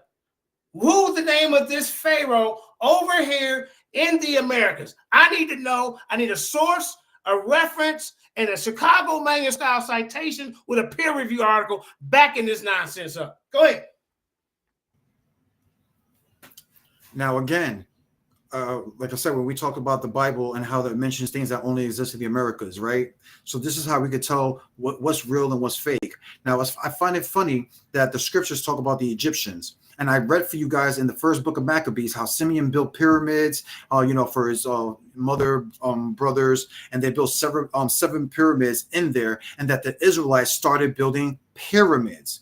Now, if Egypt is known for building pyramids, and the Israelites, again, they bit off the Egyptians, right, of building pyramids, why is it that the most pyramids exist over here in the Americas and not nowhere else on the planet? So yes, it would make biblically sense that the land of Egypt, or Mizraim, because that's not Egypt, is a later on term, because people do put these names on it, but it doesn't make it the biblical nation. Mizraim was known for making pyramids, and again, like I said, the most pyramids exist over here in the Americas by far. That's like today, like today, right? That's like comparing cities like skyscrapers. So whatever country has the most skyscrapers, they're considered to be what? High class and overclass. Well, that's exactly what it was with the Egyptians. Their pyramids would look like today as the skyscrapers. So why is it that in today's society, the Native Americans built basically the most skyscrapers by far, which is an Egyptian custom? Can't get around that. Okay, so I asked for the location. You said Israel's in Utah. I need to know what. No, you're not getting up out of here. Where the hell is Egypt at? What city? Is it in Memphis, Tennessee? Is that where you got it down there? Where is Egypt? And who's the American Indian Pharaoh that put them in slavery? Go ahead, bro. You didn't answer the question. Go ahead. We waiting. You rain dancing around is what you're doing. That's a ridiculous question, because everybody knows that the Native Americans from North, Central, and South America, the majority lost their heritage, so that you can't even get that information unless you're hearing it, like I already told you, from the elders, right? And what the elders say. And I already showed you how the elders show you about the creation story, how they prophesied even about Christ. But go ahead with your next question. No, I'm not satisfied with that, because I asked you. You said that you made it. You said Israel was in Utah, so you know where Israel at. So then, how did they get to Utah? Because they left the Exodus. What part of the United States was this Egypt? Was it in Memphis, Tennessee?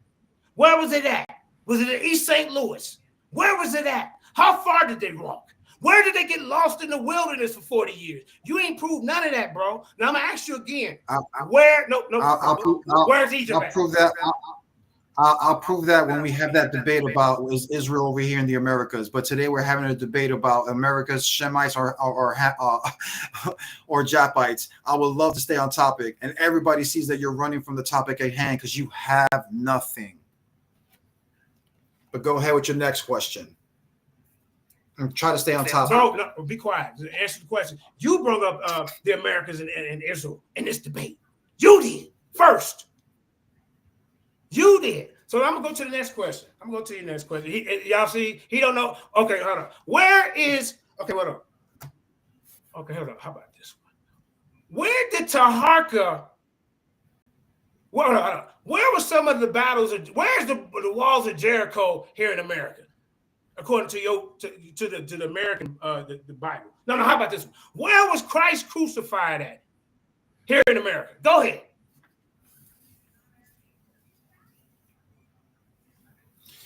Okay, so you want to talk about Christ being crucified in the Americas. Well, here's your proof that Christ was over here in the Americas. Once again, your Bible. Your Bible tells you that Christ was over here in the Americas. How do I know that? Your Bible, it don't matter what Bible version you want to pull up. How do I know Christ is over here in the Americas? Because the Bible says that he walked through the cornfields, and how him and his disciples, meaning John, John, all of them ate off the corn. And again, what does corn come from, sir? So when you ask me silly questions about where was Christ crucified, and you're over here talking about, oh, well, this is the Americas. You're over here saying you're bugged out because it's the Americas. Well, it's not my fault that your Bible tells you that Christ walked around the cornfields. And you can't even get around it, because even in the Greek, it means corn. Doesn't mean maize. It doesn't mean anything like in the Hebrew, but in the Greek, it just means corn. So yes, the Bible proves where Christ was. Again, I don't have to play word games. I don't have to play ad hominems and stuff like that. The Bible tells you where it's at. So where did Christ get crucified? He must have got crucified over here when he was preaching the gospel, walking through the cornfields, and him and his disciples were just eating off the top of the damn corn. So that's how I know. I'm not accepting that, bro. So what? Okay, so which cornfields did he walk through? Iowa, Kentucky, Illinois? You mean tell me because the scripture say somebody walking through a cornfield, you want to associate it with the Americans? Let's go to the next question, man. This is getting out of hand. Okay. All right. Let me see. Let me get you. Hold on. Let me line you up. All right. So, what historical evidence supports the location of ancient Israel in the Americas? What historical evidence support the location of ancient Israel in the Americas, sir? Give us something. I need historical evidence. No, he ran away, y'all. How do historical records from neighboring ancient civilizations collaborate with the presence of Israel in the Americas? Here, I got another one for you. Which one you want? Which one you want? So you're asking for historical references. I already gave you historical references. Again, the Book of Mormon, regardless if you want to accept it or not, it is a book that goes back over 150 years ago. So that will be an historical book. That would be an historical account of a book teaching that these people over here in the Americas were Native Americans. I also showed you articles from Jews, from Christians. I even showed you books from Jews and Christians, all saying that these people over here in the America were Israelites. And not only that, that this was the promised land. So I don't know why you're asking me a rhetorical question, which I already answered thoroughly during these rounds. And that was your final question. You suck. I got one more, bro. I got one more question. I got one more. Yeah, don't try to get up out of here to my final question. No, sir, buddy. All right, let me see. That was number 6, bro. That was number 6. That was 4. His second question. Y'all kind of had. You got one more. Yeah, he trying to get up out of here. All right, now here go my last. Okay, so how many I got more? I got what? 2 more, right? Yeah, he trying one more. All right. Now as y'all can see, this guy has made up his own doctrine. So my question is, I want you to distinguish all 12 tribes of the Israelites, but naming the ones over here, like the Iroquois, they Judah, and goddamn it, the Apache, they the tribe of Gad, and then the I need to know. I hope you understand this question. First of all, which one of these Native American tribes are out here on the corners telling y'all in America, because y'all say y'all are Israelites, that they are the tribe of Judah? That's my question. Go ahead, sir. You got the floor.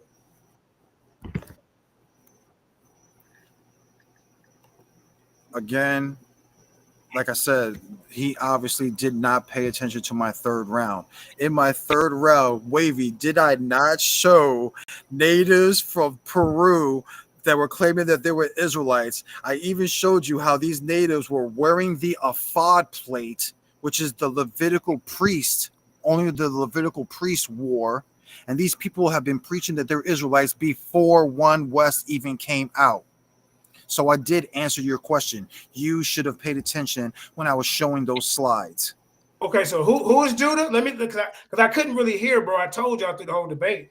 So that wasn't your question. That wasn't your question. I said, so no, you that talk. wasn't your question. Who was Judah? No, who? I didn't. About to close out. About to close out. About to close out. I appreciate everybody.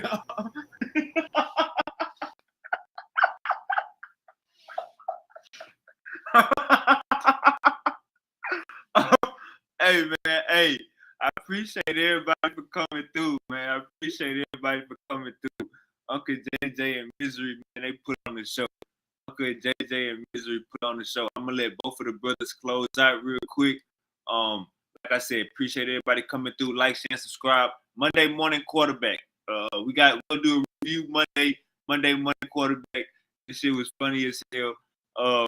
Uncle JJ don't like going first, so I'm gonna let Misery close out right here. Misery, I'm gonna give you 3 minutes to close out, brother. You got the flow. As you brothers and sisters see, it was a bloodbath tonight. The brother did not show any source about natives being descendants of Japheth throughout all three of his rounds. Everybody saw that in all of my rounds, I proved that not only the people were saying that this was the promised land, making it the land of Shem, but that these people were Shemites and Israelites. And then y'all thoroughly saw me debunk JJ's sources, all three of them, that about the DNA aspect, the language aspect, and how his own source basically showed up how natives were actually Hamites and not even Japhites. So right there shot himself in the foot. So I hope you brothers paid attention to JJ's first and second and even third round, and you guys will realize that he was not on topic, and this was an easy win. Like I said, I don't even know why people were waiting 5 years for this, because like I told you guys from the beginning, these guys cannot answer anything biblically. They're scared of the Bible. Everybody saw I was the only one that brought up the Bible, brought up and stayed on the topic at hand. And in questioning and answering question round, everybody saw that JJ couldn't answer none of the questions biblically, but every question he asked me, I answered it with the Bible, and he was confused because he doesn't know the Bible. And with that, I would say shalom to my native brothers and sisters. I hope y'all brothers enjoy this. I know your brothers is probably going to be streaming this later on your channels and, dissecting, this bloodbath that took place today. Shout out to everybody. And JJ, like I said, bro, step your game up. It was a good debate. So shalom, bro. All right. Uncle JJ, I'm gonna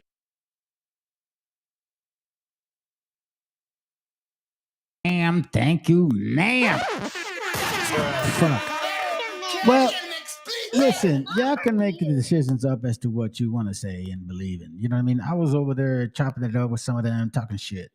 But they're always gonna run.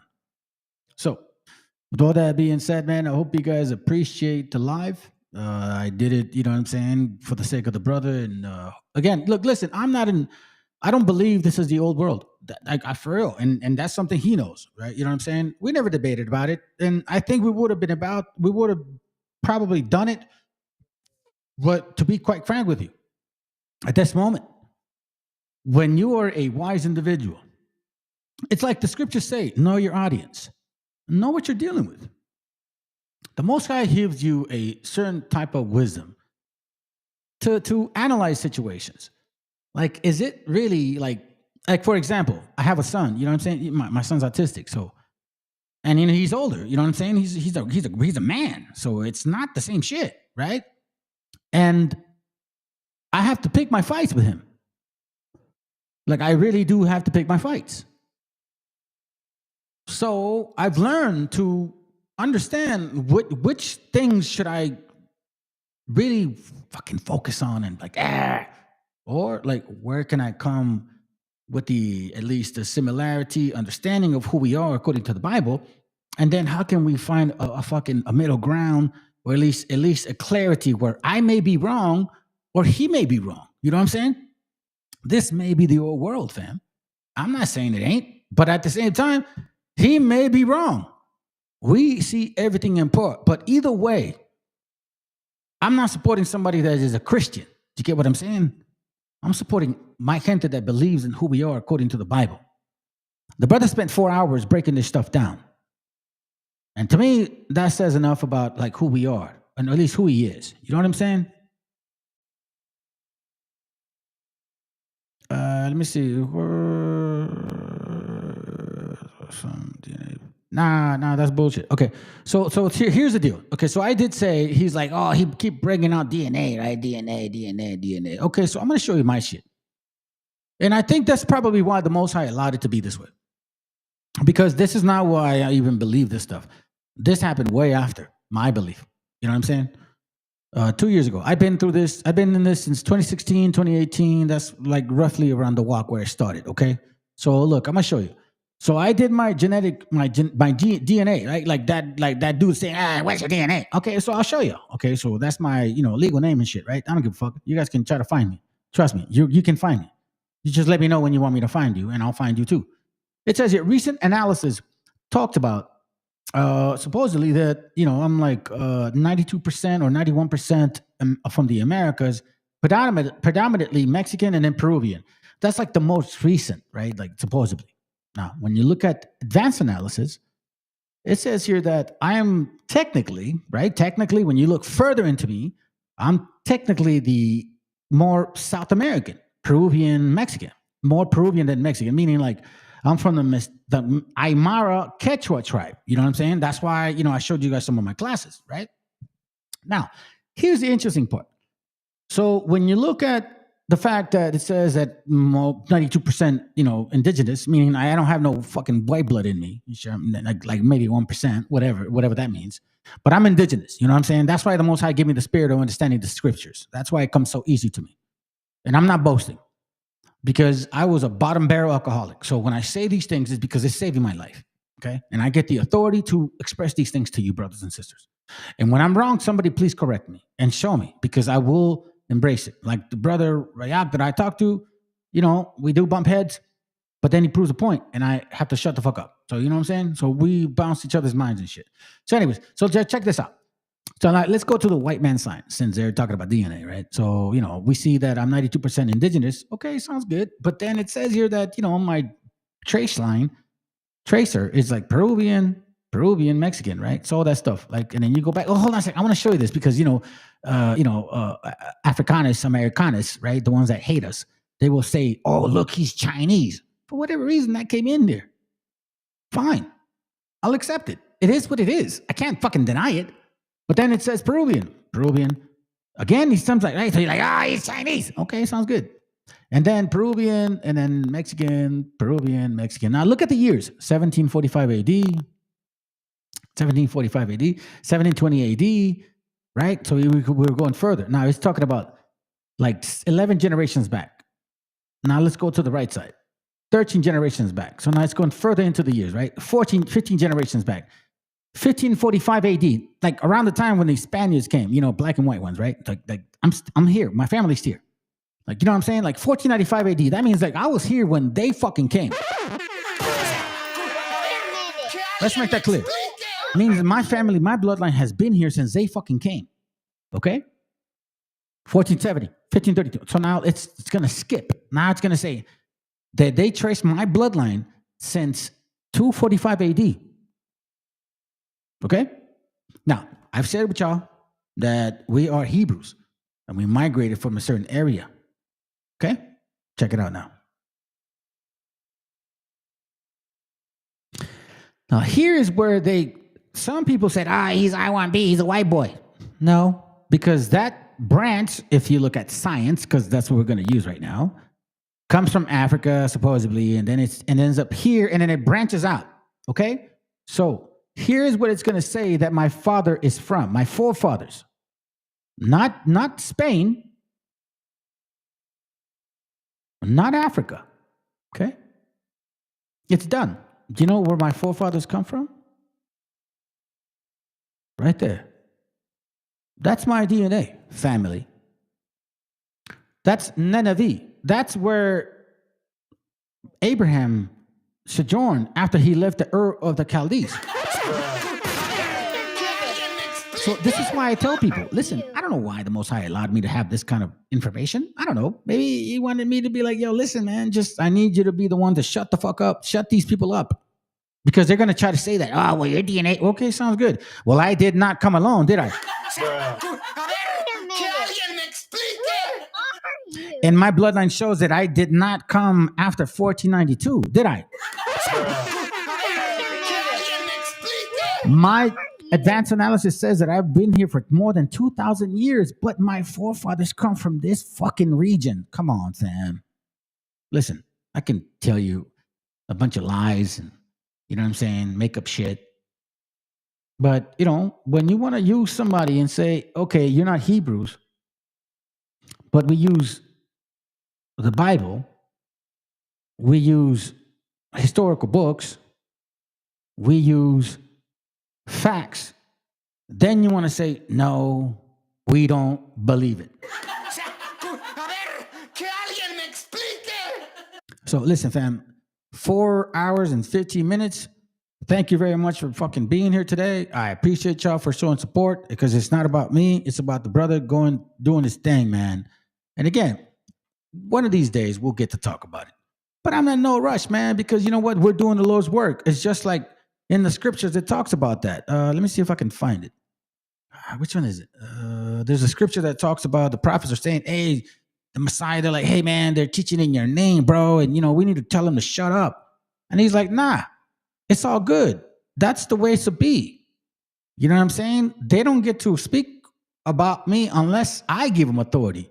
So the Most High works in his mysterious ways. I'm not saying that he's wrong, and I'm not saying I'm wrong, nor am I saying he's right, and I'm saying I'm right. What I'm saying is we see things in part.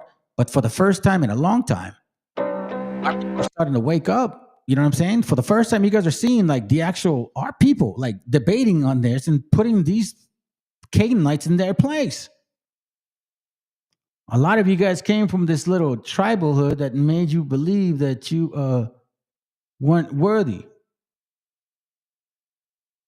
That, you know, you were just a donkey. That, you know what I'm saying? You just work hard, keep your head down, and shut the fuck up. It's what they teach you in those fucking rooms. Good night, fam. I hope to see you next week. I do have a heavy-duty class, by the way.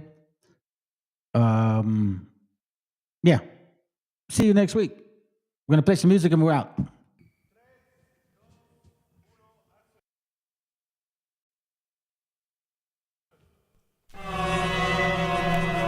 Yo, comentando, ¿qué dicen? Sí, te cuentan. Ya, escúchame.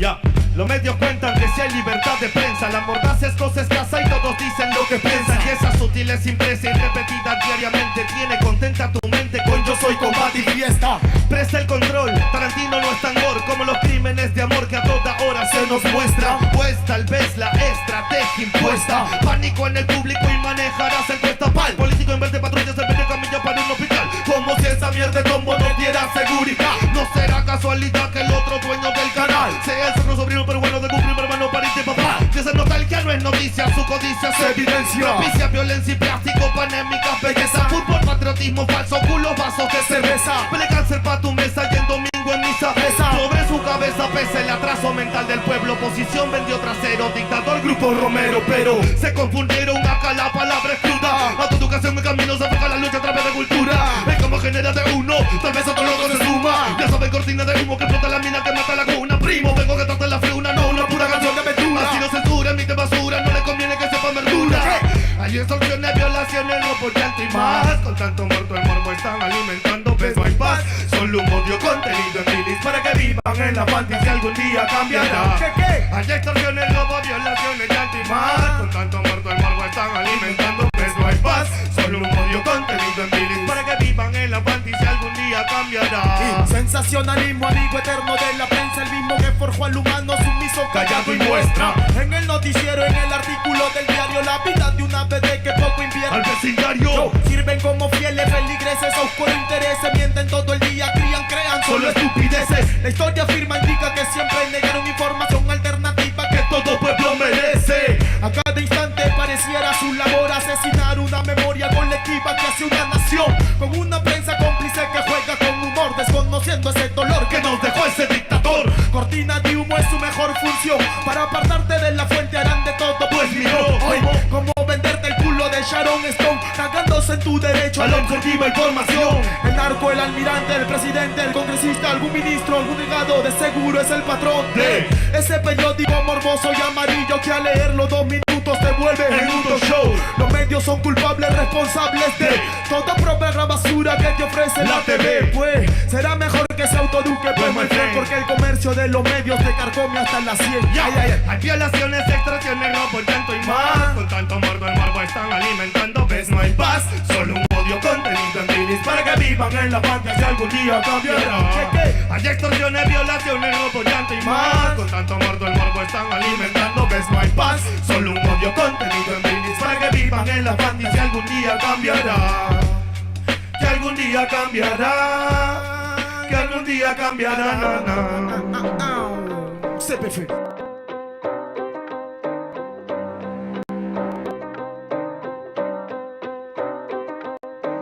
Entre quien escribe y quien dice frases bonitas, en el interludio de quién eres y qué imitas, entre lo que fue pero acabó y aún lo meditas, están quienes lo describen.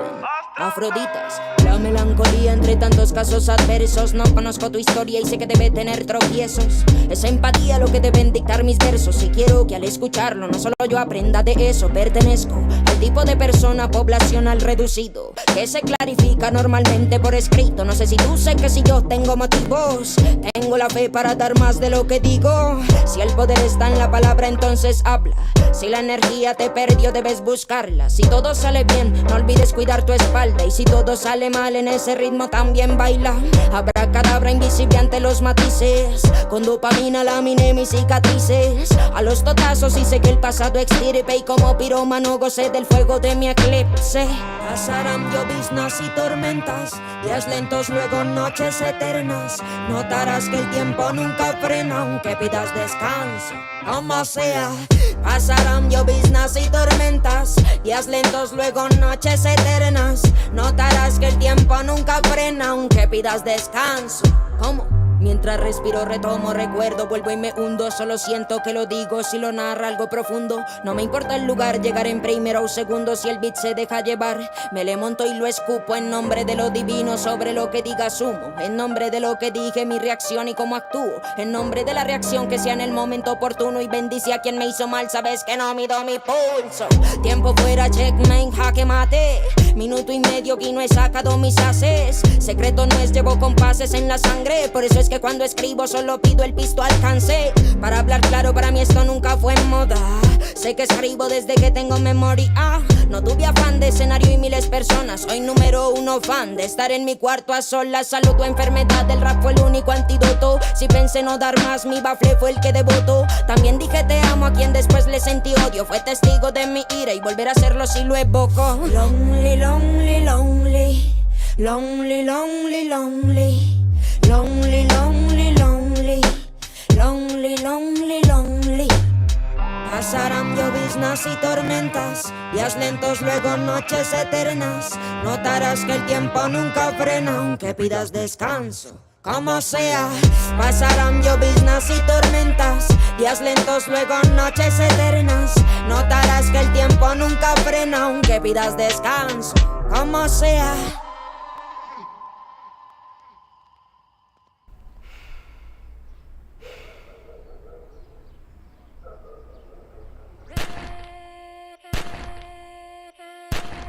Y va de nuevo mi tono.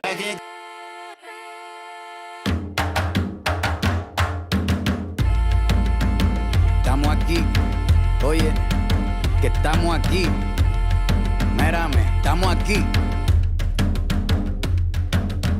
desde hace rato. Cuando ustedes llegaron ya estaban las huellas de nuestros zapatos. Se robaron hasta la comida de gato y todavía se están lamiendo el plato. Bien encabronado con estos ingratos. Hoy le doy duro a los tambores hasta que me acusen de maltrato. Si no entiendes el dato, pues te lo tiro en cumbia, bossa nova, tango o vallenato. A lo calaboy y bambú, bien frontú, con sangre caliente como Timbuktu. Estamos dentro del menú.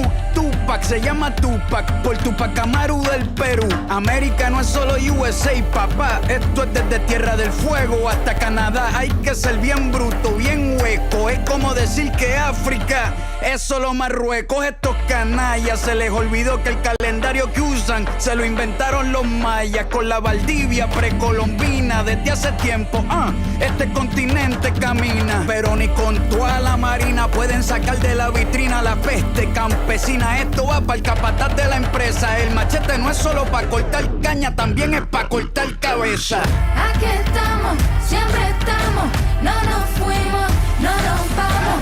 Aquí estamos pa' que te recuerde. Si quieres mi machete te muerde. Aquí estamos, siempre estamos, no nos fuimos, no nos vamos. Aquí estamos pa' que te recuerde. Si quieres mi machete te muerde. Si quieres mi machete te muerde. Si quieres mi machete te muerde. Si quieres mi machete te muerde. Te muerde, te muerde. Los paramilitares, las guerrillas, los hijos del conflicto, las pandillas, las listas negras, los falsos positivos, los periodistas asesinados, los desaparecidos, los narcogobiernos, todos los que robaron, los que se manifiestan y los que se olvidaron, las persecuciones, los golpes de estado, el país en quiebra, los exiliados, el peso devaluado, el tráfico de droga, los carteles, las invasiones, los emigrantes sin papeles, 5 presidentes en 11 días, disparo a quemarropa por parte de la policía, más de 100 años de tortura, la nova trova cantando en plena dictadura. Somos la sangre que sopla la presión atmosférica. Gambino, mi hermano, esto sí es América.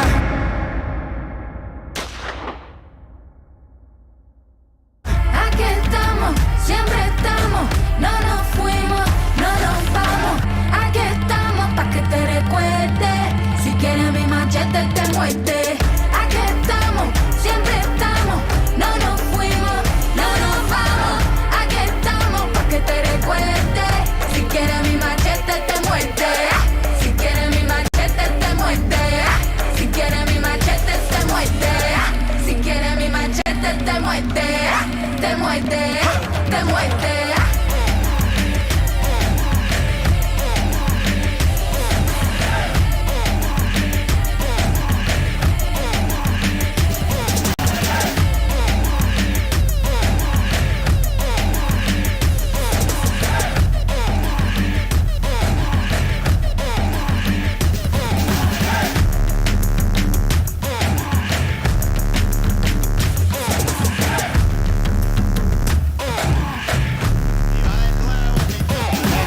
Bandido, todo el barrio prendido, siempre ando bien cuido, siempre poniendo ruido.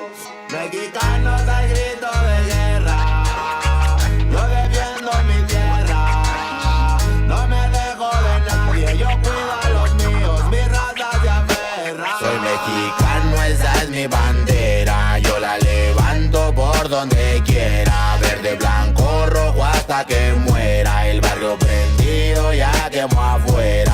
Soy mexicano, esa es mi bandera, yo la levanto por donde quiera, verde, blanco, rojo hasta que muera, el barrio prendido ya quemó afuera. Me voy tendido, me voy empinando mi bote, un poco mareado por la bebida y el borlote, me tiene hasta la riata la gente con su mitote, pero me despreocupo, me pelan todo el garrote, me para la chota, ya es por mi apariencia, que hay tanto delito, que hay tanta demencia, yo no cargo nada, no paz mi presencia, pinche puerco joto, atente a las consecuencias, si no topa el poli en breve nos para en la calle, no puede salir uno conmigo porque ya hay detalle, no quiere que conteste, quiere que yo solo calle, quiere mi dinero pero que chinga su madre, a la dica este sistema nos quieren ver abajo, pero tumbar gente quien les dijo que es trabajo.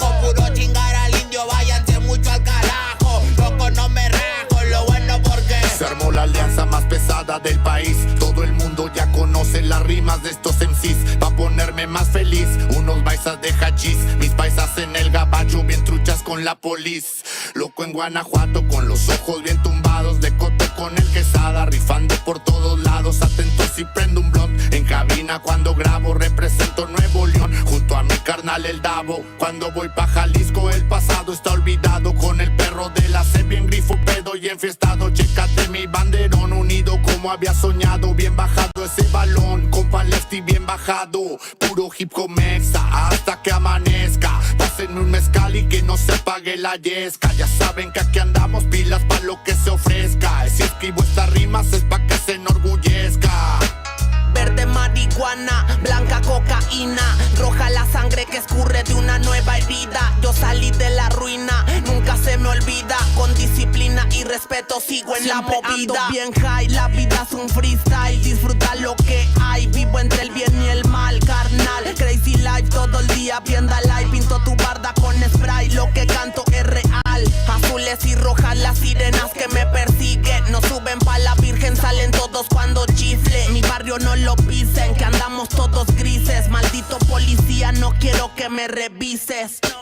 Prende la mota en canala o en hitter. Ando con mi flota y el dealer. Tenemos lo que se te ofrezca, tú nada más pide. Me dijo mi madre que de la envidia me cuide. Soy mexicano, esa es mi bandera. Yo la levanto por donde quiera. Verde, blanco, rojo hasta que muera. El barrio prendido ya quemó afuera. Soy mexicano, esa es mi bandera. Yo la levanto por donde quiera. Verde, blanco, rojo hasta que muera. El barrio prendido ya quemó afuera. Ya, ábranse cabrones, llegó el mexicano partiendo sin necesidad de palanca. Todos jugamos en la misma liga, yo soy titular, tú ves desde la banca. Disfruto cada cosa que me pasa, colaboro y mi carrera se levanta. El mismo cabrón que antes no tenía nada se la pasa viajando y dice que canta. Por eso me caga enfermarme de la garganta. Pero aguanta, traigo mata natural y humo de planta. 2, 3 cabrones dando lata y yo haciendo más plata. De esto la vida se trata y pa' que sepas no es barata. MC da bolos desbarata con cada escalón que sube. Yo tuve la suerte de hacerme fama en YouTube. Hay 2, 3 raperos de antaño que me bajé de su nube. Los mandé pa' su casa y de premio hasta les pagué el Uber. Si alguien me tira es porque sabe bien que domino el negocio y quiere de mi parte. No quiero darlas de grande, pero si me tiras la neta me toca humillarte. Soy capitán, llevo el estandarte. Somos muy pocos los que hacemos arte. Este flow si es de Marte, tú dale like y comparte. México lindo y bandido, diario a Diosito le pido que me cuide a la familia si un día el cora ya no late.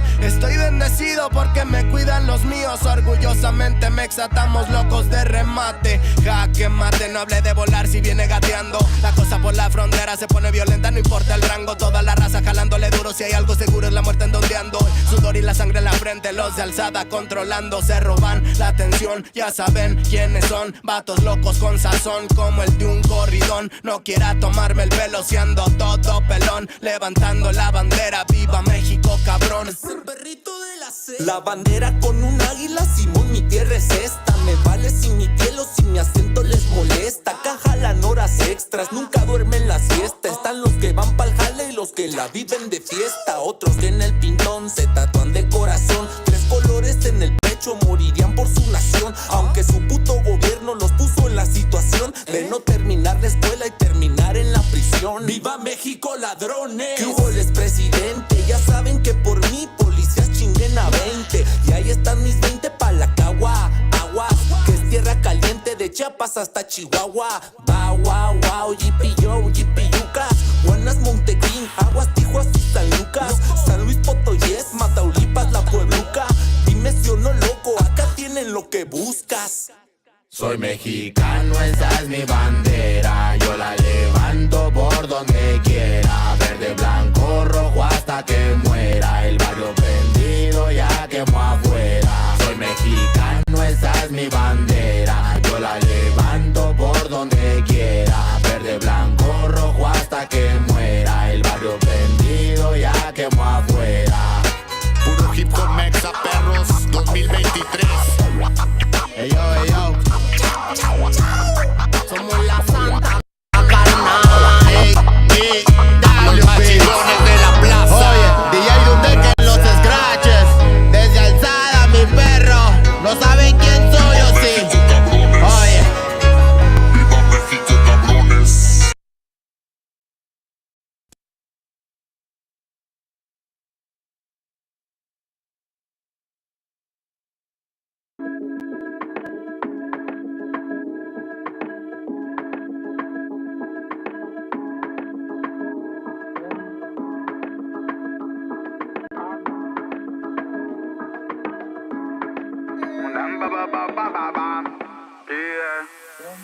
Vivimos huyendo de la envidia como los niños en Siria de la bomba que le manda el Pentágono. Y todo el día, mamá mía, keeping it mood, that's a real love, man, I never fear, never, no. La travesía de la vida más que misericordiosa y nuestra prosa siempre para allá favor, no. Tú podrás por mí traicionar a tu familia, matar tu brazo sangre si vos sabías, pero yo no. Familia, familia, es el que está a la mínimo. Familia, familia, comparte almas cristalinas. Familia, familia, Rasta Giant familia. Familia, familia, Magna Boy son familia, ya no maniga. هوا ديالي شو من حالي وشو من حالي هني بالك ربي كبير وربي عالي هو اللي جاي يديني اليوم وباغي سالي ربي يغفر لي ولا دراري هوا ديالي شو من حالي وشو من حالي هني بالك ربي كبير وربي عالي هو اللي جاي يديني اليوم وباغي سالي ربي يغفر لي ولا دراري Tú ves un sueño donde no había amor se perdía el color de una flor se marchaba lentamente con el sol en el horizonte hacer algo para calmar mi dolor y es por eso que le pongo flow vibrando alto siempre Burruco bimba y es que todo por la familia Burruco bimba y es por eso vengo a bendecir Burruco bimba y es que todo por la familia Burruco bimba y es por eso vengo a bendecir Familia, familia, es el que está a la mínimo. Familia, familia, comparte almas cristalinas. Familia, familia, Rasta Giant familia. Familia, familia, Magna Boy son familia, ya no maniga. Magna super slalom, subiendo a nuevo escalón Metallic in the salon, esquivo like Chile Stallone Estos bitch van del palo, pero bitch no rascan balón Aunque me enrollo nada, cáñamo, nunca me paro Aunque van tras de mí, no se pueden medir Buscan el elixir, está metalizado Y es que yo soy así, no van a descubrir Sexy flow y skill con este descaro Si familia necesita de ti, fíjalo Burruco Connection, Antarctic Field, dígalo A mí nadie feria de París, día yo Los magnates han llegado, están aquí, dígalo Para soportar el dolor como no imaginas Es la vida en ámbar Aunque creas que no puedes tú solo con la movida Yo llevaré tus bambas Familia, familia Fighting the hate and the media Familia, familia It's original, man Familia, familia Fighting the hate and the media Familia, familia Yo soy un rocket, ellos a brillar Con los míos siempre se lo baila Menea melena, remueve la vaina Aunque agarre fuerte el pito para que no se caiga Son los magna de boss final Con los míos siempre se lo baila Menea melena, remueve la vaina Aunque agarre fuerte el pito para que no se caiga Son los magna de boss final Disparo a millas sin mirar y sin mirar sin asimilar que es la puta herida de tu vida urgo Los manas te la chatarrilla hacen pa' pillar piltrafillas de no nos pilla y se va con la furgo Te hará falta una pedicura y una cura si se apura quizás llega la locura de mi turbo Dale vueltas a la partícula, deja ya la mandíbula quieta que sola llega a Luxemburgo Niño prepara la compota que la pera pasa Pero vinimos a mejorarla Pa' hablar por mi familia y tengo autoridad Saben que no puedo pagarla Si pones ritmo y los manos les toca 4 patas ¿Quieres esa vaina va a probarla? Estoy aquí en el party donde sacata What the fuck, what the girl, what an alma Vivimos huyendo de la envidia como los niños en Siria de la bomba que le manda el Pentágono Y todo el día, mamá mía, keeping it mood, that's a real love, man, I never fear, never, no. La travesía de la vida más que misericordiosa y nuestra prosa siempre para allá favor, no. Tú podrás por mí traicionar a tu familia, matar tu brazo sangre si vos sabías, pero yo no. Familia, familia, es el que está a la mínimo. Familia, familia, comparte almas cristalinas. Familia, familia, Rasta Giant familia. Familia, familia, Magna Boy son familia, ya no maniga. Bombo cry, sing it, sing it, sing it, sing it, cross the line on them. Warrior, vengo con los míos, Magna get to life, fire them. Bombo cry, sing it, sing it, sing it, sing it, cross the line on them. Warrior, vengo con los manas y saqué to life, fire them. I gotta stop, shut up on the microphone ballad, and let's smoke the marijuana, psycho Buddha bombo clap, bang bang in the street. fire burn it, fill it with.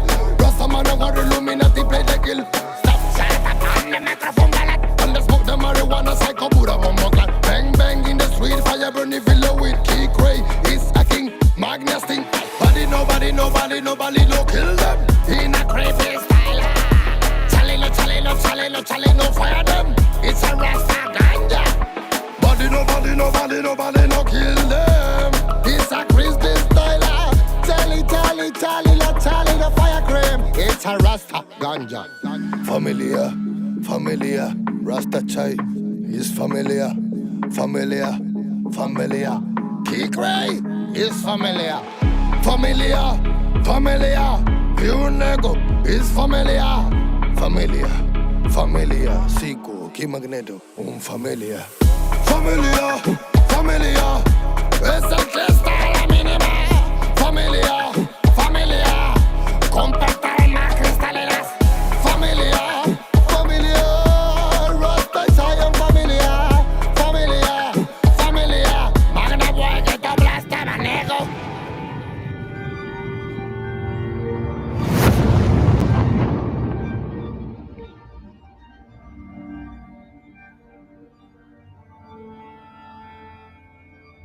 Ical, hijo, abre los ojos.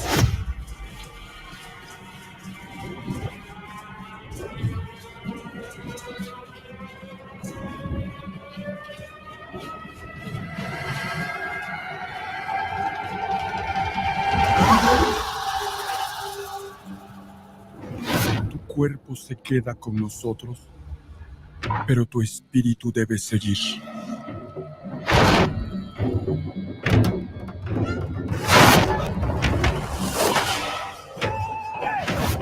Busca la luz. Aléjate de las sombras. Deja que nuestro dolor sea tu fuerza. Desde aquí iluminamos tu camino.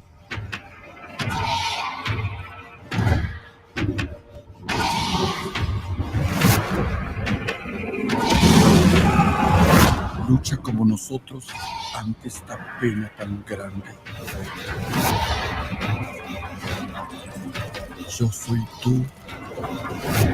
Tú eres yo.